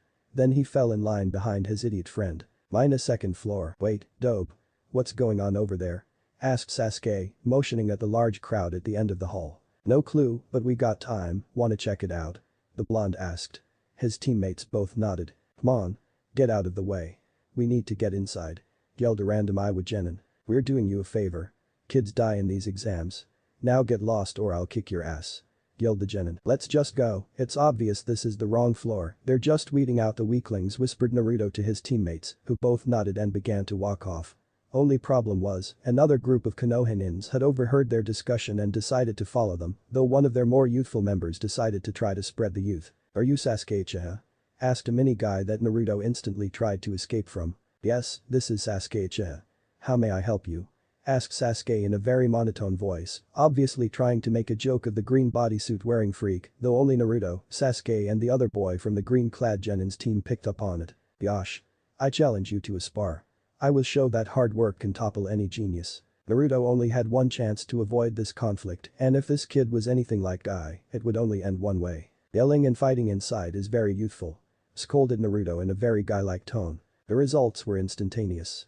Lee paled and started ranting about how he would quiet down or do some ridiculous punishment. Well, that bought us some time, let's go, command Sasuke. Both Naruto and Sakura just nodded and walked up to the next floor, heading to room 301. Room 301. Naruto and Sasuke lead the way into the room, either trying to show a strong front or just that Sakura was a little timid, even though her training over the last month and a half had made her one of the strongest in their graduating class, right behind Naruto, Sasuke and Kiba, though Shikamaru was probably in the hunt with his massive IQ. Good to see you all made it, stated a voice behind Team 7, the voice of Kakashi Haddock. At his side was the other official sensei of Team 7, the infamous Abusa Mamachi, who was getting some dirty looks from all the Kiri ninjas in the room. Hey brats, good to see you all here, now don't fuck up or I'll have Haku freeze your balls. Stated Zabuza in his gritty voice, saying it loud enough so everyone in the immediate area to hear. Like I would lose to these people, that's a joke, stated Naruto equally loud. Kakashi and Zabuza both caught on to what the young blonde was doing, so they nodded and left, heading to the sensei-only room to watch the first two tests on 20 or so television screens. Holy shit, you guys are here too. That makes the whole rookie 9. Yelled Kiba, running over from his team and Team 10. Hey Kiba, what's new? Asked Naruto, not really caring for the dog boy. Just getting stronger, I can really kick your ass now. Stated Kiba, getting a laugh from Naruto, Sakura and Sasuke. Well, you keep thinking that, but in all honesty, Sakura could most likely beat you, let alone me, and Naruto laughed at Sasuke, getting a shocked look from everyone but Team 7 and Ino, who now knew that Naruto was at some point an Anbu captain. Yeah, right. The dope couldn't beat a stapler. Laughed Kiba, only to get the same snorting laugh as last time. You guys should keep it down, you're attracting everyone's attention, stated a silver-haired, purple-wearing genin who had a leaf headband. So what? Let them look. There isn't a team in this room we can't take. Well, any team that's supposed to be here. Stated a knowing Naruto. And just what are you doing here, Kabuto? You failed 6 times. Naruto had his friends in Anbu look into every single participant, and 6 of the participants there were either not genin, aka 2 and even A, or under extreme suspicion. There was a team from Iowa that had been swapped out with N2, their apparent target was either Naruto, as it had been reported that his heritage had leaked out, or they were there to weaken enemy nations by killing as many genin teams as possible. The other 3 were also paired together. Not what I had expected. But seeing as you all are members of the same village as I'll help you all out, said the silver-haired genin as he reached into his pouch and pulled out a stack of cards. These are ninja info cards, I have info on most of the participants. Sasuke Uchiha, Gaara of the desert, Temari of the desert, Kabuto grinned at Naruto, he just locked in so that he could get more information out of Kabuto, and he could check the extensiveness of Kabuto's information. And Naruto Uzumaki and Rock Lee stated Sasuke with the same scary smirk Naruto had.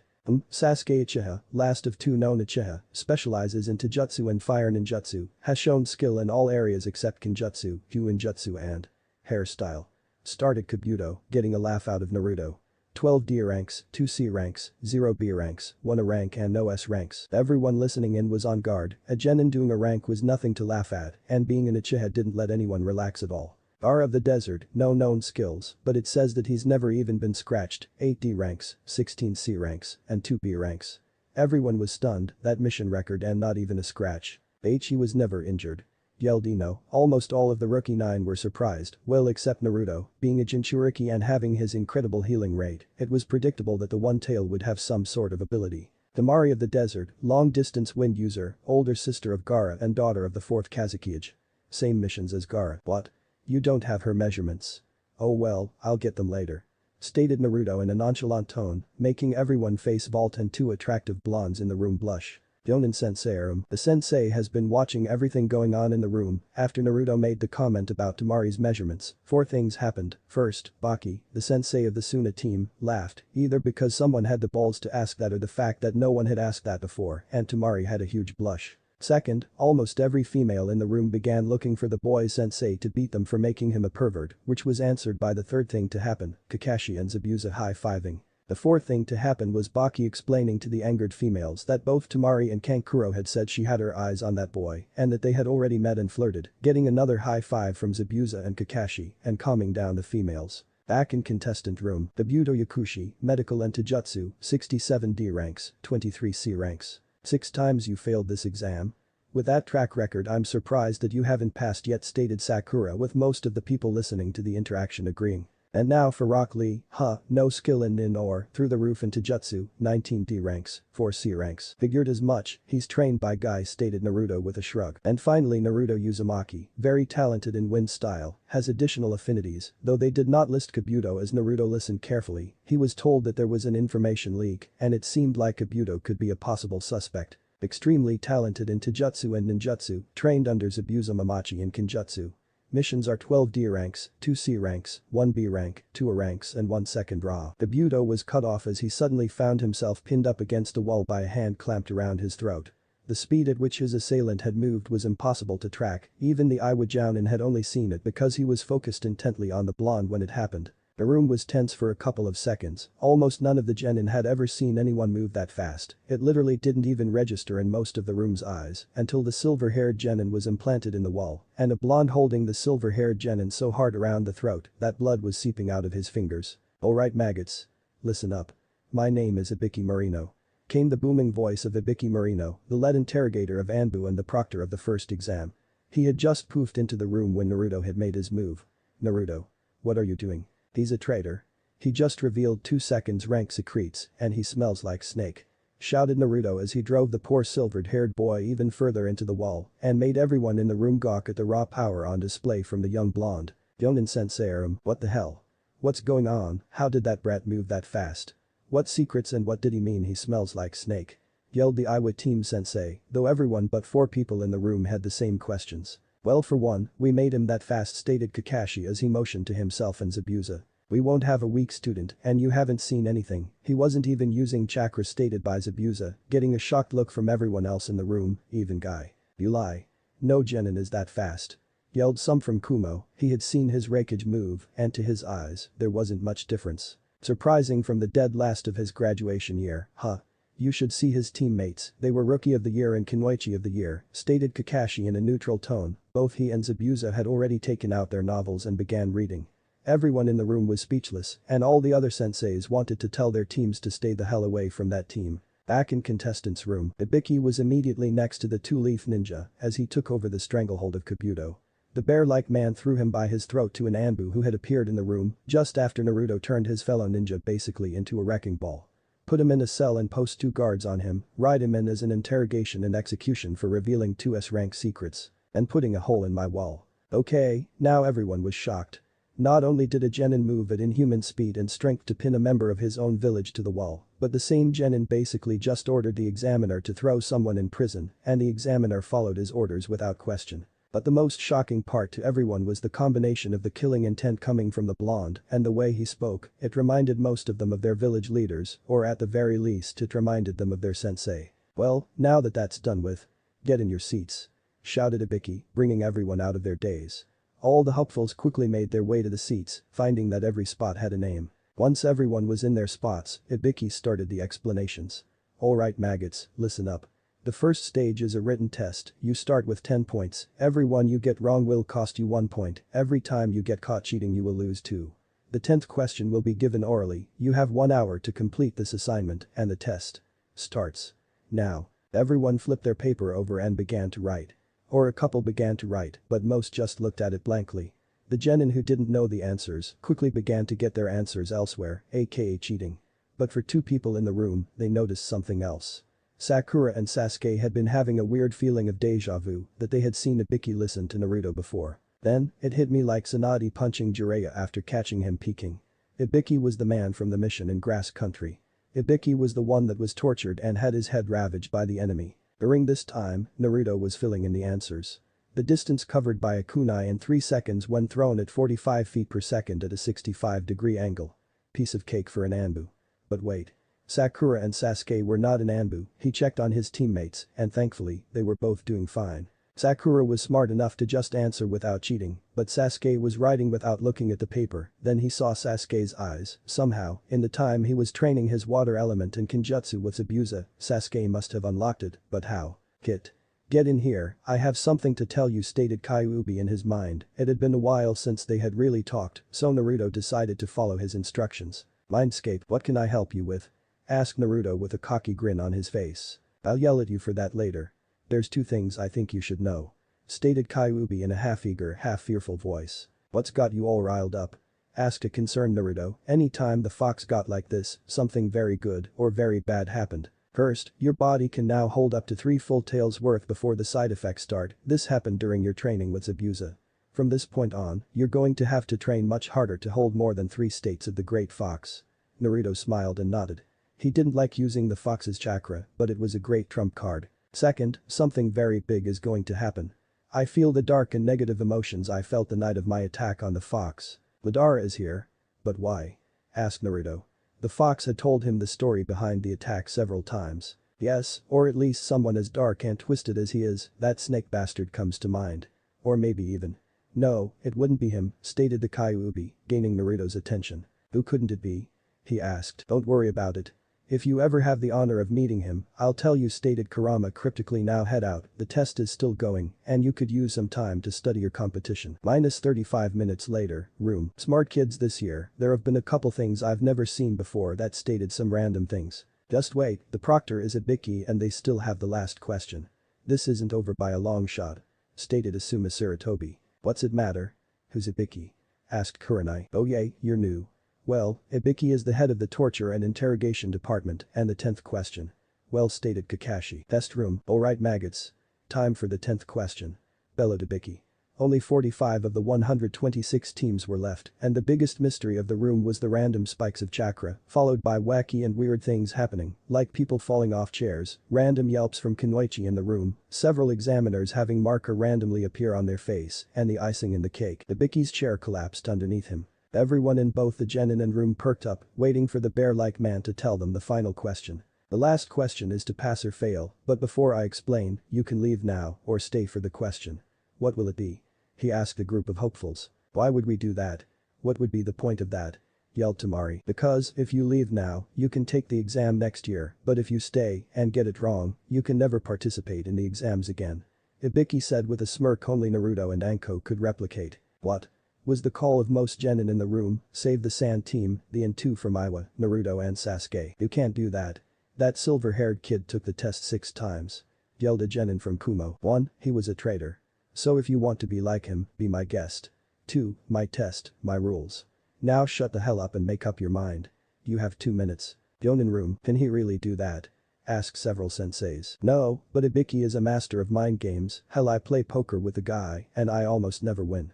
Stated Kakashi as he sharpened a set of kunai, but my little asshole of a student wins enough that I'm not in the poorhouse, kid almost always finds a way to win. You got that right, that little bastard got me a couple of times, I still don't understand how he can read a lie like that, we both wear masks.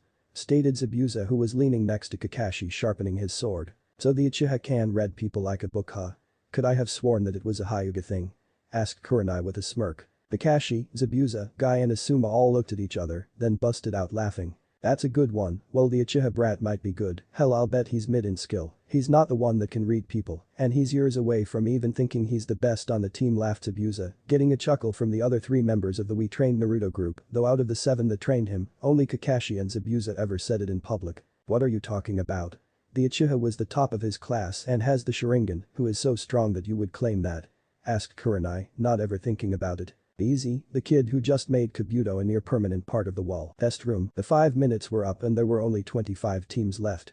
Naruto had reassured his team and teams 8 and 10. Okay, one last chance. Asked Ibiki, after the question, the room flooded with killer intent and made everyone, including the Iwa shinobi weak-kneed. The source? Naruto. And the message he was sending was clear, for Ibiki to get on with it, who helped to scare the living crap out of most of the room. Okay, everyone that stayed, you. Pass. What? Once again was shouted by half the room. As you have to make life and death decisions, if you can't do that, you don't deserve to be a ninja. The bear bellowed. If that was the test, why the hell did we have to write all that crap down? Asked the idiotic Kiba. Ibiki just chuckled, he slowly pulled off his bandana to reveal his scared burnt and punctured head. Everyone in the room but one person either gasped or cringed. That one being the look of sadness and regret. This is what the cost of information is, mess it up you die, I was lucky enough to have a guardian angel, you most likely won't answer the large man. A dead silence hung in the air before a ball of something came smashing through the window and did some sort of maneuver midair. The end result was a very attractive purple-headed female standing in front of a banner that read, the proctor for the second exam, the very sexy and no longer single, Anko Midarashi. Alright maggots. Training ground 44 in 10 minutes. Chapter 9. The end of the man. So this is the forest of death? Asked Sasuke rhetorically. They were one of the last groups to get there, and with Naruto's little performance, all eyes were on them. Yep, it's not that bad, I'm sure we'll be fine. Naruto stated with confidence. Almost as soon as the words left his mouth, a kunai flew past his cheek, cutting him open. Is that so, brat? Maybe you'll change your mind as you're digested by a man eating a plant. Came the sweet but threatening Anko as her body flickered behind him and held a kunai to his throat. Now was some time for some grade A acting. There's no such thing. The blonde sputtered out. Now almost everyone was scared. If the blonde was showing that he was timid, then what should they be feeling? You owe me for this. Whispered Naruto. Oh, but there are. She responded in a sing-song voice as she slipped a small scroll into his vest, though no one saw it because she was also licking the blood off his cheek. Most guys in the area had to shift their stance as they had certain reactions to the hot proctor. No problem, I'll just make Zabu-kun teach you something, she whispered back. I'll believe it when I see it. Responded the blonde shakily. Then they both felt someone approach from behind. They both spun around, or Naruto spun around, and Anko went along for the ride. Which landed her in a rather compromising position. Your kunai back, Proctor stated Akusa-nin, she handed the kunai over using her amazingly long tongue. You shouldn't sneak up on people like that, Gaki, but I'll forgive you this time. Said Anko as she took her kunai back and got off of Naruto's back. Sorry, but the sight of blood gets me going a little bit, the Kusanin announced. You know. Started Naruto as he sniffed the air and tightened his grip on his swords. I really hate the smell of snakes. He grunted out. The Kusa ninja had a look of surprise. Not because of the declaration of her smell, but because the Kusa ninja was in fact Orochimaru in disguise, and if the blonde knew it, then he could inform the proctor, who would summon the Hokage. He couldn't chance it. He bowed and left, searching for a new body to inhabit until he could mark his targets. Damn that boy. First Kabuto and now this. He's much too good to be a genin. I'll have to separate them to put the curse mark on Sasuke. As the genin left, so did Anko, both to finish the preparations and to inform Anbu of the possible threat of another Orochimaru spy. It never dawned on her that the nin was Orochimaru. Naruto took this time to read the scroll Anko had given him. It was actually 2 notes on the same scroll, though one was way less helpful. Team from Iwa are imposters. 1 B rank and 2 C rank. Also, watch out for the team from Suna, they have a Jinchuriki. Zabuza said, don't fuck this up, kid. I got money riding on you to win the whole thing, and if you don't, Haku will freeze your balls off. Also, I'm staying in your apartment for now. I kinda sliced a hole in my floor while sharpening my sword. Sweet bastard, better not sleep in my bed, and what's with him and having Haku freeze people's balls off? Naruto asked himself. Okay, this is going to suck. Stated Naruto as he crumpled up the piece of paper and burnt it with a fire. What's up? Someone steal all the ramen? Asked Sasuke with a smirk. Don't even joke about that. Yelled Naruto, getting even more attention than before. Alright maggots. Every team comes to get a scroll and a gate assignment. Also you need to fill out this form. Yelled Anko with a psychopathic grin. What are the forms for? Asked Akumo Ninja. Oh, nothing much, just that if you die your village can't take action. It is the forest of death after all. Cackled Anko, scaring several teams to the point where they just left. Odd. That laugh gives me nightmares. Said Naruto with a shudder. Everyone that heard him silently agreed. Minus 10 minutes later. How the hell did we get gate 13? Yelled Naruto, confusing everyone within earshot. Were there certain gates that had a harder path than the others? What's so bad about gate 13? Asked Sakura, what was the blonde so pissed about? Anbu does survival trailing here, whispered Naruto with a hand over his mouth, probably so the people around couldn't read his lips. A habit he picked up from having a mask on for most of his missions. We already know it's dangerous, why does it matter if Anbu trained here? Whispered back Sasuke, also putting a hand over his mouth, figuring if Naruto was doing it, it was probably for the best. You don't understand, each gate is a training area. Gates 12, 13 and 14 are for ambush training. Wide open fields, no cover, and there are traps set up everywhere. Stated Naruto. Both Sakura and Sasuke paled. An ambush was the last thing a ninja wanted. And to add to that, we have a team from Iwa and a team from Same on both sides of us. Both hostiles and both have been staring at us since we got to the gate. I know for a fact that Iwa wants me dead, but the rain is a wild card. He stated, getting a confused look from his team. Why would they want you dead? Did you kill a bunch of them in Anbu? Asked Sasuke. Well that works, Naruto thought happily. Yay, I lost my mask and they got my picture. Now I'm in their bingo book. It was a lie, but for now, it would do. So we're going to have a fight of the bat, huh?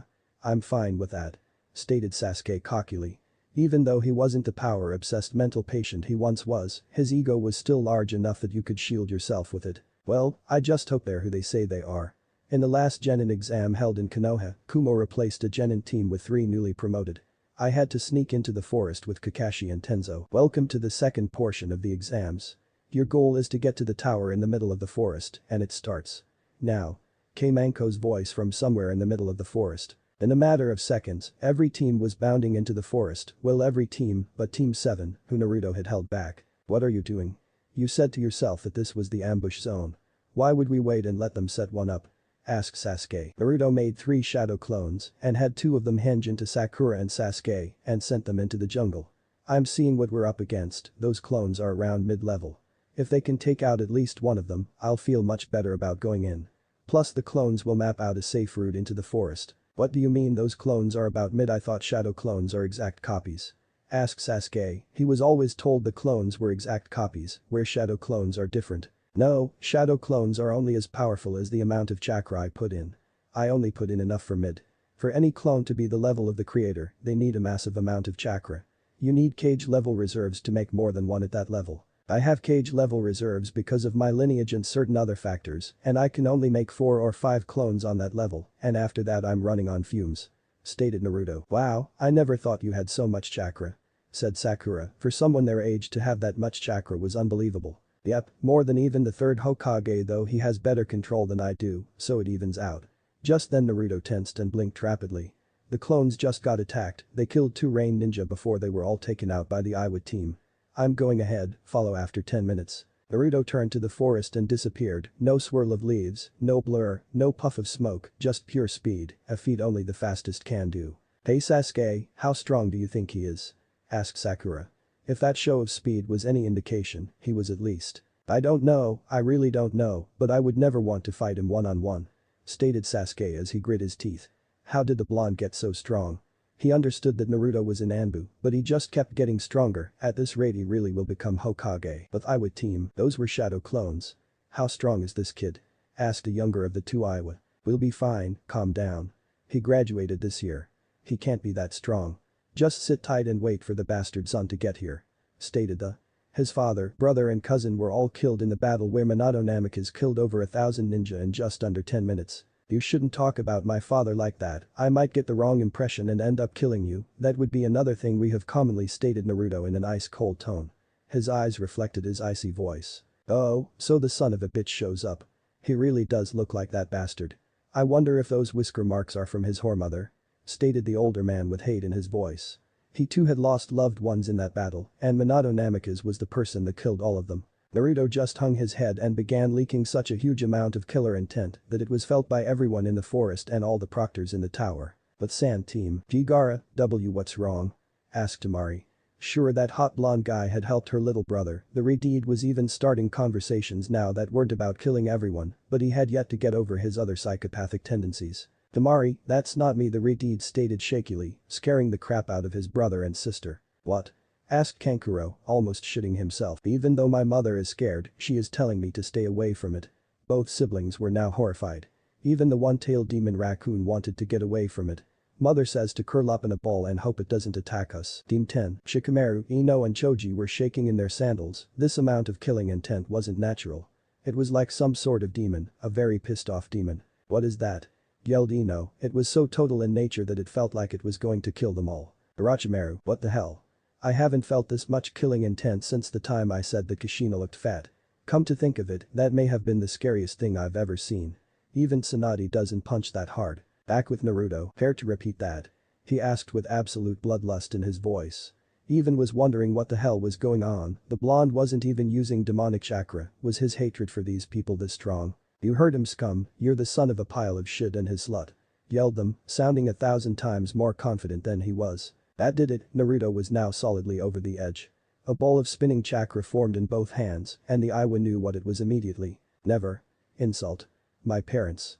Shouted the blonde as he charged them so fast that to the untrained eye, it looked like the flying thunder god. Rasengan. In an instant, both he and one of them had swirling blue balls of chakra blowholes through their chests. Shredding their heart and lungs and obliterating their spines, leaving nothing to support their upper bodies. They slid off the blonde's arms and collapsed to the ground. You. Naruto turned his head to the last member of Iwa's team that was still in one piece. Leave, return to your cage, tell him the next person he sends to kill me, I will take it as an open invitation to come to your village. And believe me, I'll make my father seem like a saint. Now go. They took off. Who wouldn't after seeing someone move so fast that they seemed to just teleport, then add the fact that both your teammates' torsos explode from it that sparked fear in everyone in your home village, you tend to want to get the hell out of there. -7 minutes later. Hey, you feel that killer intent earlier? We felt it all the way back at the gate. Asked Sakura as she and Sasuke made it to where Naruto was sitting. Yay, that was me. I gave one of the Iwa ninjas a warning. The other two. He said lazily as he motioned to the 2 bodies he had propped up against the tree. What happened to them?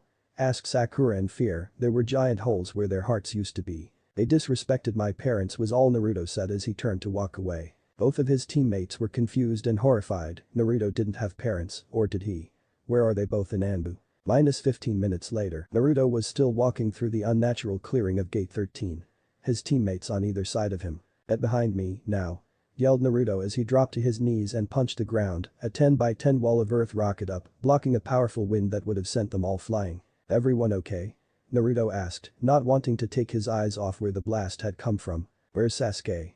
Yelled Sakura. Sasuke had decided not to follow orders and was blown far away as a result of it. He now didn't know where he was, where his teammates were, could he remember much at all. He had hit his head extremely hard on a tree on his journey. Hello Sasuke-kun, want to play a game?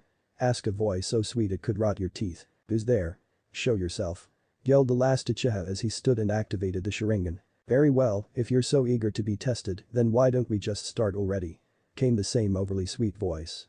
Suddenly, a man walked out of the wooded area to the right of him. A very pale man. Who are you? What do you want with me? Sasuke asked, getting a hair-raising chuckle in return. All I want is to give you power Sasuke, to kill you brother perhaps. Maybe even kill that blonde who's always in your way. All you have to do is join me. Asked the pale man. No, no one can just give you power without some kind of drawback, so why would I possibly join you? Besides, I gave up on my plans to kill my brother, a life filled with revenge will only get you killed or leave you empty. Stated Sasuke, remembering the many conversations he had with Naruto and Kakashi. Well, then I'll just have to make you come to me then. Said Orochimaru as he began leaking his own killer intent. Soon a team, Ara. That you? Asked Kankuro. This was the second time that this happened. No, mother is very afraid right now, even more so than that time we met the strange man in the green spandex. But Sasuke was rooted to the ground, unable to even think. The pure killing intent was stifling, even Zabuza wasn't anywhere near this level. Then, out of nowhere, a head came flying towards him, and faster than he could react, bit him on the neck, giving him the curse seal. Sasuke dropped to his knees and passed out from the pain. Sasuke. Came the voice of Naruto. He came bounding into the area that held his friend. He instantly saw the curse mark, knowing plenty about it from Anko. Shit. Sakura, get Sasuke and get out of here, I'll deal with this guy. Kukuku, so Naruto-kun wants to play with me as well, Well maybe I can have a little fun before I go. After all, you figured out Kabuto, so you must have some talent, said the pale man in front of him. Sakura left, not wanting to disobey orders. That or she just wanted to get the hell out of there. Well if that's the way you feel about it, then let's go, Orochimaru. Naruto had already activated his, he was going to need it in this fight. He was hoping that Orochimaru would underestimate him and that he could get him by surprise. Naruto charged, ducking and weaving to hide his true intentions. He threw a punch that was caught by Orochimaru, a costly mistake. Uzumaki style. Meteor punch. He yelled as he launched his fist which was surrounded by wind chakra. The combo of surrounding his fist with wind chakra and powering his punch was devastating. Orochimaru's arm exploded, leaving only the bone of his upper arm and some shredded muscle that had somehow stayed on. But the attack wasn't finished. After his arm exploded, Orochimaru took a sledgehammer-like kick to his chin, shattering it on impact. Orochimaru was thrown a far distance, laying in a pile that barely resembled a human. Then, something started coming out of his mouth, it was a hand. Following the hand was an arm, then a head, then a whole body. Orochimaru got up off the ground, new arm, new chin, the only thing wrong with him was that he was covered in slime, though that didn't seem to matter to him. That was quite a punch. You know that hurt quite a lot, but I guess it's my turn now. He charged the blonde. The only thing that let Naruto dodge and parry the blows was his and the time he was in Anbu. Stay still grunted at the snake Sannin. You know, for a pedophile, you're pretty good. Stated Naruto, more to piss off Orochimaru than to compliment him. If he could piss them off, then he would make mistakes. Unfortunately, Orochimaru was a master of emotions, he didn't falter for a second. They spent the next 5 minutes exchanging blows, or rather dodging or blocking everything in a strict taijutsu battle. Even with years of experience and his taijutsu style, Orochimaru was still just too good to hit. Naruto had to marvel at this. Well it's been fun, but I really must go, so I guess I'll just have to use ninjutsu. Earth style. Dragon spear yelled a huge dragon made of earth and rock rose up from the ground and charged Naruto. Uzumaki style. Lightning dragon, an absolutely massive dragon made of pure lightning, came from Naruto's mouth and collided with the earth dragon, completely destroying it and sending Orochimaru back, burns covering the front side of his body. Once again, he emerged from his own mouth, but this time, a little worse for the wear, I need to stop underestimating him. He hits like Tsunade and has reserves that surpass mine. I need to end this quickly though the snake Sannin. Naruto was having similar thoughts. Damn, almost out of chakra, I put the rest I had in that last attack. I need the fox, it's the only way I can stand a chance. Red chakra started to bubble out of Naruto, he was going to risk it, so he went right up to his max, but there was a problem. Fox. You said I could use up to 3 tails. This is barely 2. I know, your body is too strained from using so much of your own chakra before using mine anymore, and your body will rip itself apart. Stated the fox. Orochimaru used this opportunity to attack, though Naruto was somehow able to dodge it, though even with the boost from the fox, Naruto wasn't fast enough to dodge Orochimaru's follow-up as he slammed his palm into the blonde's stomach. 5 pillar seal. Hissed as he sealed off the fox's chakra. Then, while Naruto recoiled in pain, what felt like teeth punctured his neck and what felt like acid injected through the bite. He collapsed to the ground and heard, "You're too strong to leave alone, if you survive the curse seal, you can come be my slave." Then, everything went black. But not before he heard the yelling at him, "Don't die on me, kid. Don't you fucking die on me." Naruto. Chapter 10. Birth of a Legend. Naruto. Yelled Sakura as she knelt down by his body. She was shocked and frightened, he wasn't breathing. She checked his pulse and found nothing. Panicking, she started using some of the medical knowledge she knew, performing CPR and pumping medical chakra into his heart and lungs at the same time, showing her masterful chakra control. "Sakura. What happened to Naruto? Where's Sasuke-kun?" Yelled Ino as she and her team found the beaten body of Naruto with Sakura hovering over him. "Naruto, please be alright," she silently prayed. Sakura ignored them, or perhaps she couldn't even hear them. She was so focused on reviving her teammate that she had basically shut out the outside world, though nothing she tried was working. She was getting desperate, she was burning through medical chakra, and the blonde wasn't responding to Sakura. "Wake up. What's going on?" yelled Ino. Sakura was about to give up hope, but just as she stopped CPR, she felt a small bump, then another and another. Then the blonde sputtered out for breath. Everyone jumped back at the intensity of the breath and the painful sounding gasping that came after it. "He's alive. He's alive." "Well, what's going on?" asked Choji. Seeing someone in this bad of condition wasn't normal, especially Naruto. In all their time at the academy, they never once saw the blonde so much as tired, so to see him on death's door, it was hard to fathom. "We were ambushed, Orochimaru of the Sannin attacked us. He defeated Sasuke and Naruto held him off so I could move Sasuke somewhere safe. I made an Earth clone to stay with Sasuke and came back to help Naruto. When I got back, Naruto was just falling limp to the ground with no pulse. Orochimaru gave both Sasuke and Naruto some weird marks. Come on, help me bring Naruto to where Sasuke is." She pleaded with tears in her eyes, whether it was tears of joy that Naruto was still alive or tears of sadness that she couldn't help more was anyone's guess. "Why yay, let's go," stated a shocked Ino. He was dead. Mindscape. Naruto's unconscious form was laying 10 feet from Kyuubi's, unmoving but still alive. Thanks to that pink-haired girl, the kid would live. "Kid. Wake up, you're safe for now wake up." Shouted at the young man outside of his cage. The pink-haired one had just saved his life, but there were more problems than that. Naruto began to stir, after a moment his eyes opened, then the pain started. "Ah." The blonde screamed in pain, absolute pain, his blood felt like lava, his skin felt like it was being torn away, and every movement felt like red-hot pokers shredding his muscle. "Kid, we don't have much time, that snake bastard sealed most of my chakra, and all I can do is keep that other seal from taking you over. Now listen carefully, you're going to have to fight off the evil influence of the seal yourself. I can manifest the seal into whatever form it truly is, but I can't help, it's going to be just you," explained the Kyuubi over the shouts of pain. Naruto managed to give a thumbs up, even through the pain of the seal, he was able to move. "Okay kid, get ready, this is going to suck." "Ah. Unknown, where am I?" The pain. It stopped. Painted Naruto, he looked around, not seeing anything but darkness. "Of course it stopped, how can it be a fair fight if you're crippled by pain?" asked a dark voice, just beyond his field of vision. "Who's there? Are you the seal?" asked Naruto calmly, the fox had said he would have to fight. "Haha, no, I'm not the seal, I'm you." Then he stepped out of the darkness, an exact copy of Naruto, except his eyes were red and black, instead of Naruto's blue and white. "I'm you, all the darkness of your life, all the hate you faced, every time you're sad, angry, hurt. I grow bigger and stronger." The curse seal latches onto a person's darkness, and they feed off each other, both growing stronger. "The only way to beat the curse seal is to beat me, but I got news for you, I'm tired of being your shadow, so prepare yourself, because I'm taking over." The area changed to a wide open plain, as far as the eye could see, all there was grass. "There will be no hiding, no running, you will fight me, and I will win," said the dark Naruto. Then, he charged his counterpart. The evil Naruto went for a leg sweep, but he was countered with a spinning heel kick. It went on this way for about 5 minutes. No matter what either would do, the other could match and counter it, right down to the amount of clones each could make and the power they used. "We're the same, I know everything you do, but I have the advantage, and I'm not one to pull my punches." The evil Naruto then began to transform, his skin turning gray and his hair turning white. His eyes are completely black and spikes growing from his forearms. "Ah, the curse seal. I must thank the team for giving it to us, well he gave it to me, you'll be gone soon enough. Outside world, so." Naruto fought one-on-one against a Sannin. "That's it."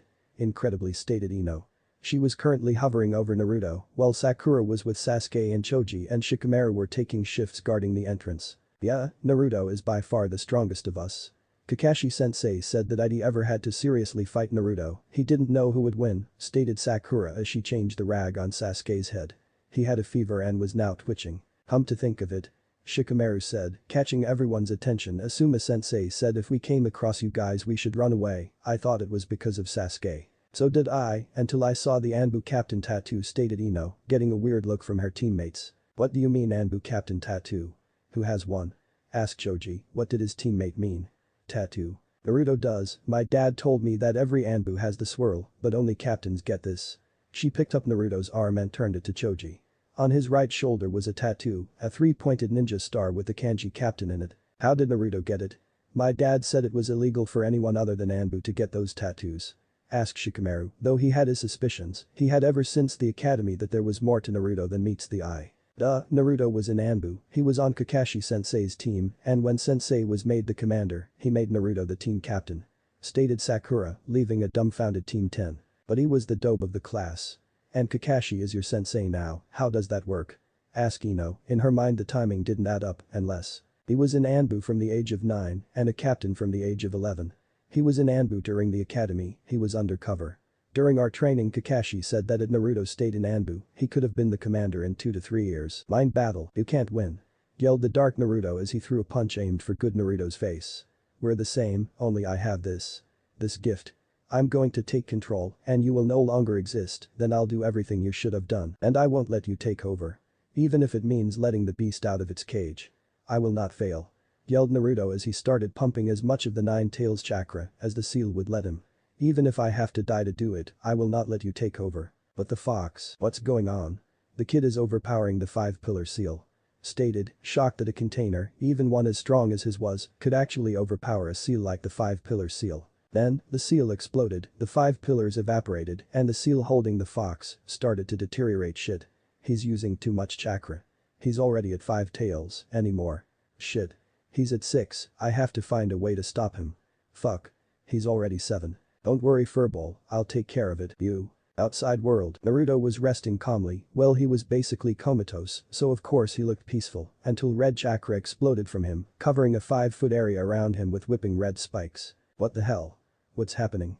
Screamed Ino. The blonde was watching her fellow blonde when this red chakra exploded from him and started lashing out at the surrounding area. Ino, get away from him. Yelled Choji. No. He needs help. Yelled Ino. She was going to go check on the blonde closer but was tucked away by Sakura. Ino, this has happened before. When Naruto has bad nightmares this happens only on a much smaller scale. Yelled Sakura, it had happened during the mission to Wave after his fight with Zabuza. Kakashi had used some weird piece of paper that stopped it, but it was just small wisps of chakra, not the violent whips that were erupting from him now. So? This is normal for him? Asked Shikamaru. The blonde was full of surprises, why not add one more? At least, that's what a normal person would have thought, but Shikamaru was not normal. Also, with his combined intellect along with his father being on the council, he knew that Naruto held the 9-tailed fox. So it was not a huge intellectual leap to figure out that it was the 9 tails chakra. I guess, Kakashi said it was something that Naruto inherited from his mom, though he wouldn't say if it was or not. Stated Sakura as the 3 still awake genin backed away from Naruto. Naruto versus Naruto, you idiot. You'll kill us both. You're already at 7 tails. Shouted Dark Naruto, even though he was the part of Naruto that was affected when the fox chakra was used, it could still kill them in a high enough amount. The only way I'll stop is if I win or if you join me. Now which is it? Yelled Naruto, getting close to approaching 8 tails. If he had to he would end them both and bring the Kyuubi down with him. After all Kyuubi was tied to his soul, so the very least that would happen was Kyuubi would have to wait 3 years to reappear. What do you mean join you? Asked the Dark Naruto. After all, how can the dark half and pure half both exist together? We both act as Naruto, together, we join beings. Stated good Naruto as Naruto started morphing into the. Okay fine. Just stop channeling, yelled Dark Naruto. Good Naruto suddenly dropped the cloak and the bad Naruto reverted from stage 2 curse mark. They walked over to each other and stared at each other. After a minute of this stare down, bad Naruto stuck out his hand. Naruto took the hand and they shook on it. Just one question before we do this, how did you just cut off the fox's chakra like that? I thought we could only control 2 tails, you were at 8. Asked Dark Naruto before Naruto pulled him into a hug. I have no clue. Then, there was a bright light and an explosion of power. When it was done, only Naruto was left and he felt different. Whole. Outside world, it stopped. And what was that weird light? Asked Ino, she was getting more and more confused by the minute. What was that red chakra? And then that weird glowing light. This was just too much. What's going on with him? He's always so happy and smiling, but if he sleeps like this. Yep, I guess it's overstated. Sakura as she and Ino took cautionary steps toward the blonde. Naruto? Naruto asked Sakura as she nudged his shoulder. A soft smile appeared on his face, but then his expression became unreadable. Hey Sakura? Started Ino in a timid voice. Sakura stopped shaking Naruto and looked to her one-time best friend. What's wrong Ino? You're on his team, who is Naruto? It's obvious that he isn't the guy we all thought we knew at the academy. Asked Ino. I can't answer that, both because I don't really want to and because I don't know the full truth. The only ones that truly know Naruto are Kakashi, Lord Hokage and maybe Ibiki. Mindscape. Hey Kyuubi. I did it. I beat it, I beat the curse seal. Yelled Naruto as he gazed into the seal and started looking around. This wasn't the sewer that Kyuubi lived in, it was a cream-colored room. I saw that, but Kyuubi's not here right now, so I guess you're stuck with me. Hokage Tower. Jiraiya, what can I do for you? Asked Sarutobi. They were both just told by Anko that Orochimaru was spotted fleeing the forest. I already know about Orochimaru, so if that's the reason for your visit, we must find a new topic. I figured you had heard that the Toad Sage smiled. His sensei really was an amazing man. The real reason I came was because I want to take Naruto with me for a month of training at Mount Myaboku. It's time he takes my place and that's the best place to start. I think that will work perfectly. There's a month break before the finals of the exam, could you take him then? Asked the aged Cage. Naruto was very strong, mid to high level, but he knew that was nowhere near the blonde's peak. Yeah, in fact I was planning on it. What's his skill level right now? It's got to be at least low, asked the Toad Sage. He would need to get the boy up to level in almost everything before the boy could become a sage. Well, his Taijutsu is on par with Kakashi, maybe a bit lower, which helps him a lot. Ninjutsu. Couldn't tell you, but I would say that he could give most a run for their money. He knows a wide array of high levels, but I don't think he's a real master of them. Just like you, he has no skill in, other than the bringer of darkness and destruction wave. His speed and power, on par with his father when Minato didn't use chakra Hiraishin, truly amazing in that respect, he may even be at your speed already. Chakra control.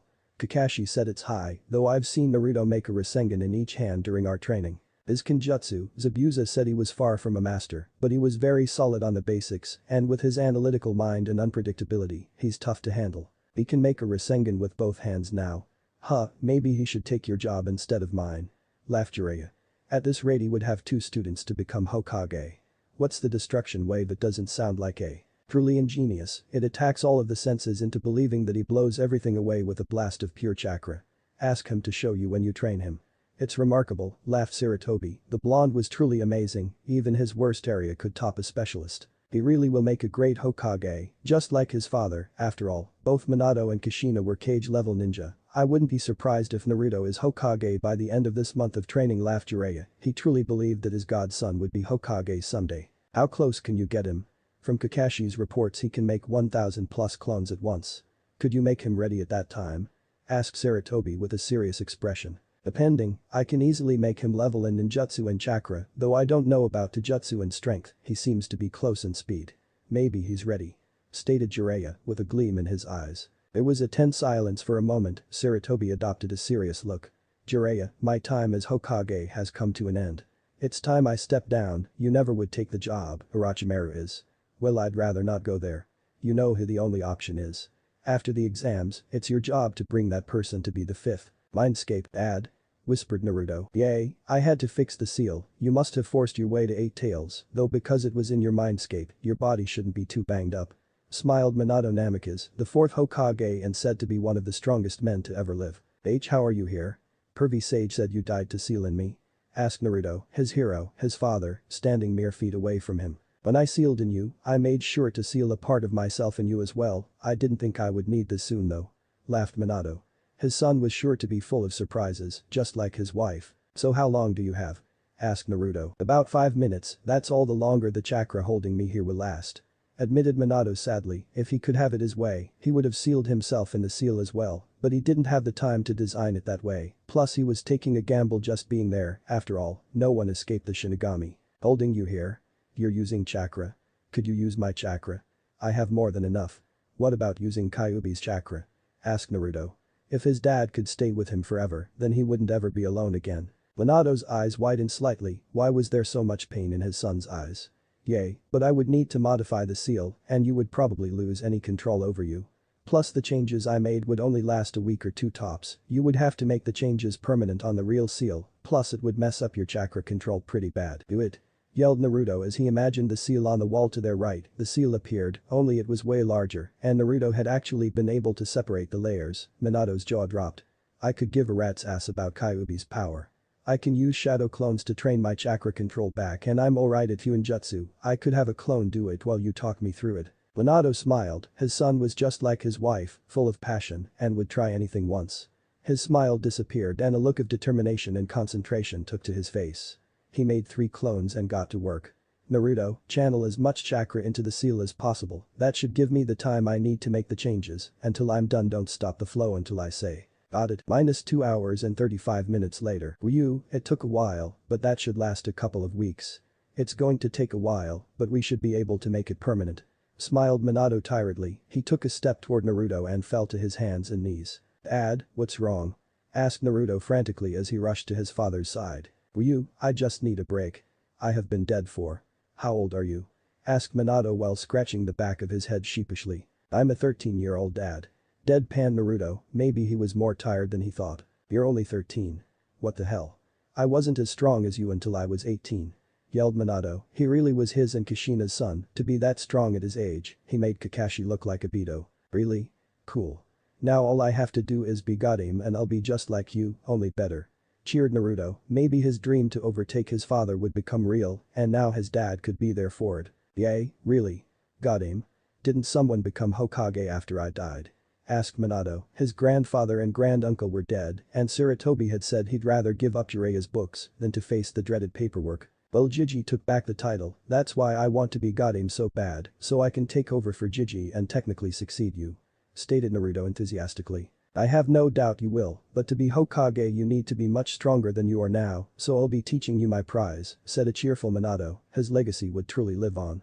He just hoped the Shinigami would allow this, but he wouldn't worry about that now. You're going to teach me the Flying Thunder God. The legendary harassment questioned Naruto, with that, he could mark all his precious ones and truly be able to protect them, he was already fast without it, on par with Guy, but he could use them for a ton of different things. Hanium, one step at a time, first I'll teach you Rasengan, then the upgraded Rasengan, and then maybe Hiraishin, stated Minato with a huge smile, he thought that he would never be able to do any of this stuff with his son. Now if only his wife was there with them. He would truly miss her, if only he could have managed to get some of her chakra into the seal. Naruto quickly made a Rasengan in each hand. I already know the Rasengan, Pervy Sage and Kakashi taught me. Minato was blown away, Naruto didn't even look like he was trying, and he was holding 2 perfect Rasengans. Oh okay, then I guess we can start on the next stage, what element do you have? -6 hours later, outside world. The group was getting very nervous now, both Naruto and Sasuke were still asleep, though thankfully, Naruto was now sleeping peacefully, everyone figured his body was resting from whatever was happening to him and Sasuke. We got into trouble. Someone's here, stated Shikamaru, as he was the one on watch duty. We're here to kill Sasuke Uchiha, where is he? Asked a mummified sound ninja. What do you want with Sasuke-kun? Asked Ino and Sakura at the same time. To kill him. Stated the lone girl in the group. Why? Asked Sakura. We were ordered to by Lord Orochimaru, so that's what we're going to do, said the mummy Zaku, get rid of them. The now named Dozu charged, only to be punched away by the huge fist of Choji using the multi-sized. Dozu recovered and charged again, this time with Zaku, the both launched a blast from their respective cannon, only to be blocked once again by Choji. Shikamaru used this time to hold the two in his shadow possession, and Ino used her mind transfer on their female teammate. Retreat, or I kill her. Threatened Sakura, holding a kunai to the female's throat. Kill her, we don't care, said Zaku with no amount of falsity in his voice. Yay, she's weak, it would help us if she died, added Dozu. With the shock of that proclamation, Zaku escaped from Shikamaru's shadow hold and sent an airwave at Sakura. In the blink of an eye there was a large explosion of dark chakra and Sakura disappeared. Everyone was amazed until they saw Sakura leaned up against a tree, Sasuke standing next to her. Sakura, who did this to you? Chapter 11. A friend, a brother. Here is a free chapter for all my loyal fans as a gift to you on my birthday. It's mostly filler, it explains some things, a little bit of fun, and maybe even a little insight into the secret that is Demon Country. Sakura, who did this to you? Asked Sasuke in a semi-psychopathic voice. Sakura couldn't trust her voice, whether it was that Sasuke was her knight in shining armor or from fear of the heavy and evil aura radiating from him. All she managed to do was point. Yay, it was us, what are you going to do about it? Asked Zaku, not realizing the danger he was in. Looks like I get to test this power out right away, smirked Sasuke as he blurred out of sight. He appeared behind Zaku and wrenched his arms back. You seem to like these arms. It would be a real shame if something were to happen to them. What was all that left his mouth? Well, until Sasuke placed his foot in the Sound Nin's back and cranked hard on his arms. Two loud and sickening pops were heard as his right arm snapped, then his left. Ahhhhhh screamed the Sound Nin as he collapsed to the ground, brought into unconsciousness from pain. Who's next? Asked Sasuke as he flexed his killing intent. He wasn't really expecting an answer. Well, I guess I am. Stated Naruto, who seemed to materialize behind Sasuke, Dozu's limp body hanging over his shoulder, blood leaking from his slashed throat. Oh, with this power, we are finally equals. Shouted Sasuke with an insane cackle. Wrong was all Naruto said as he disappeared. Sasuke went from laughing like a madman to unconscious on the ground, and both of the defeated Sound Nin were laying at the feet of the lone Sound Genin still conscious or alive. Leave now and I won't kill you, said Naruto in an icy voice to the female member of the Sound Ninja. She didn't need to be told twice as she picked up her teammates and ran off, leading her scroll behind. Naruto asked Sakura in a tentative voice. After all, Naruto had the same mark that Sasuke had, but he didn't have a dark aura around him, he was powerful and peaceful. What can I do for you? He asked in a joking tone. It was then he finally realized that the extra people he had sensed was actually Team 10, the team of his one-time sensei. Hey, are you the same as Sasuke? Are you going to have those weird marks? Asked Sakura in fear. I don't believe so. Said Naruto as he pulled down his collar, showing the same mark Sasuke had, only his was pure white, which showed clearly on his naturally tanned skin. But even if they do show up, I should be fine. How? Questioned Ino, both wondering why it affected Sasuke and not her fellow blonde, and if his mark was different. When I was unconscious, I had to fight the curse seal, which latches onto the darkness in one's heart. I had to come to grips with my darkness. Because of that, I don't think it will affect me the way Sasuke did. Stated Naruto in a sad tone. Sasuke must have given into his darkness. So you're not going to go all psycho on us? Asked Choji, not wanting to have to fight the blonde if it came to that. Ino said he was an Anbu captain, so they were no match. I hope not. Which scroll do you guys have?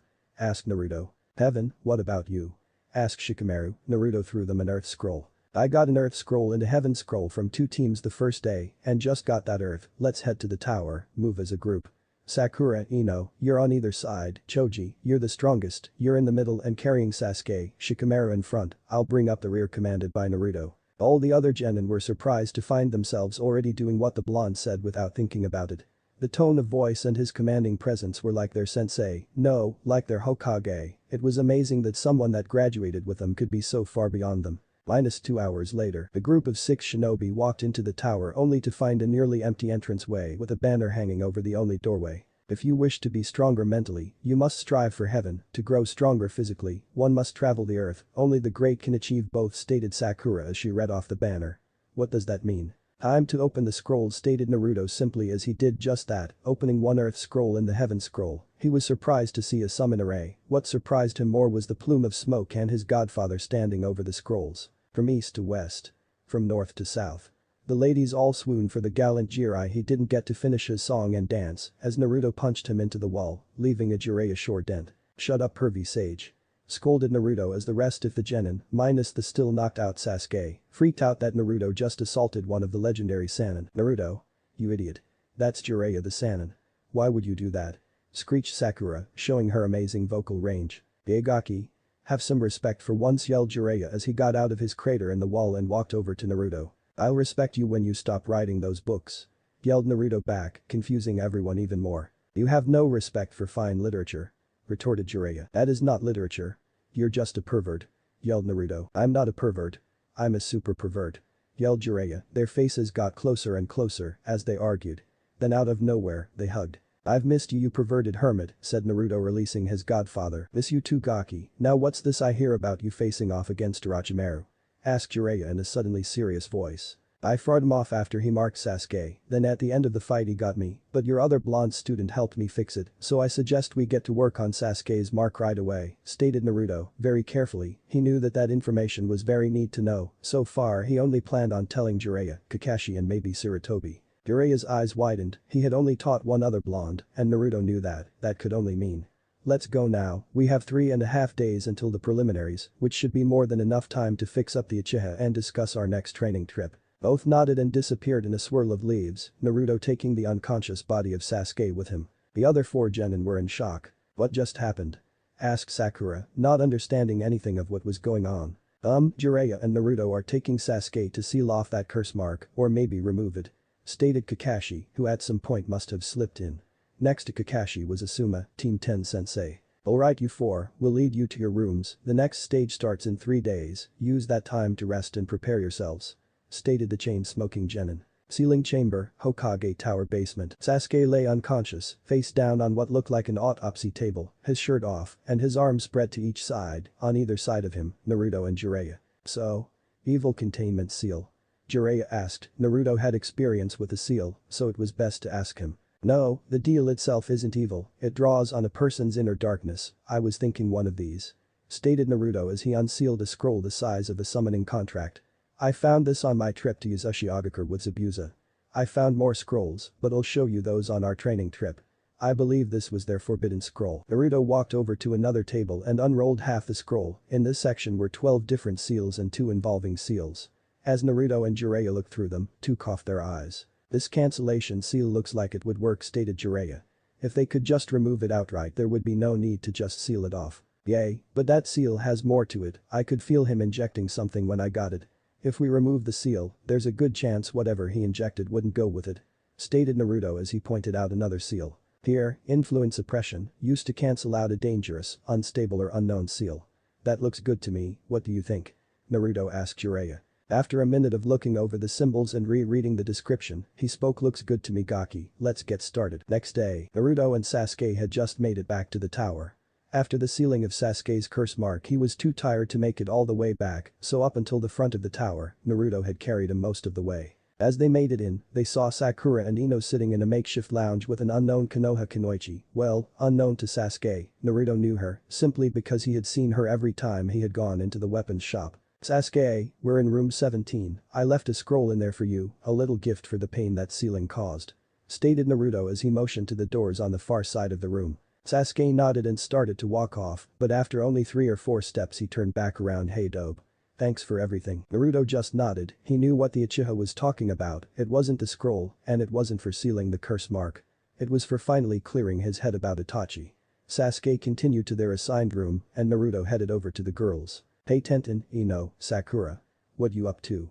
Asked Naruto as he strides over to the group of Konoha Kunoichi. Oh hey Naruto. Just talking about girl stuff. How are Tenten's eyes landed on the 2 sword hilts on his belt. She immediately recognized the swords. What are you doing with those swords? She almost yelled, those were the swords of her idol, if the blonde had stolen them. Naruto, deciding to play along, pulled out both his Anbu fox mask and his trainee puppy mask from a storage seal on his belt. He dropped it on the coffee table, getting a surprised look on all 3 girls' faces, Sakura and Ino, because they both knew that Naruto was an Anbu, but didn't know he was that Anbu. Flashback, Sakura and Ino were being bullied once again, they were in the local park and were all alone near a tree. Both being 10 years old, one a clan heir and one councilman's daughter, they were constantly being bullied by older and usually jealous or spiteful kids, and sometimes even newly graduated genin. Why don't you leave us alone? You big meanie. Cried Ino, she was almost getting used to this kind of treatment, but that doesn't mean that she liked it. Ah, why would I? I'm a genin, and it seems like you two are both a threat to security, laughed the unstable genin. That seems like a terrible idea, said a rather young-sounding voice behind the genin. Said genin spun around to see a rather short Anbu with a puppy mask and spiky blonde hair, standing about 5 feet away from the group, arms crossed. Anbu-san, these two are causing a disturbance. Said the ninja, a smug tone in his voice. You know, it's frowned upon to lie to a superior, and it's illegal to assault a civilian. You're under arrest for the assault of 2 underage civilians. Stated the Anbu as he made a shadow clone to take the genin to his friend Ibiki, who had just taken on a new student, some named Anko. Are you two alright? Asked the short Anbu. The girls both shakily nodded their heads, not trusting their voices. Just then, another Anbu dropped down, this one much taller, had silver hair and a dog mask. What are these teachers doing these days? Don't know, mind if I take a 30-minute break? Asked a shorter Anbu of his apparent captain. Sure, as long as you're back by noon. See ya then, said the taller Anbu as he disappeared in a swirl of leaves. So? You two like ice cream? Asked the short Anbu. Both girls lost all shock and fear they had after the incident and started to nod vigorously. Then flashback, all 3 girls were now blushing, Tenten because she remembered her own father, saying that those swords belonged to him and his last name was Uzumaki, that should have been a big enough hint. Sakura and Ino were blushing because they basically both went on a date with a boy they used to both shy away from or outright despise for the ineffectiveness of the seal. That explains it, Tenten. Laughed Naruto as he picked up both masks and repeated them into the seal on his belt and started to walk off towards the door that led to the rooms. See you all in the third exam, right now I have some important business to take care of. Sand siblings' room. Temari had just gotten out of the shower. She was surprised that a tower in the middle of the forest would have such a thing, but she wasn't complaining. After all, in Suna there's limited water, here she could shower for hours on end if she wanted to. There was a knock at the door, she was unhappy. She had told Kankuro and asked Gaara for a couple hours of alone time, but Kankuro left immediately, though Gaara needed some more begging. It was strange, even though the young man had changed his outlook, he still had the same bloodlust. After the very brief run-in with that blonde shinobi, Gaara had started to not only warm up to her, but become the protective younger brother so many other girls had. I said hours. Not minutes. Yelled the Sand Genin as she opened the door and stopped forgetting. The room. Key. In the hallway stood what she could only describe as an Adonis, 5'8", completely ripped beyond what's natural, though he wasn't bulky, he wore a sleeveless combat vest that barely contained his godlike torso. He had golden blonde hair and dazzling blue eyes. His arms would ripple with even the smallest movements. Hello Temari. Love the shirt, he joked, she finally realized that she just had a towel draped around her body. If you want, I can wait till you put on some clothing. She nodded, her face so red that Hinata would be put to shame. She quickly closed the door, over the next 5 minutes there were crashes, bumps and multiple curse words. Even a slip-up where Naruto heard something about hot blondes and ride him till he breaks which made our favorite young Uzumaki Namikaze blush heavily. Then the door opened. What are you doing here? She stuttered out. Opening the door, Naruto witnessed that her usually well-put-together outfit was anything but. I came over to speak with Gaara, I wanted to check up on him, after all, we Jinchuriki have to stick together. How are you doing by the way? I know for a fact that being the sister of a demon container is most likely horrible for you, as Gaara asked the male blonde, getting a shocked look out of the Sand Kunoichi. No one had ever considered her feelings, and this boy. No, this man had done exactly that, and for some reason she felt safe with him, like nothing bad would happen with him around. He felt like the exact opposite of her brother, yet the blonde held a more powerful demon. How? How are you so nice? You have a more powerful and more hateful demon. Did you have a better childhood? Is it your seal? She questioned him. He was taken aback by her desperate tone and, well, she was now straddling his waist and had her fist balled up in his vest. Seal? That's it. Yelled Naruto. Unfortunately, it was then that both Gaara and Kankuro busted down the door. -15 seconds ago, Gaara and Kankuro were just retiring from their trip around the tower. They had been scouting the competition when they saw the Uzumaki kid had 2 Anbu masks, though from what they heard, the only way to get an Anbu mask was to be assigned one or kill the member who had the mask. Either way, they were both much more aware of the blonde, even if he was friendly. Extremely friendly. It was even more suspicious that he didn't act like Gaara, though he held a stronger demon. They had done the rounds, the most dangerous seemed to be the Uchiha, Niji Hyuga, Rock Lee, both the Kiri and Iwa teams had promising genin, but both of those teams were riddled with some pretty serious injuries. Then there was the Jinchuriki, though he was nowhere to be found. Now they were on their way back to their room for a good rest, when from behind their door they heard "That's it." Coming from behind the door. Neither liked that Temari was alone in the room. Quick as a flash they broke in the door, only to see their older sister straddling said blonde and pulling him closer by his vest. Oh fuck me. It's demon country all over again. Shouted the blonde Jinchuriki, confusing everyone in the room and making one silver-haired, one-eyed and 2 Anbu shiver all at the same time. Temari. Would you care to explain why you're mounted on Uzumaki? Asked Gaara in his usual monotone voice, he could sense there were no pheromones in the air, at least not coming from the Konohinin. She started, luckily, Naruto saved her from the embarrassment. Gaara, can I see your seal again? I think I know the difference between us. My father, Yondaime, designed mine. It may be that you had an inferior design. Stated Naruto, just now sitting up on the bed. Lady Chiho did the seal, but my father is the one who designed the seal, he said it was made to utilize the full power of the demon. Stated Gaara as he raised his shirt without question. Naruto nodded and began to inspect the seal, immediately he began to see the things wrong with the seal, well there wasn't anything truly wrong, just missing. You're missing any and all blocking seals, there's no evil containment seals, and there isn't even a safety layer. Spoke Naruto with disgust, the Suna siblings were shocked both at the mastery he seemed to have over seals and the tone he was taking. We have 2.5 days to the next exams, I can make a new layer for the seal and have it on by the end of the night, your control with sand could either get slightly worse or slightly better, you'll be tired for the next week or two, but that should pass as well. Why you would do that for me? Why? asked Gaara. His life had led him to believe that nothing ever comes for free, and he was sure this was one of those deals. It's horrible, isn't it? Being alone. No one cares about you. Gaara's eyes widened. That was my life. I was hated by this village, beaten every day, more time teetering on the edge of life and death than I did doing anything else. Then one day it all changed. My father's student took me in, the Hokage got me a home, I was taken in by people who didn't see me as Kyuubi, they saw me as Naruto. That can't happen for me, I've been killed before. Stated Gaara with a look of depression. I can make it so you never do that again, no one has to know I even did it, you could make something up about how changed your ways, or you could say something about how a seal master fixed a malfunction in your seal, stated Naruto, already holding a sheet of translucent paper over Gaara's seal and making key points that needed some beefing up. Thank you for helping Gaara. Cried Temari softly into Naruto's shoulder. -6 hours later, 1 in the morning. Both Temari and Kankuro had fallen asleep. Naruto was just about to apply the finishing touches on the additional layer to Gaara's seal, hopefully helping the red-headed Jinchuriki. In the meantime, Gaara and Naruto were continuing their near-constant conversation. So? Uzumaki. What are you going to do about my sister? Asked Gaara, getting a questioning look from the young blonde. I'm sure you've noticed, she's quite fond of you. Do you like her? Don't know, she's definitely nice, and she seems like she doesn't like very many people. Stated Naruto. Yes, now that I've thought about my life. She has always looked out for me, even to the point of assaulting a couple of the older ninjas if they shun me. And she was aroused while she was laying on top of you earlier. Naruto's eyes widened. What? She was aroused? Either because of your position or something that happened earlier. I don't care if she likes you. In fact, if it's anyone I hope it's you. Naruto gave him an odd look, he had never had anything like this happen to him. You're by far my closest friend. We've known each other for only a few days. But even so. You're like this. A brother. And even I can tell that you would never hurt anyone on purpose. But it hurt her. And I'll kill you painfully and slowly. Naruto nodded slowly, he didn't know exactly what to say, he knew how Gaara felt, it was the same way Naruto felt that time AM's boyfriend dumped her on their 3-month anniversary. I understand Gaara, and if we do decide to take this any further, I will treat her like the princess she is, and maybe even get you a girlfriend, laughed Naruto. Gaara, for perhaps the first time in his life, blushed. If I don't. Really? Asked Gaara in a surprisingly emotional voice.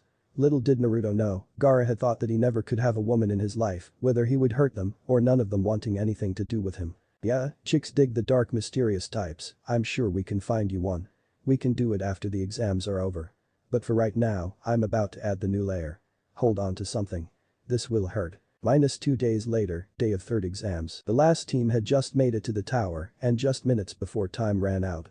Team 8, making it in just the nick of time.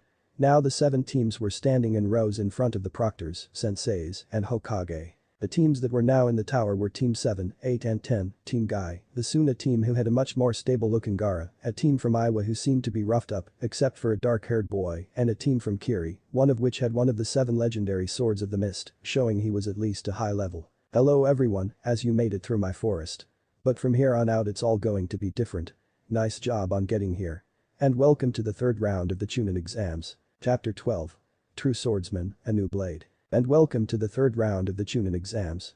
Exclaimed Anko with her usual crazy voice.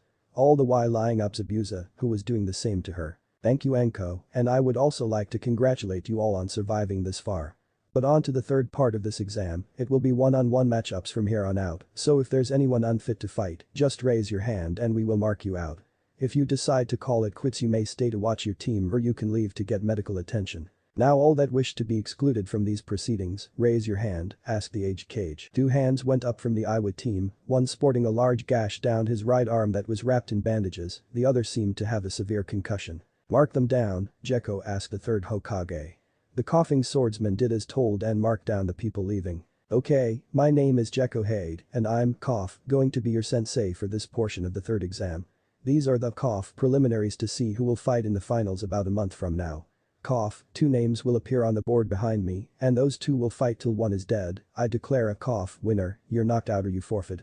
Just then a fox masked Anbu Sunshine next to the aged cage and started to whisper in his ear. The old man went wide-eyed, then called the proctor over. The 3 men talked for about 3 minutes. Then the Anbu disappeared and the proctor motioned for Anko to start the screen. Would Sakura Haruno and Ino Yamanaka please stay here, everyone else, if you would please, move up to the balconies with your teams and your senseis, we'll start the match. Called out Hade, surprisingly without coughing. Everyone but the two girls moved to the balconies, much to everyone's shock, both Naruto and Sasuke shunshed to their spots. Kakashi was next to Naruto in an instant. What was that about? What was the need to use your status as a cover? Asked Kakashi in a rather relaxed tone. He learned long ago to never underestimate him, and he usually had a good reason for doing anything. The swordsman from Kiri is high, low and level. I made sure I met him and… well, you'll just have to see when it happens. Back in the arena, both girls were staring at each other intently. Ino knew Sakura was much better than in the academy, her whole team was way better than in the academy. Sakura knew not to take it lightly. The girl excelled in Taijutsu and knew several that were not taught in the academy. Are both fighters ready? Asked Gekko. Both nodded. Fight. Sakura took off, aiming a huge left hook at her opponent. Ino put an arm up to block and started a counter, but never got that far. The punch had been a fake. At the last moment she switched to a sidekick, sending Ino flying from the huge kick Sakura had somehow generated. What the hell? You're not that strong. Declared Ino as she now charged Sakura. Sakura fell back and took up a guard. Yamanaka went for a kick of her own, only for it to be caught in the palm of Sakura. Ino went wide-eyed as Sakura threw a fully wound-up punch into Yamanaka's face, once again sending her backwards. I am that strong, you don't just sit back and relax when the two strongest genin and Konoha are on your team. I trained too, and now, you're going to see firsthand just how much stronger I've gotten, declared Sakura as she started building up chakra in her legs and her right arm. Everyone who knew her was surprised, they could all feel the amount of chakra coming off the girl, which was surprising, since she was just a genin. After a moment Ino got back up and took a defensive stance, she didn't know what was going on, but she would be ready for it. In a blur of speed Sakura disappeared, moving at high speeds. Uzumaki style. Speed rush. Cried out Sakura as her fist connected with Ino's gut, sending the poor girl flying. She hit the wall, hard, leaving large cracks. Ino fell to the ground with a thump, knocked out cold. Winner of this match, Sakura Haruno. Called out Gekko. Why did she call it Uzumaki style? Is that your move? Naruto asked Sasuke, not one bit surprised his teammate won. She trained just as hard as he did, it was expected that she would be strong. Hinda, it's pretty watered down, the real move is called the meteor punch and would have literally torn Ino into confetti. I taught her that as a gift for getting over her fangirlishness, the same way I gave you a copy of Shisui's body flicker scroll. Commented Naruto as Sakura shakily made her way back up to her team, exhausted from her use of the, both Naruto and Sasuke, as well as Zabuza and Kakashi gave nods of approval. Next match, would Shino Aburam and Choji Akimichi please come down to the arena? The fight was short, Choji went to the human bullet tank, Shino covered him in chakra-eating insects. In the end. Winner, Shino Aburam. Would Shikamaru Nara and Rei Haruya, Mist Kunoichi, please come down to the arena? Same as canon, Shikamaru gets her in a shadow bind and slams her head into the wall. Would Kiba Inuzuka and Naruto Uzumaki please come down to the arena? Alright. I got the dope. That's like a free pass to the next round. Called out Kiba. Somehow, he had not gotten the message on just how much of a BAMF the Uzumaki really were. Naruto Sasuke said with a knowing look, make them all think twice before messing with you. Naruto got what the Uchiha was saying, all eyes were on him for the next match, everyone wanted a piece. Naruto nodded to Sasuke, then a smirk came over his face. Get down here, dope. I'm going to kick your ass. Called out the dog lover, though Akamaru seemed to shy away, being able to sense just how strong the blonde really was. Naruto turned his back to the rail and leaned up against it. After a few moments, he teetered over the railing and fell head first. Everyone was shocked, though no one knew if he did it on purpose or by accident. When his head was about 2 feet from the ground, his arms shot out and caught him in his fall. He then used his mammoth strength to actually throw himself, from a handstand position, the full 50 feet to land on his feet mere inches away from Kiba. The message was clear, don't fuck with me. Zabuza, Asuma and Kakashi were all very proud of their students. Letting his actions speak louder than words, he just punked the cockiest of the group. Guy was just happy at the youthfulness of his student's move and planned to use it to challenge Kakashi to another contest. Are both fighters ready? Asked Gekko. Both boys nodded, still mere inches from each other. Fight. Naruto started off with a headbutt, breaking Kiba's nose and sending him flying from the power behind it. Most of the room was shocked at the raw power the blonde had. Kiba slowly got back up, he was about to charge when Naruto held his hand up. Wait Kiba, I'm going to give you a free shot, stating Naruto as he took his combat vest and mesh tank top off, giving Kiba a free shot at his body. Though this move didn't go unnoticed by the girls in the room, who were now all drooling at the sight of his chiseled frame and 8-pack abs. Any attack you want, I just request you keep Akamaru out of this. Haha deal. Akamaru, go sit on the sidelines, I'll finish the dope. Laughed Kiba, still not getting that Naruto was way above his level. Akamaru seemed to understand this, but Kiba just ignored his puppy. Free shot, come take it, taunt Naruto by tapping his knuckles on his chest. All the women in the room, including Kurenai and Anko, started to drool even more. Naruto just smirked too easily, he said it loud enough for everyone to hear. Naruto wound back a punch. Kiba, not being able to stop in time, flew right into it. Crack was the sound everyone heard when Naruto's first made contact with Kiba's head. Time stood still in the room, then in a split second, Kiba went flying back, hit the wall and went through it. Everyone were completely shocked, even Kakashi. Winner, Naruto Uzumaki. Stuttered out Gekko as a team of medics rushed to Kiba. About 2 minutes later, they came out of the hole in the wall, Kiba on a stretcher with a neck brace. They rushed him out of the room, and a medical nin appeared next to Kurenai. He has a partially fractured skull, 2 broken vertebrae, 1 in his neck and 1 in his back, and a few broken and fractured ribs. But he should be okay. Kurenai was now glaring daggers at the blonde. "Dope. Put your shirt back on. These girls are going to die of dehydration at the rate of their drooling," called Sasuke as Naruto made his way up the stairs. Naruto just rubbed the back of his head and put his mesh shirt and vest back on. There was a collective awe of disappointment from the female population of the room. Well, everyone except Kurenai, who was now standing next to Naruto. "You could have killed him. What kind of person are you? You baited him into attacking and then when he's defenseless you do that," yelled the red-eyed at the top of her lungs. Naruto looked at Asuma, who just shrugged his shoulders. He then turned to Kurenai. "So? Are you really that mad at me?" he asked in a monotone voice. "Yes. You could have killed one of my students," yelled the mistress. "It's part his fault and part your fault." "I am not at fault, I'm a ninja, you're lucky I didn't kill him." "Fuck off," stated Naruto as he turned back around to watch the next fight. Kurenai was now furious, the blonde told her off and was going to ignore her. "Listen here you little shit," she growled as she grabbed his shoulder and spun him around. She wasn't prepared for him to take charge. Naruto grabbed her by the throat and slammed her into the wall hard enough to leave a spiderweb of cracks. Everyone was surprised by this, but none could blame him. Naruto pinned her to the wall by the throat and pulled out a kunai, slowly running the ring in the handle across her throat. "Now you're dead too, if this was a real-life situation, both you and Kiba would be dead. If I wasn't from the same village as you and him, you'd both be dead." He rushed into a situation without thinking it through, he deserved what he got. "You did the same, thinking just because you're older and a higher rank you're untouchable. I did the same thing to you as I did to him, I baited you, something I was told to do back in the academy, and you fell for it. He doesn't deserve to be A, he doesn't have any patience, and he's extremely cocky.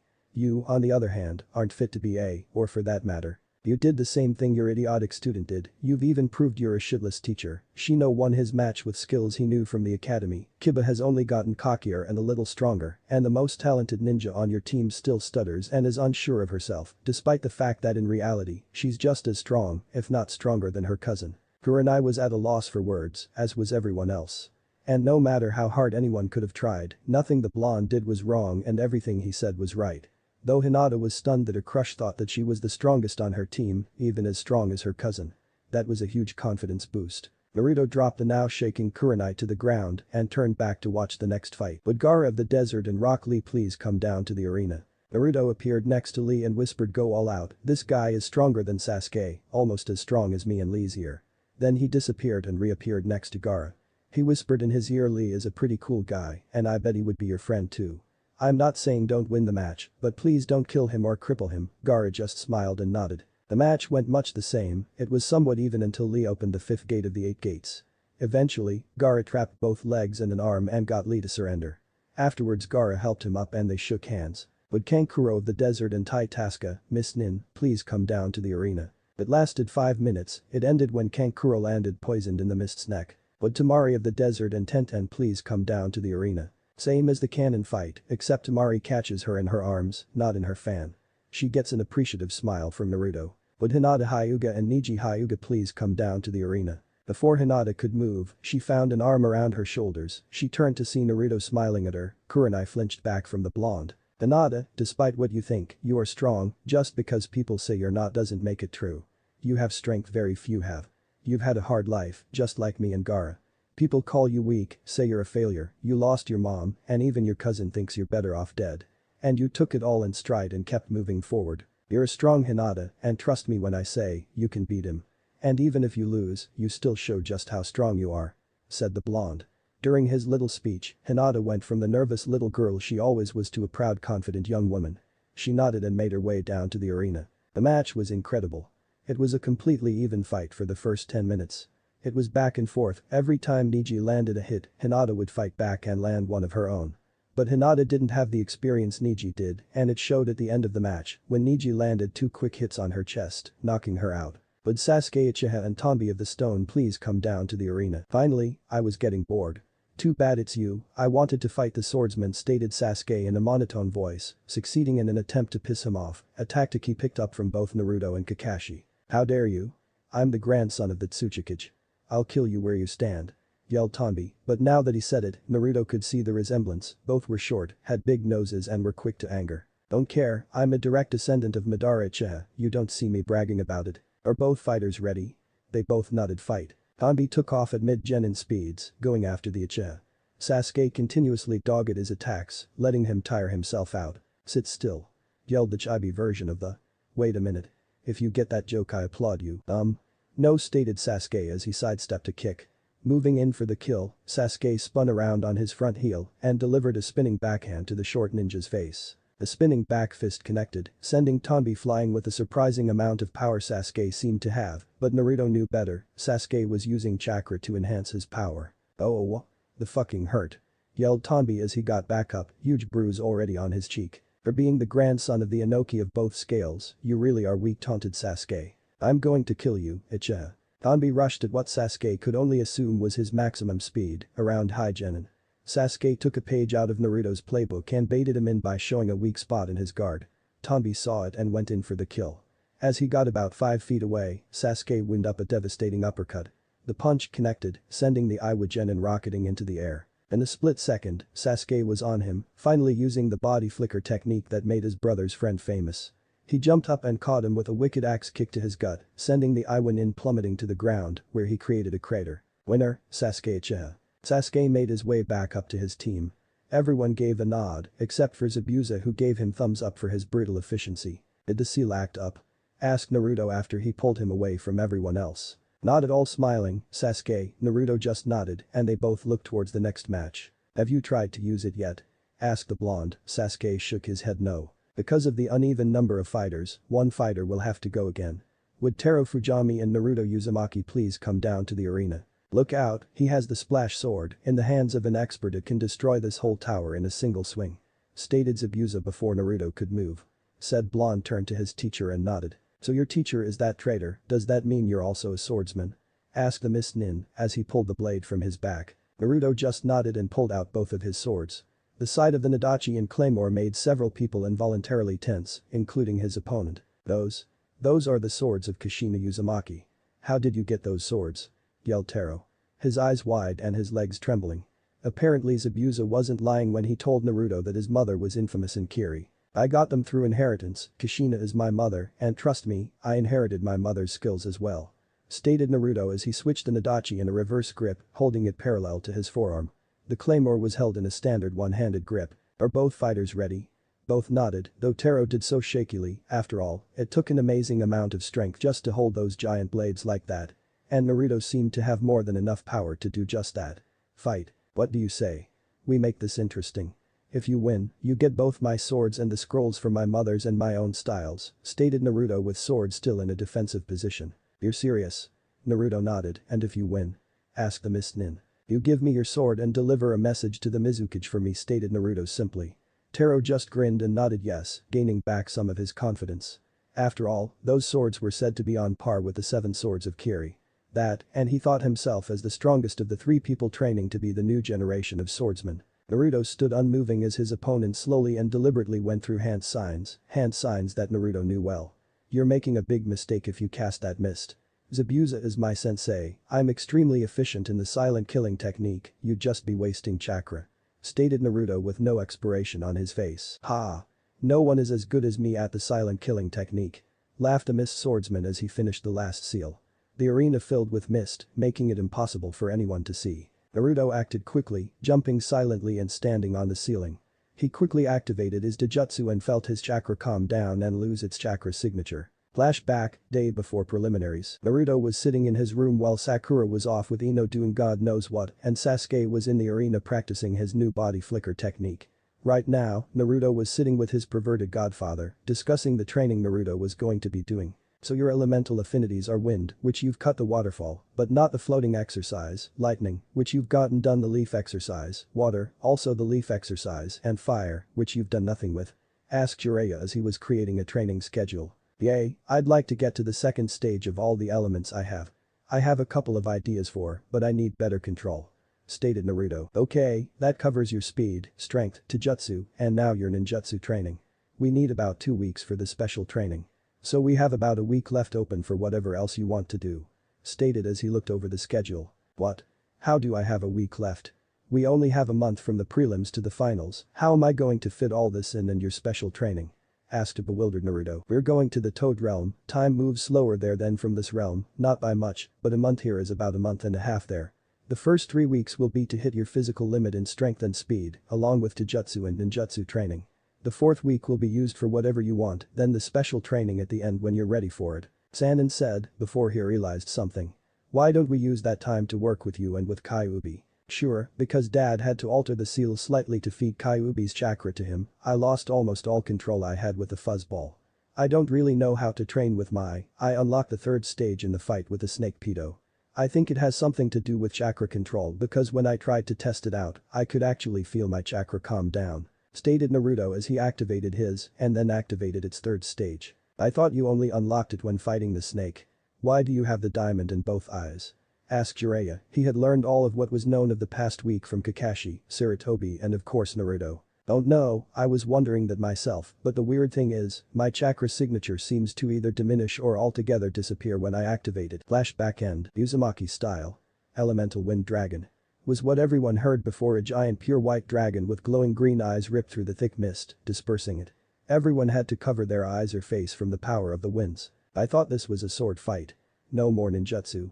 Yelled the scared Kiri ninja. Fine by me, bringer of darkness technique. Yelled Naruto. The Kiri ninja's whole world lost all light and he felt like he was floating in an empty void. Ah, that's not possible. Yelled Kurenai. Only Jiraiya and Kakashi knew what she was freaking out about. What's wrong? Asked Asuma, being the closest to the Jinjutsu mistress. That's Nidame's personal Jinjutsu technique. I don't even have the amount of chakra control for that technique, let alone the cage level of chakra that technique needs just to activate, sputtered out Kurenai, steadily growing both more angry at the blonde and more respectful. It overcame the whispering voice of Naruto from all 4 sides of the Mist Ninjas. All 4 clones held a blade to his throat and a blade to other vital points on his body. Forfeit or you die. The true swordsman never forfeits, they fight to the death. You have won my blade, but I will not admit defeat. Stated the Mist Nin proudly. The real Naruto sighed, he raised his Nadachi and slammed the handle into the back of the Mist Nin's head, knocking him out cold. Winner, Naruto Uzumaki. Naruto grabbed the splash sword and its chest strap. Naruto then helped the Mist Nin over to his sensei and told him about the weapons shop in Konoha that would make a new sword and gave them a message for whoever the leader of the village is. The Kiri sensei thanked him and brought his student back to their hotel room. And with that, the preliminaries are over. Will all winning contestants come down to the arena to decide the matches for the next round? Chapter 13. Lineage. You ready, Gaki? Asked Jiraiya as he and Naruto approached the gate. Standing there were Kakashi, Sakura, Zabuza and Sasuke. All ready to begin their own training trip. Yep, can you 4 live without me for a week? Asked Naruto as both his teammates' sweat dropped and Kakashi and Zabuza read their porn. Don't worry about anything Gaki, Kakashi is going to train Pinky over there and I'm training this brat in the art of the sword and some other stuff said Zabuza, implying he would be training Sasuke. You want to be a swordsman? Asked Naruto with a raised eyebrow. I got into the Uchiha weapons vault and found a couple really nice swords, including the one that Zabuza says is quite special. But I also learned how to unlock Itachi's eyes. He thought yay, a chakra conducting katana, it's a pretty good sword, he might as well learn to use it. Stated Zabuza as he flipped a page in his book, an action mirrored in perfect synchronization with Kakashi. By the way Gaki, what do you plan on doing with the splash sword?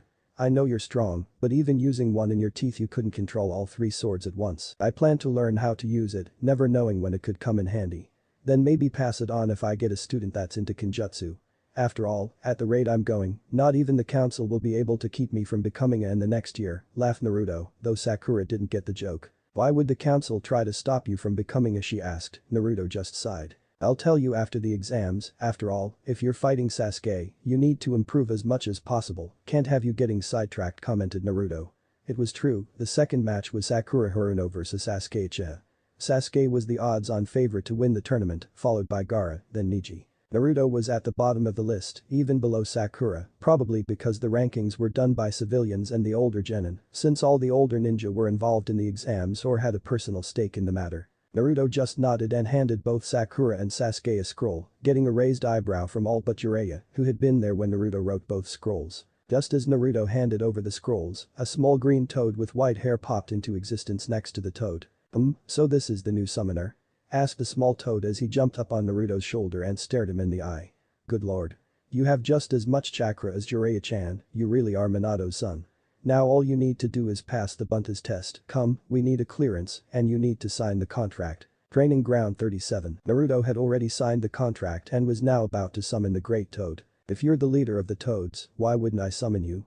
asked Naruto as Fukasaku remounted Naruto's shoulder. "Because Naruto-chan, me and Ma are not really battle toads, we're more of support toads. Bunta, Hiro and Ken are the battle toads, and then there's Kichi and Tatsu, but they're both too young.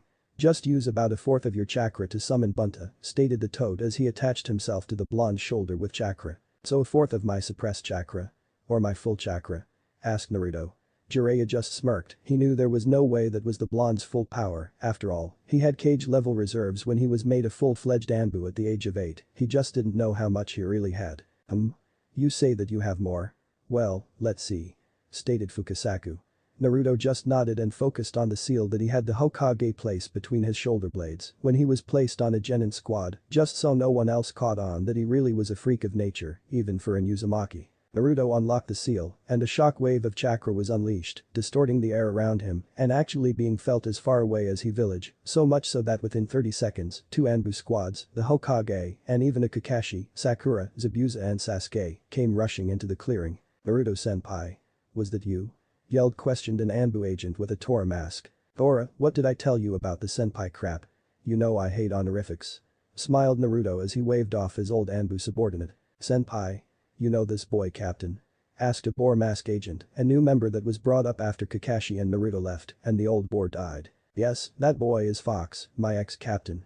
He was next in line for commander, but he and Kakashi-senpai left at the same time," stated Yamato aka Tora, getting a shocked look from all present except from Naruto, Kakashi, the Hokage, and Jiraiya. "Naruto-chan, we don't have all day. Just pump about 1/16 of your chakra, that will more than enough," chided Fukasaku. He was an old toad, but patience was not one of his greatest traits. Naruto tried to only put 1/16 in, but was excited and put 1/8 of his chakra into and both Jiraiya and Fukasaku knew that it was going to end badly. "Summoning jutsu?" yelled Naruto as he slammed his hand to the ground. An explosion of smoke the size of the Hokage monument erupted from the ground, covering the whole training area, and then some "Jiraiya? You dare summon me?" yelled a giant red toad in a blue vest that slowly appeared through the smoke. "Couldn't be Jiraiya, even at his best he couldn't summon both of us," stated another giant red toad, this one in a black robe with a shield and forked spiked battle staff. "Make that all 3 of us, it must have been Fukasaku-sama or Shima-sama," stated a third giant toad, this one a bluish-green toad with 2 swords on his back. "All 3 of you are wrong. This is our newest summoner, Bunta, Ken, Hiro, and Naruto," stated Fukasaku in a surprisingly loud and clear voice. The old toad was surprised though, even though he couldn't summon all 3 battle toads at once without some time to prepare. "Fukasaku-sama, you can't be serious. The amount of chakra needed for all 3 of us is a whole cage's worth. Even Minato couldn't summon us all and still stand," yelled Gamahiro, the toad with 2 swords. "No, Hiro, this is Minato's boy. He has the chakra to do it. We need to get back to the mountain." "Fukasaku-sama, is he coming with us?" asked Gamabunta, getting a nod from the toad elder. "Okay Gaki, hold on tight, this might feel weird the first time." All the toads puffed away one after another, leaving the Hokage, both Anbu squads, Jiraiya and the rest of Team 7 standing in the field. "What the hell is going on here?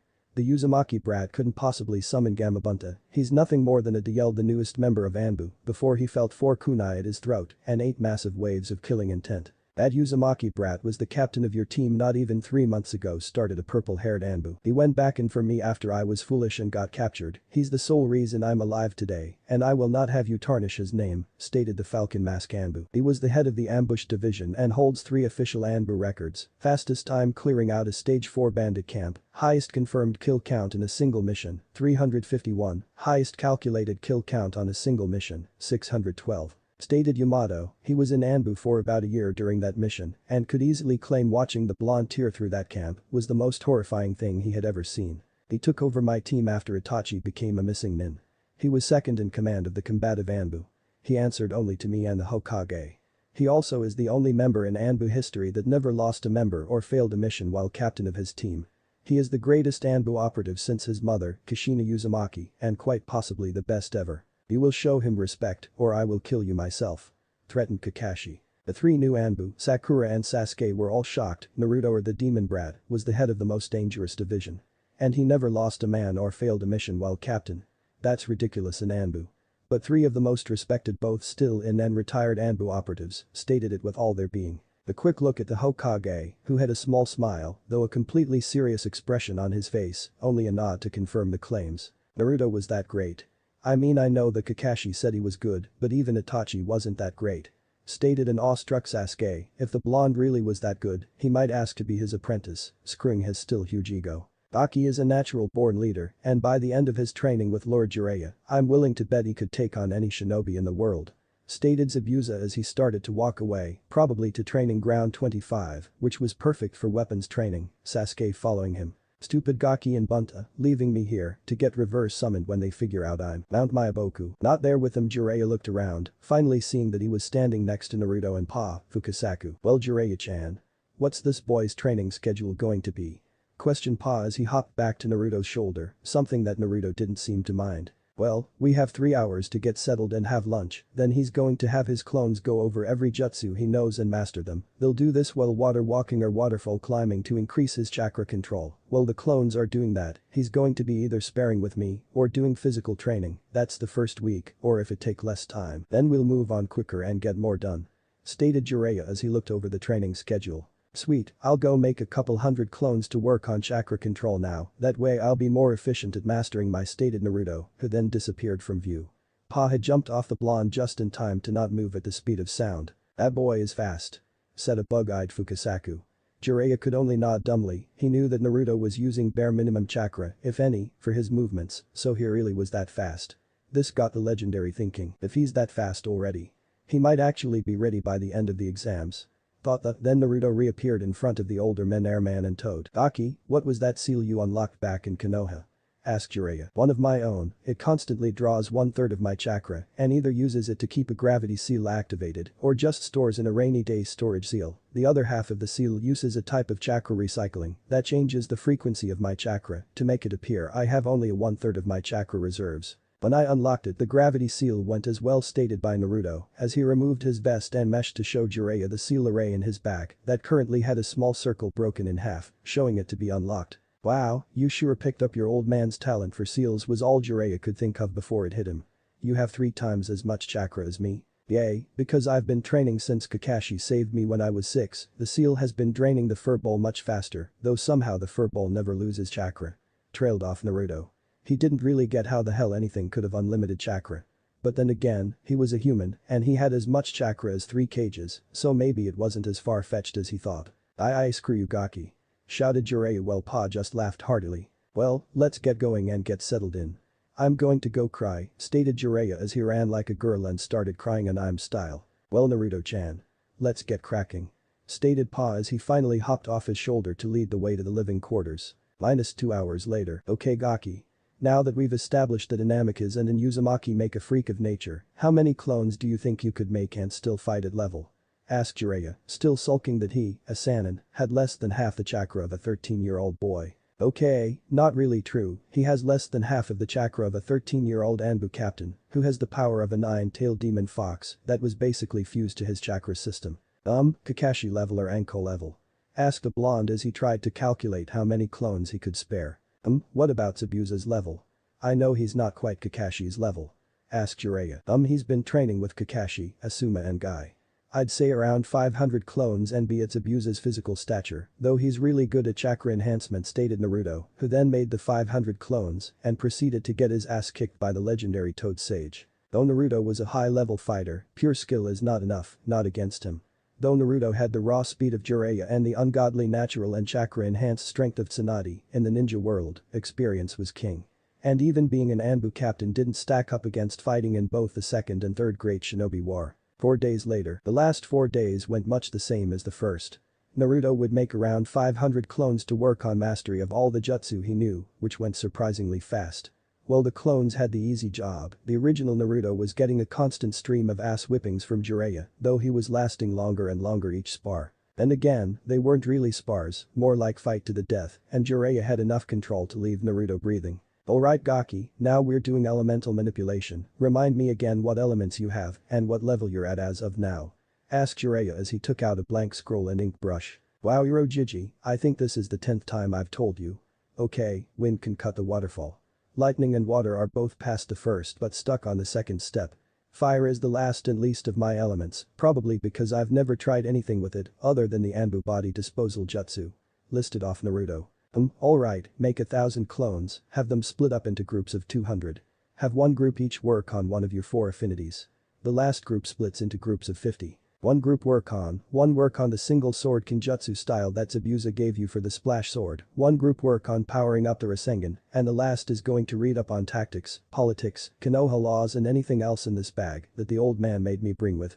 Stated Jiraiya, who then tossed Naruto a duffel bag full of books. Politics? Why the hell do I care about that? Once I make it, I reapply for Anbu, stated Naruto after he made the 200 clones. Because Gaki, once you make it, you become eligible to be a clan head and being from 2 clans, you will need every bit of political knowledge you can get. Plus after these exams, your lineage will be known, everyone will know you're at least high level, not to mention that you may very well be cage level after this month and a half of training. You will be right behind me and the old man for the strongest ninja in the village. So if anything happens to the old man, it would be between you, Kakashi or if she comes back, Tsunade, to be the next Hokage. Revealed Jiraiya. Naruto was taken aback by that declaration, he already knew he could take most of the ninja in the village one-on-one, the only ones he wasn't sure of were Guy, Kakashi, Sarutobi, and of course Jiraiya, but that he could be Hokage if something happened to the old man. That was a bit much to take in. You really think that highly of me? I mean I know I'm on Kakashi's level, but I know I don't have the experience of fighting a war, hell, I've only been a ninja for 6 years. Claimed Naruto. True, but you have every quality of a leader. Think about it, you were the captain of the best team in Anbu, second in command of the combative Anbu, and you were the head of the ambush division, so we all know you can be a leader in times of hardship. Plus you come from a line of cage-level ninja. Informed Jiraiya. Never really thought of all that. My dad was Hokage, and my mom would have led Uzushi Ogakure if it hadn't been destroyed. Thought Naruto out loud. Well, let's get going. I really want to get this over with. What is it I will be doing while my clones work? It was going to be physical training, but you're already as fast as me and as strong as Tsunade, so there's really no need for that. I was thinking of retraining with it, but that would most likely disrupt the clones, so that's a no. We can't do the element jutsu until the clones make it to at least the 2nd stage, so that's a no, all that really leaves is training or sage training, explained Jiraiya. Sage training? Why you would train me to be a sage? Like you? Questioned the young blonde. It was Jiraiya's signature technique, he didn't even teach his father the honored sage mode. Of course Gaki. Why else would I bring you here? It's not like you really needed an extra 2 weeks to fight anyone in the exams. Well, maybe Gaara, but he's stabilized from what my spies have told me. Trailed off Jiraiya. Yay, I added a safety layer to his seal after his team got out of the forest of death. His seal was detestable. And it helps that he has a hot sister. Explained Naruto with no problem, being an Anbu does that to you. Jiraiya, getting perverted thoughts, started writing in his little perverted notebook, which was promptly smacked on the head by a cane held by Fukasaku, who had just arrived. What have I told you about writing those books here? Shouted the small green toad. Do not let me catch me. Stated Jiraiya, finally done writing his idea down. Oh. Right, I did say that, didn't I? Asked the small toad with a blush. Well now that my godfathers are done peeving. What am I doing until my clones are done training my 4 affinities? Asked Naruto with a sweat drop. Well for now, I guess we keep sparing. Minus 11 days later, 4 weeks till finals. Okay, my wind chakra is almost mastered, lightning and fire are close to the wind, and I can do the 2nd level water exercise with relative ease. What's next? Asked an excited blonde. Well Gaki, you're going to be learning several AS rank jutsu for each element and adding each element to the Rasengan. Said Jiraiya happily as he pulled out scrolls and started reading them, he loved it when his student was like this. These are AS rank because of the amount of chakra needed, not really a problem with you, and the high amount of elemental manipulation needed, also not really a problem with you. Cool, what jutsu? Asked an ever more hyper Naruto, all the Anbu training in the world couldn't make an Uzumaki any less interested in a new jutsu. For fire we have the A rank Inferno Fireball, a supercharged fireball that burns so hot anything it touches burns to a crisp. And the S-rank Kenjutsu, Incinerator Wave, a giant sweeping wave shot from the mouth that burns a deep blue, anything it touches, is turned directly to ash. For lightning, we have the White Blitz, A-rank, sends a solid wall of lightning from the user's hand, shocks anything it touches. And an S-ranked Kenjutsu move called the God's Wrath, using a sword or your own bare hands to draw and redirect a bolt of lightning in a large sweeping motion, over a large area. For wind we have the Pressure Blades, A-ranked, a giant wave of air shot from the mouth, while sending wind blades with the palm.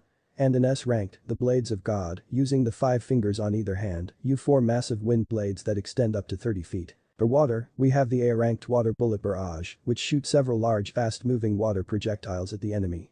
And the Great Tsunami, an S-rank that pulls as much water and moisture as possible and sends a massive wave at the opponent, finishes Jiraiya with a deep breath. That was a lot to say in one sitting. Any questions? When can I start? -2 weeks later, 2 weeks till finals. Lightning style, God's Wrath. Naruto shot a small orb of chakra into the sky, and a second later, a bolt of lightning shot down and came in contact with Naruto's claymore. In a flash of almost unseen movement, Naruto swung his sword, unleashing a giant wave of lightning across the plane he and Jiraiya were working in. That's all of them? How do you feel? Asked the Toad. After all, Naruto just performed 4 A-rank ninjutsu, 6 S-rank ninjutsu and 4 S-rank ninjutsu. Well, my face is still a little hot and my arms are tingling pretty bad, but Kyuubi's taking care of it and I don't think I've ever been this low on chakra before. I needed a nap and just like that, the blonde was on the ground, out cold from chakra exhaustion. Mindscape, you know, any other human being in the world would be dead after using that much chakra, right? Stated Minato, sitting in the chair in his room. After Minato had recovered from the ceiling, he had requested that his area be changed to something more pleasant. Yay, I know, it just sucks that my control is still so bad, I can get any better. My reserves are just too big. Oh well, what are we going to work on now? I completed all the elemental Rasengans with Pervy Jiji, I even made an upgraded version of the wind and lightning, now I don't know what to do. Stated a slightly saddened Naruto, he loved getting stronger, it made him feel better about protecting his precious people. I went over your memories and I think I know how to get you to the next level. It seems to unlock when you need the power the most. When you felt you needed more time in the bandit camp, when you needed faster reactions to keep from getting cut in half by Zabuza, and when you had to control that lightning dragon to get a direct hit on Orochipido. So the next step is to put yourself in a situation to unlock the next level. Do you know what the next level is? The only one left, something to do with speed and strength, but how would I unlock that? Do I just have to pick up something really heavy? Wondered Naruto. I really don't know. We'll get to that later, for now I have a chakra control exercise for you that should help. Next day, Naruto awoke to find his chakra level at about half, which was more than enough, and 2 small toads standing on his chest staring at him. Finally. Get up, boy. You can't just waste your life away. Yelled Ma. Ma. The boy has chakra exhaustion. It's amazing he's even awake now. Yelled Pa. But both of you please get off me. I have training to do. Asked Naruto. -25 minutes later. It's time, he's ready to become a sage, stated Fukasaku in a very sagely way. I will do whatever it takes to complete this training, claimed Naruto as he stood in front of Jiraiya and Fukasaku. Good. Jump in that oil. 2 days later, 11 days till finals. We find Naruto sitting on a pallet of sheet rock atop a very tall spike. Next to him was Jiraiya, sitting on a similar piece of sheet rock. Whack. Cried Naruto as he rubbed the newest bump on his head. Stop transforming and I'll stop hitting you. Claimed Pa, getting a snicker from Jiraiya until he too was smacked. What was that for? Yelled Jiraiya as he too rubbed the fresh bump on his head. Focus on training. You still look like a half-toad when you enter Sage mode. -6 days later, 5 days till finals. Naruto and Jiraiya were once again sitting atop the giant spikes, though Jiraiya had already perfected his Sage mode, so that only his eyes and the markings in his face changed. He was still working out the kinks, so the Sage mode would last longer. Naruto, on the other hand, had just entered true Sage mode for the first time. Ah. I think the Gaki did it. Stated Jiraiya. Only one way to find out. Whack. Hot teed off on Naruto's face, sending him flying from the top of the spike and plummeting to the earth. Naruto started to panic, but felt the same tingling sensation in his eyes as he did during his fight with Orochimaru. He impacted the ground and felt no pain. Alright Gaki. You did it, you've entered true Sage mode. What's with your eyes? Questioned the Elder Toad Sage. Let me see your eyes. Shouted Pa after he caught a glimpse of the eyes. Naruto now had yellow eyes with 4 blue diamonds in one eye and 3 in his other. His pupils were a triangle in one eye, with the corners each pointing to a diamond, and a square in the other eye doing the same. His pupils were the same blue as the diamonds. Your mother was in Uzumaki, correct? Shouted the small toad, anxiety in his loud voice. Yay, my mom was a full-blooded Uzumaki, stated Naruto, confusion in his voice. Then the Senju must be from your father's side, funny, now that I think about it. The speed and power make sense. Also explains his blonde hair, stating the small toad with a thinking look on his face. Huh? What do you mean Senju? My dad was an amicus. Questioned Naruto. Jiraiya adopted a wondering look of his sage face. Yes he was, but he also never knew who his father was and his mother died when he was 4. No matter how hard I tried, I could never figure out who his father was, explained Jiraiya, a sad expression on his face. He wished he could at least do that for his student. At the jutsu. It does belong to the Uzumaki, but a full-blooded Uzumaki can only unlock the second stage. You need Senju blood to unlock anything above that. No one knows the 5th stage, because it's different for each wielder, and it's but an old wives' tale of the final form of it. It's gone by many names, but the true name, the Maelstrom Eye, explained the toad as if reliving a memory. How do I know all that? I had to travel all the way to the ruins of Yuzushiogakure to find that out. Questioned Naruto. There was a long pause, then a large sigh from the tiny toad. Do you know how the Sage of Six Paths got his name? Or how he defeated a demon 100 times stronger than you hold? Asked the small toad, getting confused looks from the two humans. He was the first human to find this mountain. I had just taken my first steps on land when he came here, claiming to be traveling the world to find nature. He only wished to find peace. He went before the last elders and requested to use this mountain to find true nature, and he did. He was the creator of Sage Mode, and his son Arashi, he had those eyes, only he had 2 marks each eye. What? The Sage of Six Paths was the first toad summoner?